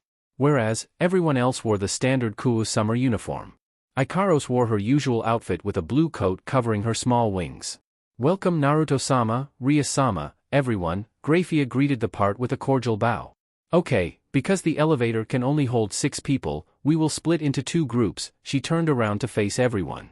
Pointing a finger at the newly reincarnated devils, Issei, Asia and Zenovia, "You 3 will go with Akino, Naruto and I Yuto, and the rest please go together with Azazel afterwards." "Yes, Bucho." Naruto stepped into the elevator with the first group. Rias took out what appeared to be a card from her skirt pocket, and inserted it into an electronic panel. Pi. An electric sound was emitted from the panel, and everyone felt the elevator begin to move down. Issei and Asia could not hide their surprise. Zenovia just tilted her head as a small reaction. Rias and Akino saw the shock states of Asia and Issei, and giggled a little at their expense. "Beneath this station there is a secret level," Rias explained to them. "Bucho, even though I grew up in this town, this is the first time I am hearing of such a thing," Issei gasped in surprise. Then he looked at Naruto, who had an amused expression on his face. "Senpai, have you known about this station?" "Ah, Issei-kun," Naruto scratched the back of his head. "I grew up with Rias and everyone in the underworld for most of my childhood, so I have never used this kind of transportation before. Plus, with Hiration, I don't have to use any magical seals either to go there, you know." "Seriously, Naruto-kun?" Rias shook her head while Akino just giggled. They kept descending for another minute until the elevator stopped. After the doors opened, Rias urged them forward with a, "Go ahead." Well, that was impressive to say the least. Naruto smiled while looking around the platform that was for devils only. It was huge, bigger than any platform Naruto had seen in his life. After walking for a few more seconds, they stopped in front of a massive crimson train with the symbol of the Gremory household. They were going to have the entire train to themselves. Having known how rich Rias' family was, Naruto did not gasp with his mouth open like a fish like Issei currently was. Before he could follow Rias into the train, Akino suddenly linked hands with him. It wasn't like when he received hugs from the busty girl whenever they walked together. Naruto, looking down, saw Akino's face. She was smiling softly while looking down demurely. He had never seen Akino acting like this before. It was like she was a normal girl instead of the erotic and sadistic queen he knew, who liked to tease him. Seeing her act like this perplexed him. Naruto squeezed Akino's hand gently, make the young woman's cheeks redden a little. She sighed in happiness. Such an action from Akino did not go unnoticed by Rias. She was fuming in jealousy at the sight of the two couples, Akino and Naruto plus Asia and Issei, holding hands. Akino enjoyed the feeling of Naruto's hands. She had seen how Rias and he had spent a lot of time together lately. They were more comfortable with each other. That made Akino feel lonely. She thought she was falling behind Rias. She knew that Naruto had yet to recognize her feelings for him yet. But this summer she was going to show Naruto her love for him. The two walked inside the first train car and sat down with Rias occupying the chair in front of them. The first car was reserved for important devils such as Rias, Naruto, or Ravel. However, Naruto decided to sit in the center with everyone. Rias and Ravel soon appeared and they sat down. Ravel took her spot in Naruto's lap with Rias and Akino at each of his sides. Soon, after everyone made themselves comfortable in their seats, the departure whistle sounded. The train began to move. Asia and Issei sat together in the seats behind Naruto's group while Zenovia took the seat facing them. Kaneko, Gasper and Kiba occupied the seats next to them. Thought Kaneko looked like she wasn't too pleased with Ravel usurping her seat, and wasn't in a good mood for argumentation. Azazel sat at the end of the car. The man had already nodded off into sleepland. Ikaros, sitting across from Naruto, had her eyes locked on his form. In her arms was a large watermelon. Grafia excused herself to service the needs of everyone. Apparently, the maid was restless when sitting down, inactive, for too long. The train zoomed by for several minutes. Naruto closed his eyes and rested his mind for a moment. His head slumped to the side, resting on Ria's shoulder, as he drifted off. Seeing that Naruto had fallen asleep, Ravel decided it was best for her to get out of his lap. She occupied the seat next to Ikaros. He looked so cute sleeping like this. Akino smiled at Naruto's sleeping face. She slowly removed her hand from Naruto's loosened grip. He sure is. Rias nodded her head with a smile. She looked out the window letting Naruto rest his head on her shoulder. Grafia soon appeared with a blanket in her hand, and gently draped it over Naruto's form to keep him warm. It was summer so the train's air conditioner was blasting freezing air, so it was pretty cold in here. Rias let Naruto's head fall into her lap. Akino reset his legs so they rested on his lap to make him more comfortable as he slept. The blonde unconsciously snuggled closer to the girls, making them smile gently. The group behind them looked at Naruto and smiled. Issei grinned widely at his favorite senpai, who he got the honor of fighting alongside with. Of all the people they knew, Naruto was the only who deserved a break more than any other. He had done so much for them after all. Be there for them, be strong for them, cheer them on so they can continue to move forward and protect them whenever they needed him. And yet, he asked for nothing in return. I won't let you lay another finger on Naruto-kun. Why did you come here? He ID too much for dash. No, I felt like being selfish. What the hell are you saying? That's no excuse for jumping into a dangerous fight like this. I'm here because I want to be. I'd always cry and give up right away, always getting it wrong, until you Naruto-kun showed me the right path to follow. I chased you forever, always wishing that someday I would catch up, always dreaming that we would walk side by side, always trying to make it where you were. You saved me, your smile changed me from who I was. I'm not afraid to protect you, even if I die doing so. Because I love you, Naruto-kun. Hinata. Naruto shouted and sat up with unimaginable speed, looking around frantically with a tri-pronged kunai in his hand. His body was drenched in a cold sweat as his eyes shot wide. Everyone was looking at him wide-eyed in shock. Naruto sighed, dropping his kunai. It hit the ground with a thud. Falling back into the chair, he looked up at the car's ceiling. Naruto-kun, what happened? Rias asked, worried. She was right beside him. Nothing, Rias-chan. Naruto answered quietly. If there was something Naruto was extremely poor at, it was lying when something worried him. She knew he was lying to her. Why? She did not understand. Hinata, that was the name Naruto had shouted out when he woke up. As far as she knew, Hinata definitely was a girl's name. She could see the fear and shock in Naruto's eyes when he scanned the interior with weapon in hand. Kurama, what is happening to me? Was that, Naruto thought inside his head. His mind was filled with questions. Ones he did not have the answer to. By now he had calmed down, but the image of that dark blue-haired girl standing in front of him and saying those words lingered in the recesses of his mind. Yes, Naruto, that was a memory, Kurama informed him. Apparently all the stress you've built up about your past was overloading her brain, so it forced a memory to trigger. I did not know that a memory somehow escaped removal by that man. As far as I remember, you did not know about that memory or had forgotten about it. Kurama. Hinata, that girl, who is she? Naruto asked but got no answer from his partner. Sighing tiredly, Naruto jumped to his feet, gently hustled Rias and began to walk away. Sorry guys, but I need some fresh air, he said lazily and opened the window. In one motion he climbed out the window and to the top of the train. He glued his feet to the top of the car. He needed to think, and no one would disturb him here. Rias wanted to go out there with him as well, but a hand firmly stopped her. Turning her head around, Rias saw the stoic face of Grafia. The older woman just shook her head. Understanding what the maid wanted, Rias returned to her seat and sat down. She didn't know what happened to Naruto and what he saw in his dream, but it perturbed everyone and her. Especially the ones who held feelings for the blonde. She didn't like the sound of it at all. She knew Naruto would eventually have dreams about his past, but he had woken up shouting the name of a girl. Hinata. She wondered who that girl was and her apparent relationship with Naruto. Unknown to Rias, the girls were having the same thoughts as she. After having time alone to think, Naruto sighed and stood up.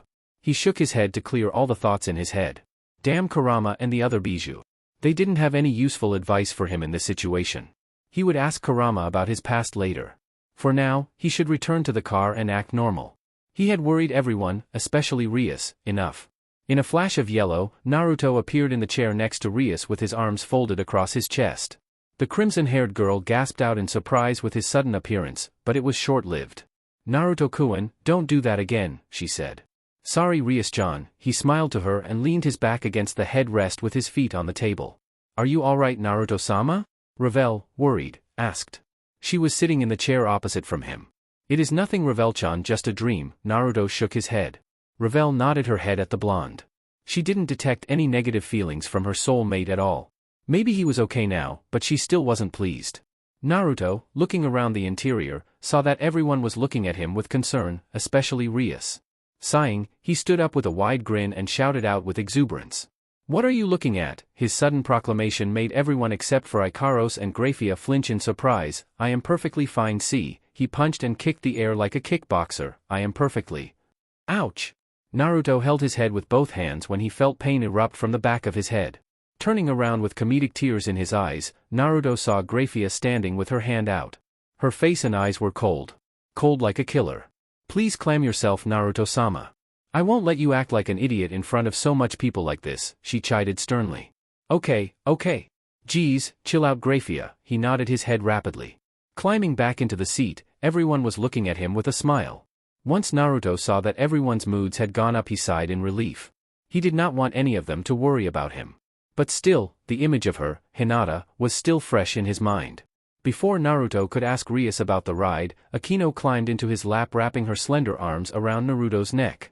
Their faces were mere inches away from each other. Her violet eyes peered directly into his azure. Her lips curled in a seductive smile. She pressed her upper body against him rubbing her impressive bust on his chest while grinding her lower region against his crotch. Naruto-sama I guess you had a bad dream didn't you?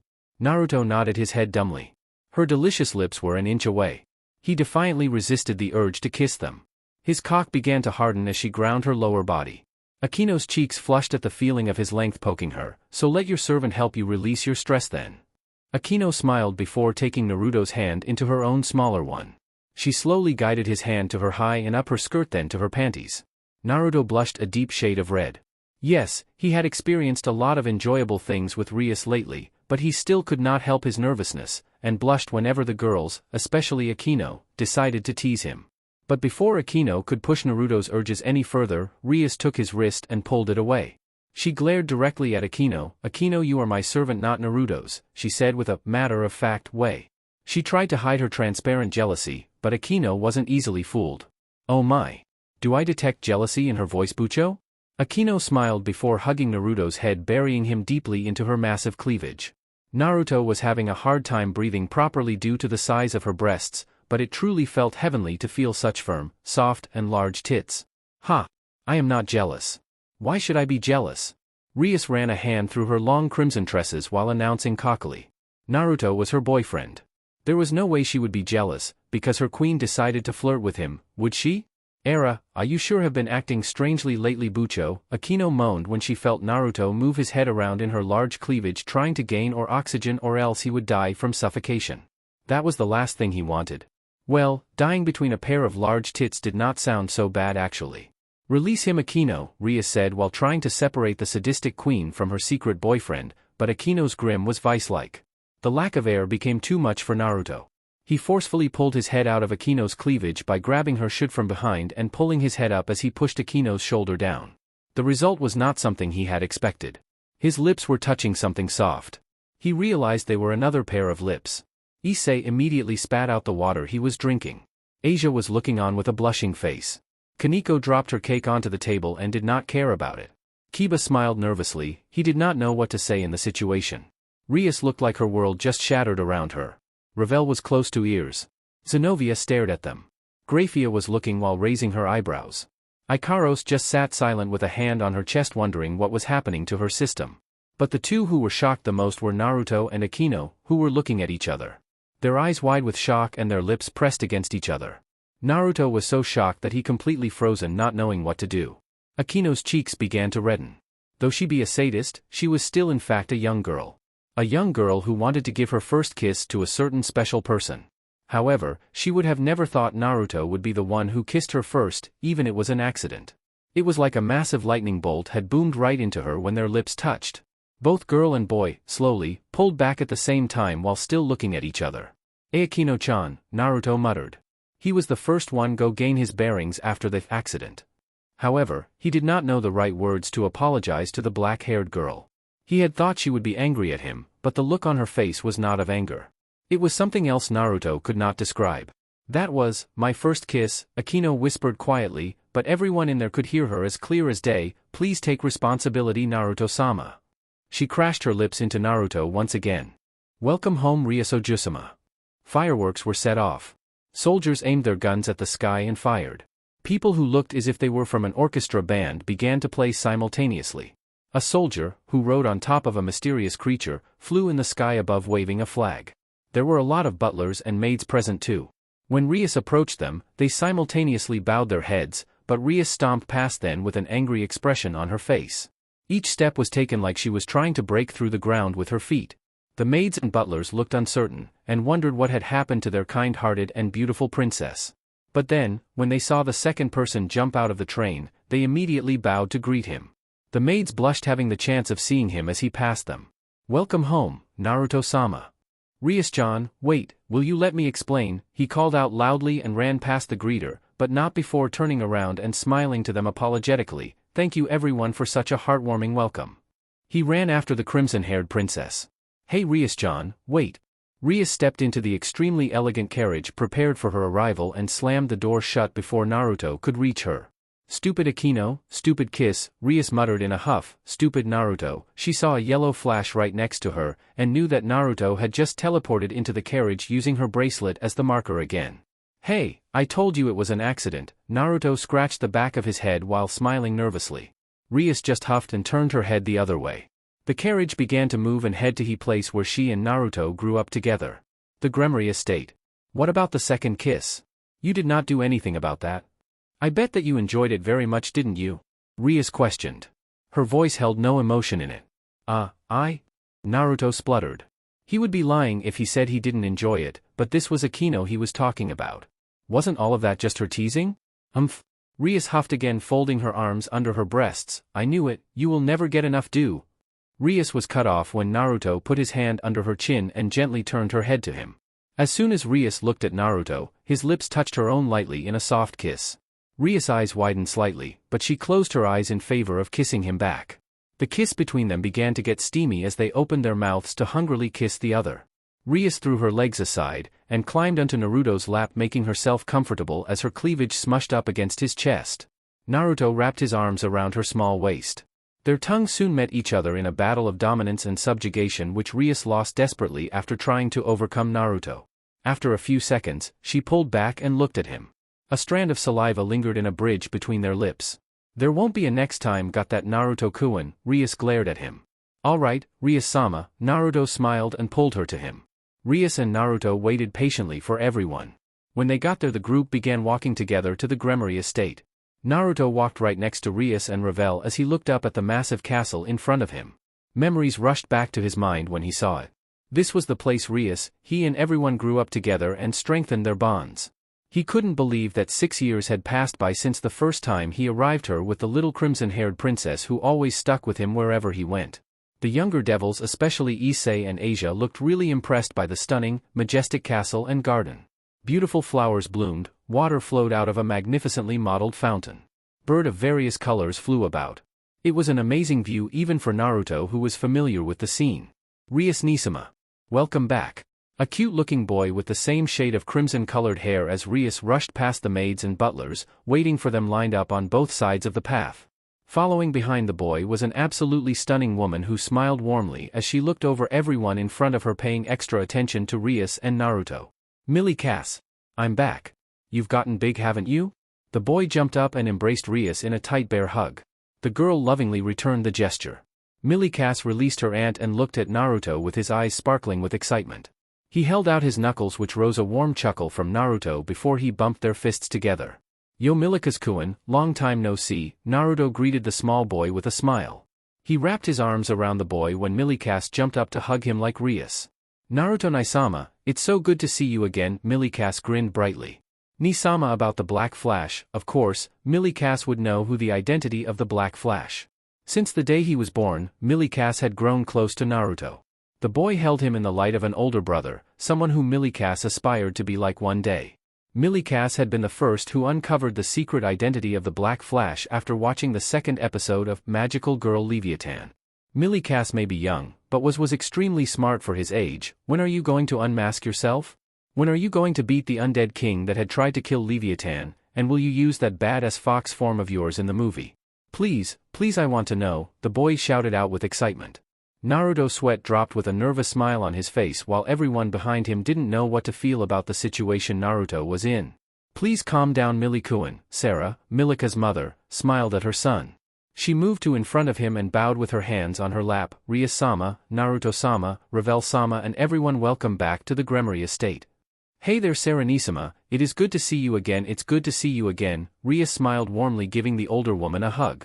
"You haven't forgotten your little brother now, have you?" Naruto smiled, spreading his arms out. Sarah giggled and hugged Naruto tightly. The first time he met the woman was a year after he lived at the Gremory estate. It was summer vacation for Rias, and he decided to use his Hiration to take her to Surzek's castle to surprise her older brother. When he appeared in Surzek's room, his jaw dropped to the ground when he saw his surrogate brother making out with a woman in her late 20s, with raven black hair and a voluptuous figure. Rias, being the first to react to the sight, quickly screamed out "hentai" and released her power of destruction everywhere, alerting nearly all the servants of the castle and, of course, Grafia. She left Surzek alone with his wife for some private time. Although, no one would have turned out like this. It ended up with Surzek lying on the ground, his body beaten and bloody, for doing 18-year-old plus activity in front of children. Sarah wasn't let off so easily. She received a scolding from the strongest queen for letting Surzek do whatever he wanted. Naruto and Sarah had become great friends with each other. Naruto considered her to be like his sister. She was the wife of his surrogate brother after all. They shared many similarities. They were roughing it out on the streets until a Gremory found them and extended a hand. They were given a new lease on life. The nobles or higher-ups had issues with them about the class problems. Well, that was the story for another time. "The years have treated you well, Naruto-sama," Sarah pulled back with a smile. "The last time I saw you, you were just 14 years old and still a little boy. Now look at you, the strongest youth of the underworld." Hee, Naruto scratched the back of his head with a smile. He wasn't used to receiving compliments that well. "Don't, Ne-sama, it would only boost his ego, which is big enough already," Rias said with a smirk, getting a cry of "hey" from Naruto, but she ignored it. She turned around and introduced the mother and son combo to her peerage. "This child is Millie Cass Gremory. He is the son of my brother, Surzek Lucifer, and my nephew." Then her voice became serious when she turned to Sarah. "This is his wife, Sarah Gardner. Please keep his information between us." Noting the confused looks on his Kohai's faces, Naruto decided to explain. "Like Serenissima started out as a devil on the streets without a family or status. When she married Surzek Senai, they couldn't publicly disclose that bit of information. It had to be kept a secret because Ne-sama was still a low-class devil at the time. So unless she was promoted to high class, she won't be viewed as Surzek Nii's legal wife. This is a high-class society, so a Mao can't take on a low-class devil as his wife, as those so-called nobles say. I have made it to mid-class," she smiled gently. "While most of you think that I'm Surzek Skuin's wife, I am just like you, so." Sarah smiled nervously. She never let the idea of being the wife of a Mao stoke her ego. For a majority of her life, she slept on the ground in some abandoned building, hoping that a miracle would happen, just like any homeless devil dreamed of. She knew how hard life could be, thus she never looked down on anyone just because she was Surzek's lover. "I want to be your friend, that is all." All of them nodded their heads with a smile on their faces. Naruto placed a hand on Sarah's shoulder and nodded his head when she turned around to look at him, earning a smile from the beautiful woman. Thank you everyone. She then turned to her son and gently tugged him to Rias peerage. Come on, Millie-kun. Yes, I am Millie-kas Gremory. Nice to meet you all, Millie-kas greeted politely with a small bow. Because only the person who succeeded the title of Mao can retain the name, this child is a Gremory even though he is my brother's son. He's also next in line for family head after me, Rias explained, taking her brother's hand in her own. Come on, let's go inside the residence. Everyone followed her into the castle. Most of them was looking around in awe and utter shock at the elegance of this castle. Naruto smiled. This place hadn't changed at all. The only time he had seen it was Rias' engagement party. Oju-sama, I would like to show everyone to their rooms at once. Grafia suddenly appeared next to Rias and spoke with her usual stern voice. She, then, raised her hand and maids gathered around them. Issei was particularly gasping at the sight of so many beautiful women. You're right, I have to go greet mother and father after coming home as well. Rias. So you've returned. At that moment, a woman's voice echoed from above them. Naruto, looking up, smiled at Venelana, Rias' mother, who was slowly walking down the stairs. She looked almost exactly like Rias with a few differences here and there. Namely, her hair color, which was brown. But all in all, she was a true beauty like his girlfriend. Before Venelana could get to them, Naruto elbowed Issei right in the ribs to rid the boy of the perversion clouding his eyes aimed at his girlfriend's mother. Ka-sama, I've returned home. Rias smiled at her mother and gave the woman a hug. Mmothe-year? But no matter how you look at her, this young woman is not that much older than Bucho. Issei exclaimed out in shock, earning another elbow in the ribs. This time it was Kaneko who did the deed. To say such a thing, that I am a young woman. Venelana touched her cheek with her hand and smiled. Naruto shook his head.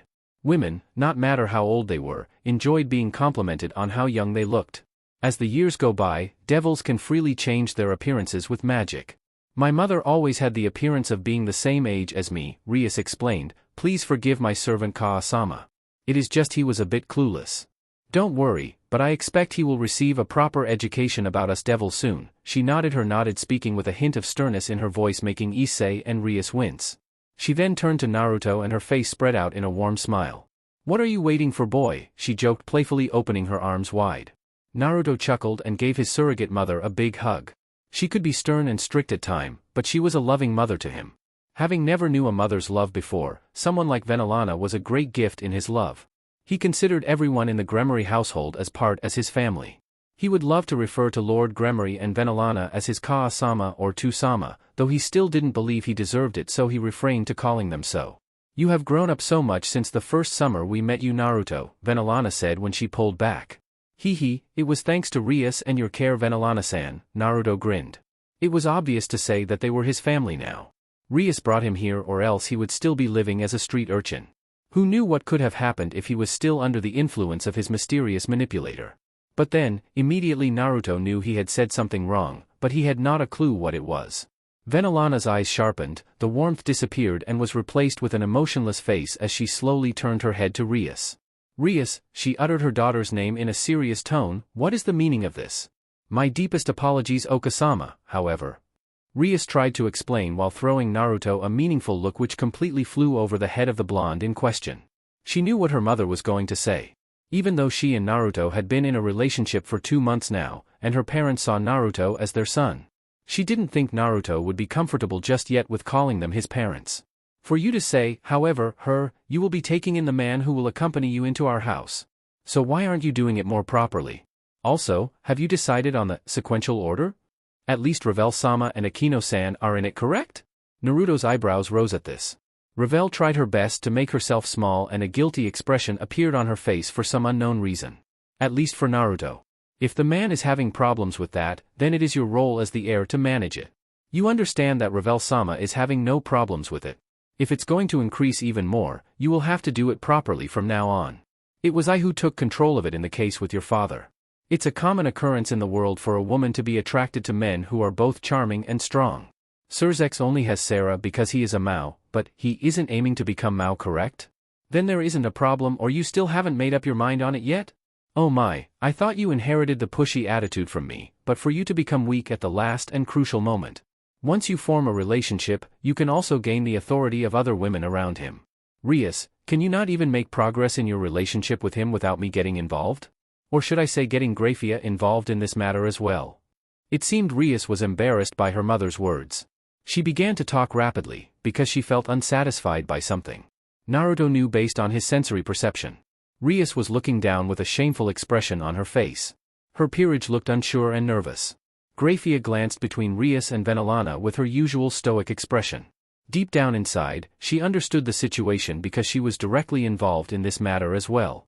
Ravel, who wasn't directly involved in the conversation between the mother and daughter, felt she was somehow at fault. After all, Rias and she would be Naruto's legal wives in the future.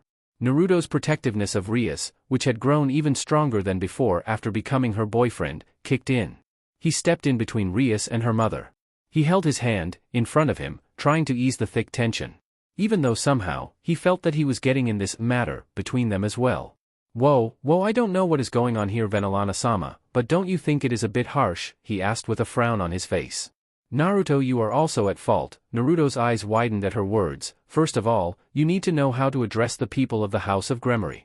Calling me Venelana-san or Sama is unacceptable. You must call me by either Okasama or Hahode. You're kidding, right? Naruto asked with a sheepish smile. I mean, sure, I have been staying here for nearly 6 years now.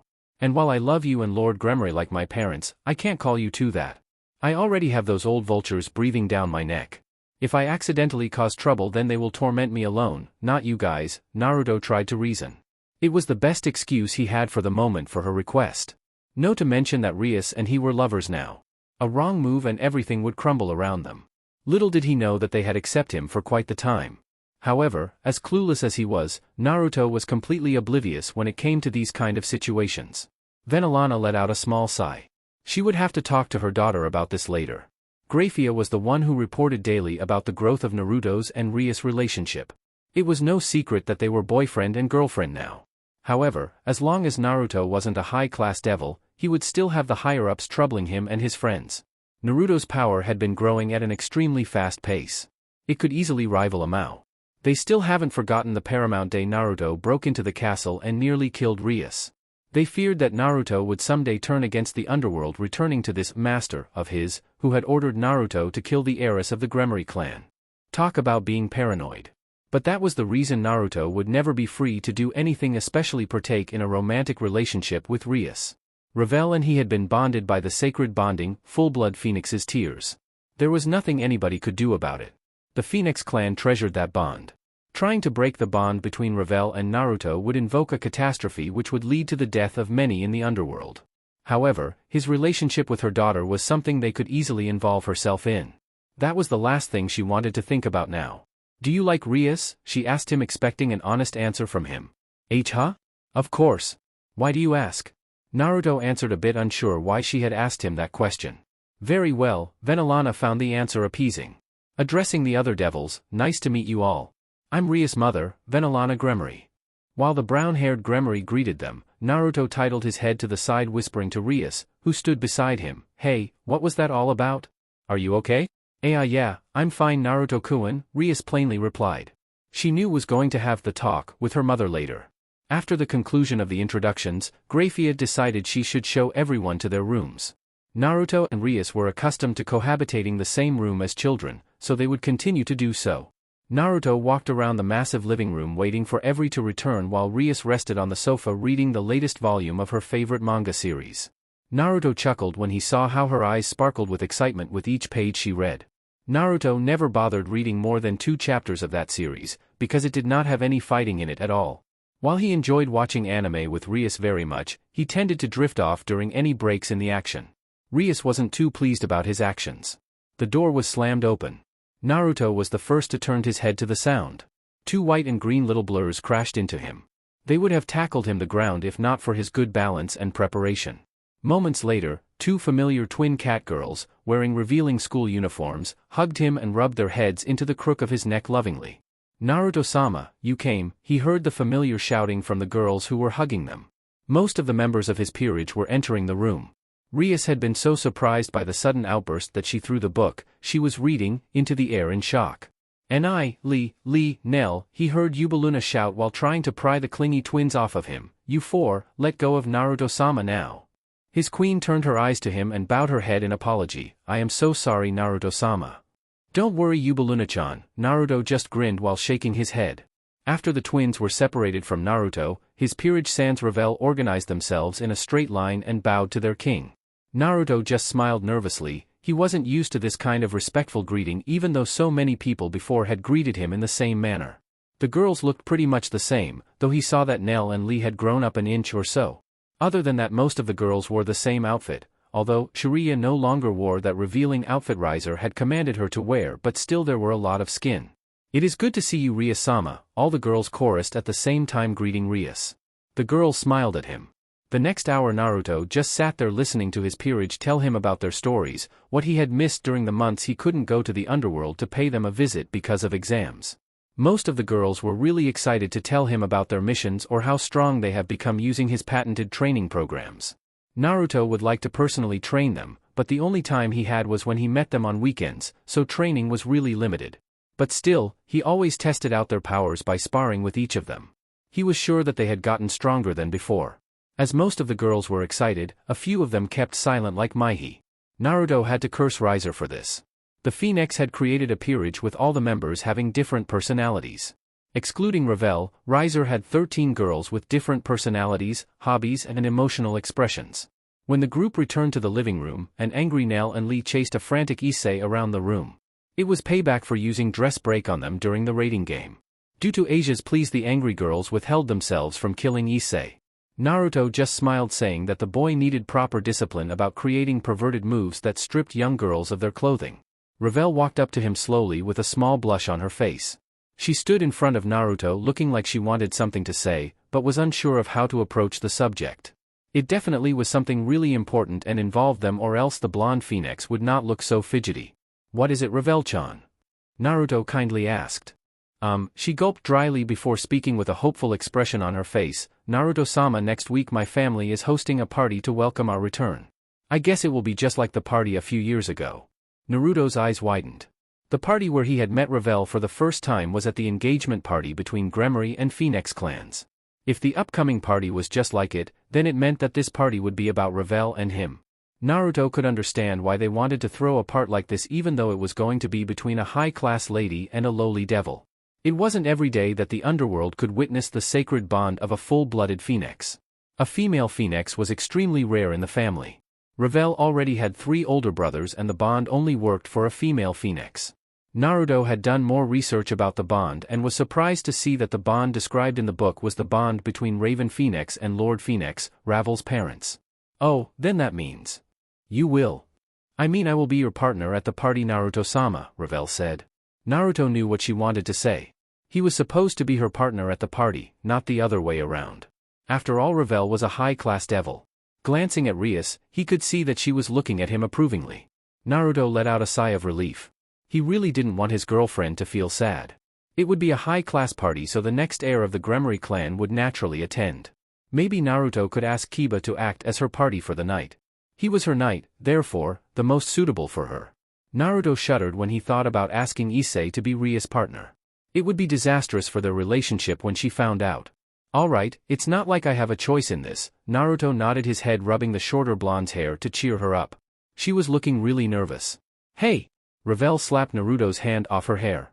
Before anyone could blink, Ravel's bossy attitude returned. She folded her arms under her modest chest turning away with a huff. You should be grateful that you can accompany a high-class lady like I to the party Naruto-sama. Right, Naruto chuckled before going back to spending time with the others. He was surprised to see that Kaneko didn't react like she always did whenever he rubbed Ravel's hair. Her emotions were odd with a hint of sadness thrown in.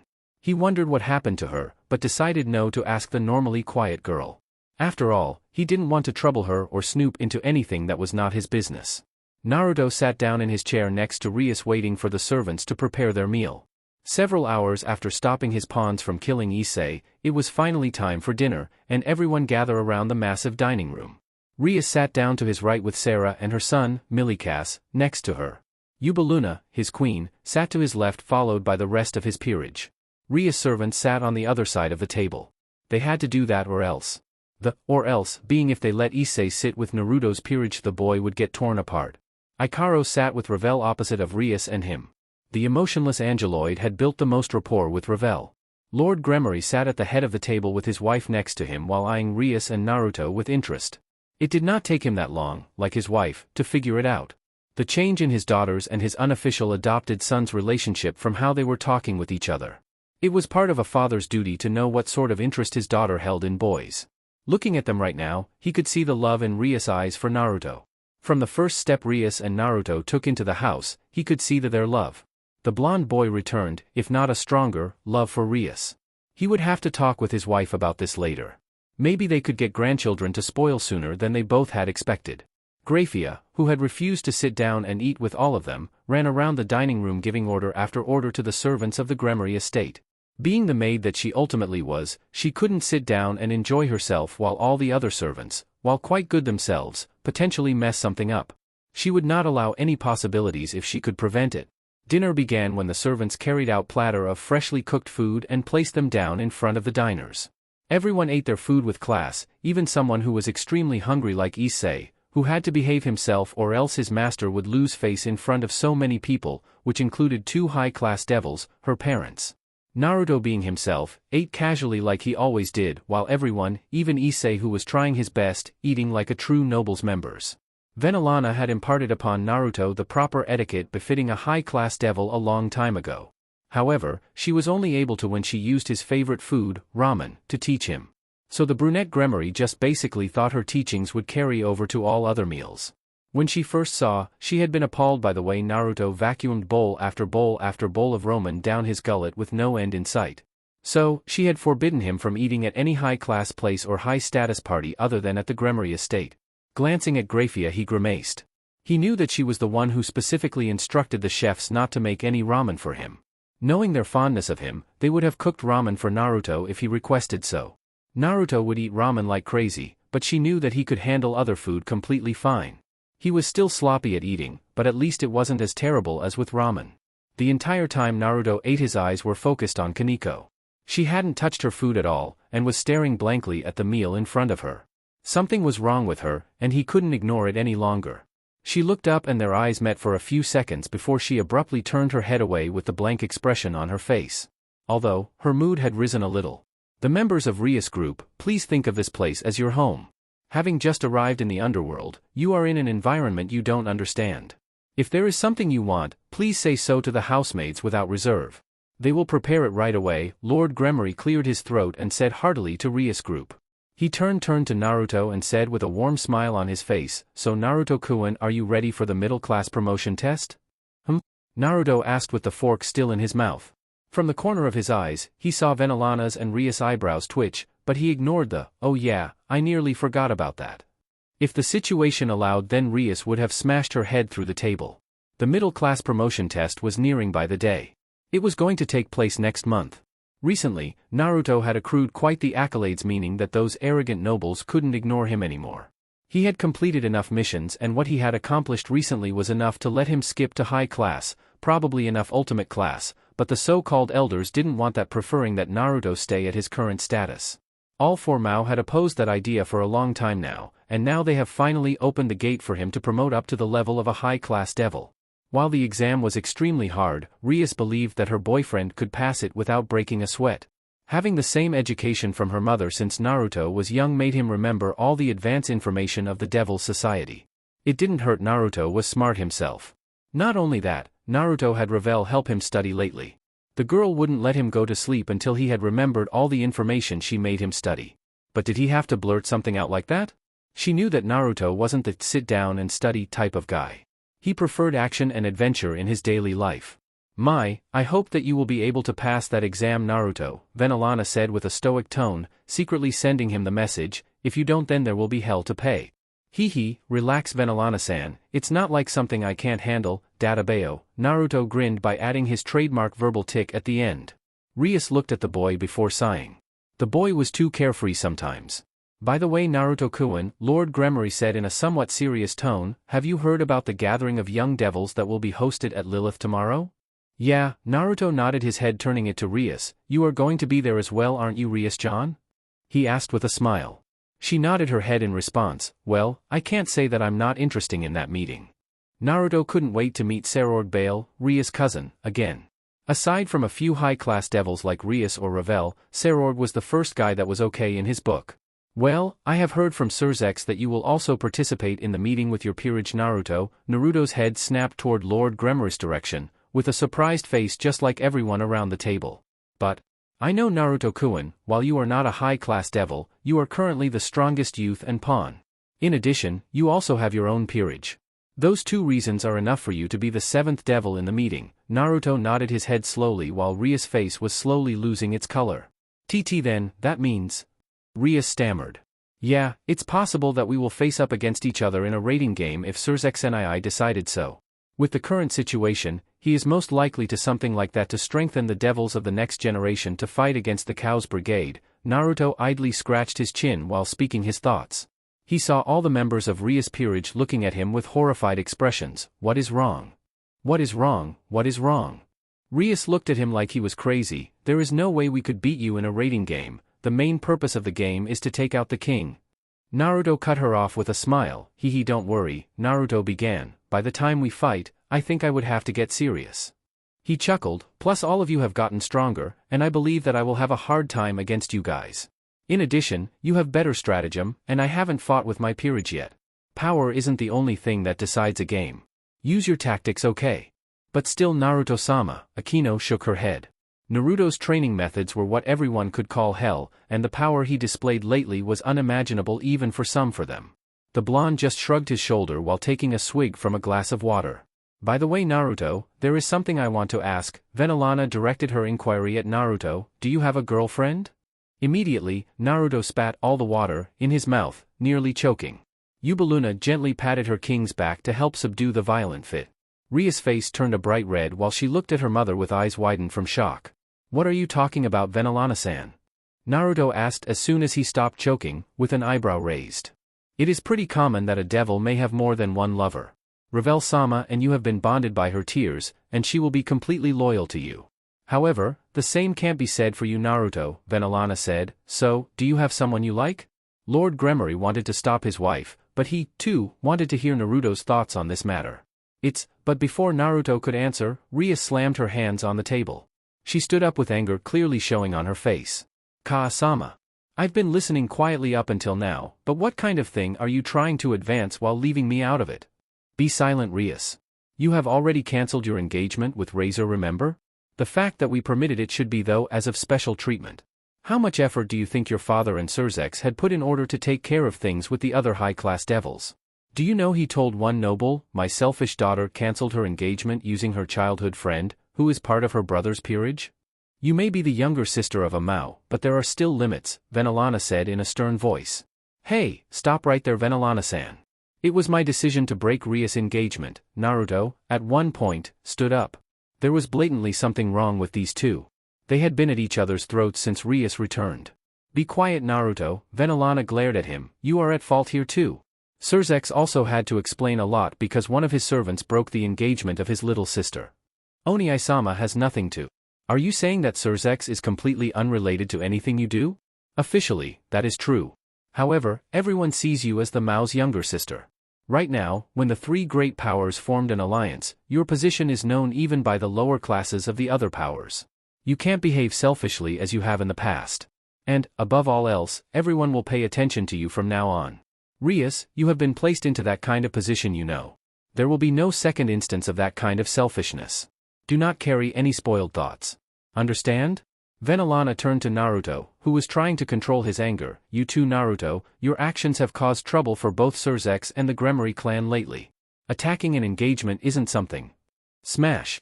That was the last straw that broke the camel's back. His anger had reached its boiling point. With all his strength, he hit the table with his hand breaking it in half as the result. All the food and drinks on the table fell to the ground. A few of them crumbled into pieces. Everyone looked at Naruto dumbfounded. Although, no one was more astounded than Rias and her family. If you were afraid to lose face then why bother engaging Rias with Rise in the beginning? Naruto asked in a low tone, yet a cold aura permeated the air. You have no idea how much I wanted to break every bones in his body and smash his face when I met him at that party 3 years ago. He looked at Rias and took her hand pulling her away. Naruto-kun, she whispered quietly. If you wanted to engage her to someone then you should have found someone you loved her rather than treat her as an object. That wasn't her being selfish for wanting to be with someone who she loved. You are the one who is selfish here. You cared too much about the sake of your clan and completely forgot about your daughter's happiness. He paused to glare at them. Remember this, if you wish to engage Rias with someone like Riser again, then I make him suffer pain worse than the one I inflicted on her last suitor. High class this or high class that. You high class devils sicken me sometimes. Naruto began to pull Rias out of the room with him. The blonde opened the door and slammed it with so much force that it nearly broke. Naruto stopped to look at the door for a few seconds, but shrugged his shoulders and stomped away heavily. Rias followed close behind with a blushing face. Inside the room, no one had broken out of their shocked stupor. The first one to break out of it, Venelana Gremory, stood up heaving out a tired sigh. Curtly bowing to everyone, I'm sorry for showing something ugly to Rias and Naruto's peerages. She looked at the broken table and called for Grafia. Grafia, make sure everyone has food for dinner in their room. Yes, Venelana-sama. Grafia nodded her head with a bow. She promptly instructed the servants. She, too, was shocked by Naruto's outburst, but understood why he had gotten so angry. After excusing everyone, Lord Gremory and Lady Venelana walked silently to their room. I will have to apologize to them later, Venelana sighed, turning her heels to Rias' room knowing that both of them would be in here. While she was an upper-class lady, she was still a mother who cared for her children. She always wanted her children to be happy no matter what. I guess Naruto was right. I was blind to my daughter's own feelings. I am also at fault here. Knowing Naruto, he probably would have crashed Rias' engagement even if the person loved her or not, her husband sighed. I'm glad that she has someone like him in her life, Venelana said before walking to Rias' room with a sad smile. Naruto's words truly reached the bottom of her heart. Ah damn it, Naruto fell to the bed with his face hitting the pillow. He couldn't believe how he lost control like that. Naruto-kun, thank you, Rias smiled warmly. She kneeled beside the bed to look at his face, for standing up for me like that. Don't worry Rias-chan, I would shout in the faces of those higher-ups if they decided to mess with you, Naruto cheekily grinned making Rias giggle lightly. Still, I shouldn't have exploded on Venelana-san like that. I think I should go apologize to her. He sat up and scratched the back of his head. Knock. Knock. Rias, Naruto, can I come in? Speak of the devil and she will come. Naruto immediately stood up and walked to the door. Opening it, he found Rias' mother standing outside with a somewhat nervous expression on her face. Sure, Naruto nodded his head, and opened the door for her. Before Venelana could say anything, Naruto shouted, I'm sorry for my sudden outburst. I shouldn't have said something like that to you Venelana-san. Please forgive me, Naruto said clearly and truthfully. He had hoped to make a good impression for Rias' parents this summer, so when he told them about his secret relationship they wouldn't be against it, but after today he doubted that Venelana would consent. Please Naruto, I'm also at fault here, she said gently. Looking at her daughter, I was too selfish to think about your feelings. Your father also wanted to apologize to you about the engagement with the Phoenix clan. Both of you please forgive us. She lowered her head making both Naruto and Rias look at her in shock. The crimson-haired heiress quickly made her way to her mother and guided her to the bed, where she sat. You don't have to apologize for anything Kaa-sama. Rias reached and pulled on Naruto's, who was sitting behind her, ear. This guy should be the only one who needs to apologize, she said simply and pulled on his ear harder making him wince in pain. Ouch. It hurts Rias-chan, Naruto said in complaint. You too, Venelana shook her head. By the way Naruto, about that question. I already know the answer, she said with a smirk on her face. It was just a test, however I never knew that you would react that way Naruto. How do you know about is? It took Rias barely more than a second to know what her mother was talking about. She blushed a deep scarlet while Naruto looked away with his own blush. Well, I have my ways you know. And now, if you excuse me, I would like to leave you two some alone time with each other. She stood up and began to walk out of the room. She stopped at the door, and make sure not to forget to put up a silencing spell while you two are at it. She closed the door behind her and locked before a pillow could hit her face. Rias stood, with her arm extended in a throw. How the hell her mother had figured out Naruto and she were in a relationship was beyond her comprehension. Rias sat down on the bed looking at Naruto. She quickly realized that they were the only two people in the room for a while. Unlike at the Uzumaki mansion, Akino wouldn't know how to break into her room. As a precaution, Rias had asked her brother to reinforce the room when she learned of Akino's affections for Naruto. Akino being in the same room with them when the sadistic girl was young was the last thing Rias wanted when she was young. Right now, Rias was pleased with herself for her smart decision. Being alone in the room, a soundproof room, with Naruto could only mean one thing. Well, it looks like we are along now Rias-chan, Naruto, seeing her red face, smirked. He slowly closed the gap between their lips. Naruto was having a hard time controlling himself with Rias sleeping, naked, next to him lately. Sooner or later they were going to make love, so why wait when your smoking hot girlfriend was sitting next to you with the same desires as you? Before his lips reached her soft, cherry ones, Rias grabbed his collar and pushed him back with a smirk playing on her face. Naughty boy Naruto-kun, she said playfully. Before sex, Rias enjoyed playing around with her boyfriend. Behave yourself or I will give you the biggest blue balls you can imagine. Naruto's face paled a little, however. I guess I can give you a reward for standing up for me in front of my parents. She put her fingertip on her lip and went into a thinking pose. Come to think it has been a while since I've let you fuck me as much as you want. How about I give you permission to do that? And that was the last straw for Naruto before he unleashed his pent-up frustration on his poor girlfriend. Really, the girl was just too stubborn to know when to give up. After a sightseeing tour around the Gremory grounds, everyone got on the train heading to Lilith. Today was the day of the gathering of young devils. Just as Lord Gremory said, Naruto would be participating in the meeting that will be held in front of the 4 Mao and higher-ranked devils. Ikaros had stayed at home to play with little Millicass. The Angeloid sure had a way with children. Millicass almost instantly took a liking to her. She was his special angel sister. It wasn't every day that a devil child like Millicass could meet and play with an angel up close like this. When the train finally stopped at Lilith, the capital of the underworld, Naruto and Rias were the first two to get out of the train. They were followed closely by the rest. Naruto saw a large crowd of teenagers which consisted mostly of girls around his age gathering around the front of the gate. They cheered thunderously when they saw their favorite idols walking together. As far as he knew, right now his actions at the engagement part of Rias and Riser Phoenix was a hot topic amongst young devils. His popularity had skyrocketed before he knew it. The meeting was set to take place in the biggest building in Lilith. The building had been built during the time Naruto spent up in heaven as he didn't remember it being here. Although it wasn't as impressive as Cyrex's abode, it had the size and elegance required to host an important meeting such as this. The bodyguards, that accompanied them, stopped and one of them led everyone to the elevator. There he stood on standby. The elevator was massive, large enough to hold everyone within its confine. Everyone, I will say it one more time. No matter what happens, stay in a calm state of mind. No matter was his throne, don't start a fight. The people above us are our future rivals. We must not show our unsightly side, Rias turned to and said seriously to her peerage. Take that to heart as well girls, Naruto said aside to his peerage. They nodded their heads in understanding. With that everyone stepped into the elevator. A few were really nervous like Issei and Asia. The ride to the top floor, in the elevator, was short. On the top floor the doors slid open with a hiss, and everyone stepped out finding themselves in a wide, spacious hall. Welcome Gremory-sama, Uzumaki-sama. Please come this way. A person who looked like an employee was there, and bowed to Rias and Naruto. The quickly followed after the employee. After they went down a certain passage, the figures of several people were in a corner. Seraphall. Rias called out when she recognized one of them. The handsome, black-haired man turned his head to the voice, and grinned brightly when he saw his cousin along with her peerage. Although, the person he wanted to meet than any other was here as well, Uzumaki Naruto. It has been a while Rias, he walked closer to them and shook hands with Rias while smiling before he turned to her peerage. It has been a long time everyone. It's good to see that all of you are doing well. Seraphall's eyes landed on Naruto's form and his lips spread out in a thin grin. Naruto-san. Seraphall-san. Naruto grinned brightly before taking Seraphall's hand in a firm handshake. The grip was as strong as Naruto remembered it to be. Of all the auras Naruto felt in the room, Seraphall was the strongest one.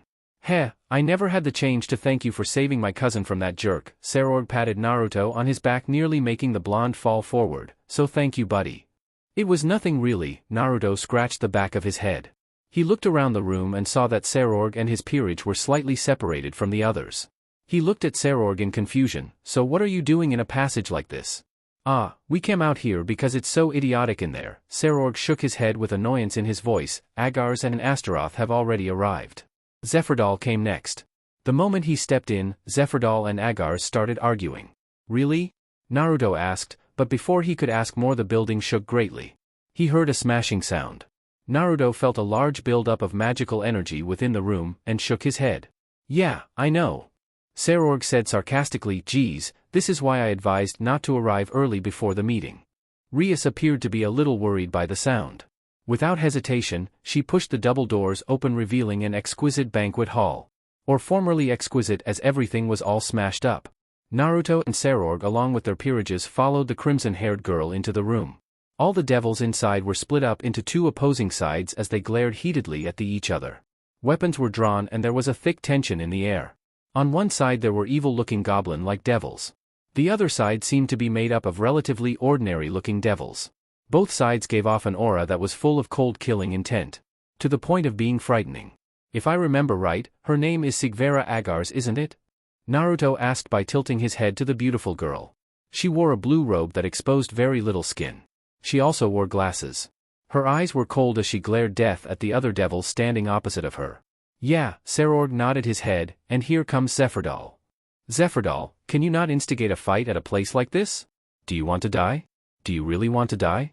Even if I kill you, I won't be blamed by the people on top, Sigvera said coldly. Ha! I'll say it again, bitch. I said that I'd teach you in one shot in a private room with great trouble. The Agars Wani-san really doesn't like being without her guards, now does she? Heh, is that why you're still a virgin who hasn't let a man come near her till now? Geez, all the women of families of the Mao stink of virgins and are unbearable. That's why I said that I'd do a formal opening ceremony for you. Zephyrdoll was a good-looking man with black magic-like tattoo on his face, and his green hair was standing on its end. There were also black magic-like tattoos on his upper body which was bare and uncovered. The ornaments on his pants jingled and clanked. But this man's appearance screamed danger. He definitely had the vulgar mouth to go in hand. You think we should stop this? Seraphall asked Naruto, turning his head to the blonde. Instead, he saw empty space. Naruto was already walking up to the hostile groups with confidence brimming with each step. Let's see how you handle this, Naruto-san, Seraphall smirked. The Baal held a great amount of respect toward Naruto, for not only his power, but his personality as well. He couldn't wait to fight with the strongest youth, who had managed to climb to the top within a month of his appearance at the engagement party of his cousin. Hey, Naruto stood in front of everyone and held his hands, placating. He grinned, chill out everyone. We are all fellow promising devils here, he smiled to both sides. However, the only response he got from Glacelabaloa's crew was a scowl. Uzumaki Naruto-sama, what a surprise to see you here. Zephyrdoll said with mock respect, this matter isn't something that needs your interference, so please step aside so I can take care of her. Well, let me get this straight, Naruto said, adopting a thoughtful pose. All the eyes around the room were on him. They stayed quiet, eager to hear his words. This place is a waiting hall where we remain on standby until the time comes. To explain it better, the young people gather here and exchange greetings. However, this is what happened when young, hot-blooded devils congregate within an enclosed space. Problems and arguments arise. He turned to Sigvera and smiled lightly. It seems that Sigvera, princess of the Agars family, didn't start this conflict. I am right? And hopefully, she doesn't think too bad of me anymore. However, Naruto directed a glare at the air of Glacelabala's with his Manjikyu Sharingan spinning wildly. If you decide to create chaos here, then as a member of Lucifer-sama's peerage I will have to step in. I can't let it happen in a place like this. If you decide to attack, then I will be your opponent. At those words, veins throbbed angrily on the foreheads of the delinquent devils. They burned red with anger. His anger clouded his mind, his judgment. Glacelabala's opened his mouth. You should considering who you are, Uzumaki, Naruto. If you think that since you are Lucifer-sama's favorite blonde that you can do what you place, then you are sorely mistaken. His beady eyes landed on Rias, momentarily, before he fixated them on Naruto. Just because you defeated Riser Phoenix to save that crimson-haired little girl doesn't mean. Boom. However, before he knew it, Zephyrdoll's speech was interrupted. A massive bone hand licked by purple flames shot out and grabbed him. Zephyrdoll had not time to reaction as Naruto slammed him into the wall with so much force that spider web-like cracks marred it. Zephyrdoll's servants attacked Naruto to save their master. A black blur zoomed past Naruto as he was about to materialize his Susanoo's other hand. A few thuds later and all the members of Zephyrdoll's peerage kissed the wall just like their master. They fell to the ground groaning in pain. Seraphall appeared behind Naruto, smirking. He cracked his knuckles. Now who else wants some? Naruto and Seraphall asked at the same time. It was enough to bring unimaginable fear into every devil inside the room. I am Sigvera Agars, the next head of the Agars family, rank Archduke. Sigvera introduced herself to the Gremory group. After the incident, the reception hall had been restored by the magic of the staff members. The young devils gathered amongst themselves again and were exchanging greetings. They were all sitting around a table with the exclusion of the delinquent from before and his servants. No one dared to challenge the former and current strongest youth. They liked their bodies in one piece, thank you very much. So everyone adhered to Naruto's request and began opening up with each other. The atmosphere around the room was pretty much less tense than before. Nice to meet you. I'm Rias Gremory, the next head of the Gremory family. I'm Sona Citri, the next head of the Citri family. Rias and Sona, who came to speak with them after the tension loosened, continued their greetings. All the kings, including Naruto, sat down with their servants, who were on standby behind their respective masters. I'm Seraphall Bale. I'm the next head of the Bale family, rank Great King. Uzumaki Naruto, low-class devil and heir to nothing, Naruto said sheepishly, earning a slap on the back of his head from Rias. Seraphall was trying to control his laughter. The blonde had a good sense of humor. I'm Diodora Astaroth, the next head of the Astaroth family. Please take care of me everyone, a boy with a gentle atmosphere, who had been gracefully drinking tea all through the earlier fighting spoke. His voice was gentle like his demeanor. He appeared to be kind and caring, but Naruto didn't trust him. The blonde already made tabs to keep an eye on him. Naruto didn't like the way he looked at Asia. He was giving off a perturbing vibe. The Glacelabula's family appears to have had some family trouble the other day. The person who was supposed to be the next head of the family just had an unforeseen, accidental death. Zephyrdoll, from just before, is said to have become the newest candidate for the next head, explained Seraphall with a sigh. There were 7 young devils in total present. There was the Gremory who had Lucifer, the Citri with Leviathan, the Astaroth that had Beelzebub, the Glacelabulas that had Asmodeus, and also an Archduke and Great King as well. There were 6 families and 1 low-class devil. Naruto sighed. Although he was raised alongside Rias in the Gremory territory, he wasn't related to them all at all by blood. And the door opened and an employee walked through. Sorry for making you all wait for so long. Everyone is waiting. At last, the function was starting. The room that the young devils were all lead to had a strange atmosphere around it. There were seats placed in very high places, and in them were distinguished-looking people which Naruto recognized instantly as the nobles who were dead set on holding him back. Also there was the familiar face of Mao Surzek's Lucifer. Beside him was Seraphall Leviathan. She wasn't dressed as a Mao Shuja this time. But the moment she saw Naruto, she gave him a small wave and wink. Naruto smiled and waved back in return. The other 2 Mao were sitting next to them smiling warmly at the next generation. Well, in Ajuka's case, the Mao just appeared to be as lazy as Naruto remembered him to be. Naruto stood with his peerage in line next to Rias and her own peerage. Everyone's calculative gaze was fixed on Naruto is what he thought. And then as one, the 7 young devils moved forward by 1 step. Zephyrdoll had also recovered and was there as well. Naruto had broken a few bones in his ribs and hands with his powerful slam. Good, you have all gathered. In order to check the faces of you all, who will carry the burden of the next generation, you have been gathered here. This is also a meeting that is performed over a regular cycle, so we can ascertain the young devils. An elderly male devil spoke in a solemn voice while clasping his hands together. They seem to have fought right away though, this time a full-mustached male devil said sarcastically. He was referring to the matter from before. You 7 are all devils of the next generation that have pedigree and true ability that on objection can be raised against. That's why I want you to compete together before your debuts and increase your power this way. Surzek said this from his seat on the upmost level. Will we also eventually be sent out to battle against the Cow's Brigade? Seraphall asked that without hesitation. I don't know. However, I don't want to send out young devils if possible, Surzek answered as such. Why? Even if we are young, we carry part of the responsibilities of devils. If we just receive kindness from our predecessors, even at this age and nothing is done. Seraphall raised his eyebrows in seeming incomprehension at the answer. Plus, I would like to help Naruto-san in this battle.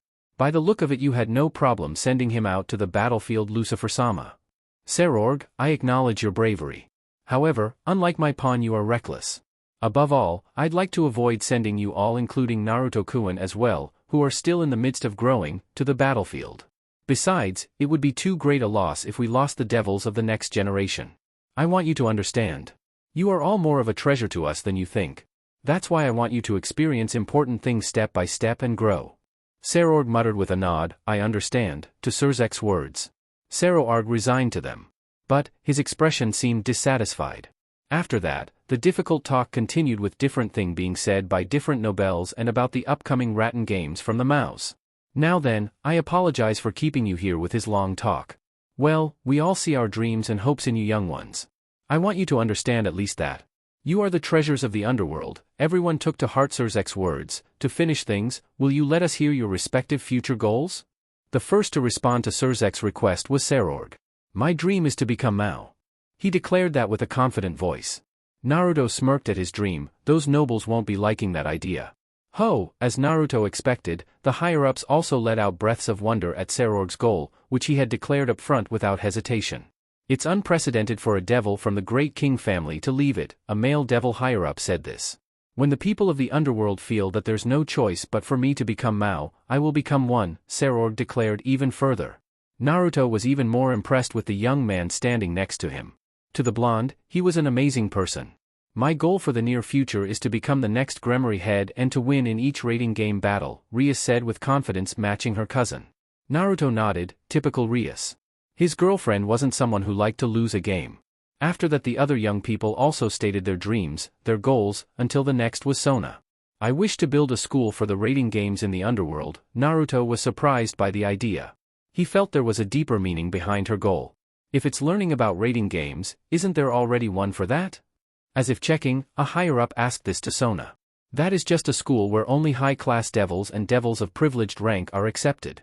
The school that I want to build is one where low-class devils and reincarnated devils can also attend freely without any distinction, Sona answered blankly. Wow, Naruto thought inside his head. That was a big and unusual goal, but nonetheless it was a great dream. Each and every single devil here had their own dream and goals, but Seraphall and now Sona were the ones who impressed him the most. However, ha ha ha ha ha ha ha ha ha ha ha ha ha ha ha ha ha, the laughter of the higher-ups ruled over the assembly hall. That's impossible. This was just brilliant. I see. So you're a little girl who dreams. It's good to be young. However, for the next head of the Citri family to state such a dream, I have to say thank goodness that it was here at this place of introduction before your debut. I'm serious, Sona stared at them before saying with her usual blank face, but this time her voice carried more force behind it. Seraphall also nodded strongly in agreement. She almost seemed to be saying, well said. While Naruto knew even though Seraphall was Mao, she couldn't support her younger sister. Despite that, she was concerned about Sona. Such a good sister, Naruto thought with a smile.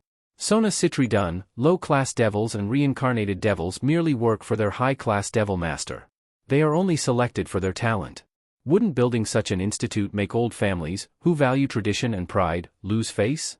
No matter how much people say that the world of devils has entered a period of change, that change can be both good and bad. Something like teaching mere low-class devils is really nothing of your concern, a level-headed spoke coolly. Then why am I here anyway? Naruto asked with a bored expression. Everyone's heads turned to his direction. Uzumaki Naruto, be careful of how I talk? Naruto smirked, like I care what you think anyway, he said with a yawn before his tone steeled. However, I want to ask you this. What am I a low-class devil doing here? Why am I leading my own peerage in a high-class game that only high-class devils can play? They are not your peer, a random noble began scolding before Naruto interposed. Well, not yet at least. Thanks to you people, I couldn't visit them for a long time, Naruto muttered, but everyone heard him. No one knew that he secretly paid visits to them save for his close friend. Nobody needed to know that little fact. What's your point, Uzumaki? My point is, Sona Citri can open a school on her own and teach about the rating game to low-class devils like us, Naruto said, don't you get it? Most of the time high-class devils, or should I say the king, is the one who devises the strategy while the servants most likely couldn't voice their opinions even though sometimes it would be such a good idea. And if the high-class devil knew that his or her servants had been well taught in rating game, the servant's good advice will be incorporated the idea by the king. If Citridano opens a school like that, not only can she make the game more exciting for all of us to enjoy, she can also indirectly strengthen the bond between a master and their servants. Because, after all, what makes a strong team isn't their power, but the bonds they share. Naruto-san, Sona muttered while looking at Naruto. She bit on her tongue to refrain herself from saying anything. His logic was sound and she couldn't have said it any better. Plus, now the higher-ups were more considerate of her goal. Trust me, Sona-san, he whispered aside to the short black-haired girl, they will come to accept your idea. He winked at her with a smile. Seraphall, who was standing between them, nodded his head encouraging his fellow devils. All right, the discussion stopped, we will discuss this matter further with you after this meeting ends. Sona nearly broke out in tears but composed herself. She had always wanted to achieve her dream. Now, onto the last devil. Uzumaki Naruto-kun. What is your goal? Surprisingly, Seraphall was the one who asked him that question. She was looking at him with a radiant smile. Her favorite blonde had just defended her lovely sister's dream. Her liking of him had risen to another level. Naruto closed his eyes in contemplation. Well, Leviathan-sama, aside from finding the truth about my past, I want to help all my friends in this gathering fulfill their dreams. The Maos, collectively, nodded their heads while the higher-ups looked pleased with his answer. At least Naruto wasn't out to destroy the underworld or exterminate all devils. Very well. Then, let's play the games between these young people. Everyone paid attention to Sirzex, who held Rias and Sona with his gaze. Rias, Sona, would you not like to fight each other? Rias and Sona stared at each other. They blinked in surprise. Originally, it was planned for Rias' game to take place in a few days. Azazel has gathered rating game fans from each of the powers under the pretext of watching the games of these young, promising devils before their official debut. That's why it's fine like this. Let's hold the game with Rias and Sona. Without minding them, Sirzex continued. Rias let out a breath, and then showed a defiant smile to Sona, who also started to show a scornful smile. It may not be an official one, but it feels like fate to me that you would be my first rating game opponent, Rias. Now that we're competing with each other, I won't lose, Sona. I know that those two were at each other's throat since childhood, but Seraphall lowered his head to whisper to Naruto, don't you think their rivalry is a bit too extreme? Rias-chan was always ranting about how she would triumph over Sona-sana, so I guess this is the perfect opportunity for them to duke it out. Seraphall chuckled at Naruto's words. A match between Rias-chan and Sona-chan. Yes, it will fire things up. Seraphall squealed in delight. She looked really happy. The date of the match is set to happen on August 20th in human world time. You may each divide up your time as you like until then. The details will be sent later. Naruto looked at his peerage and saw their bright smiles brimming with confidence. Naruto curtly nodded his head. He was going to prepare for the first rating game of his life. Like Rias, he wasn't going to lose. Not to Sona, not to Seraphall, even not to Rias. He will win this rating game and prove everyone who he is.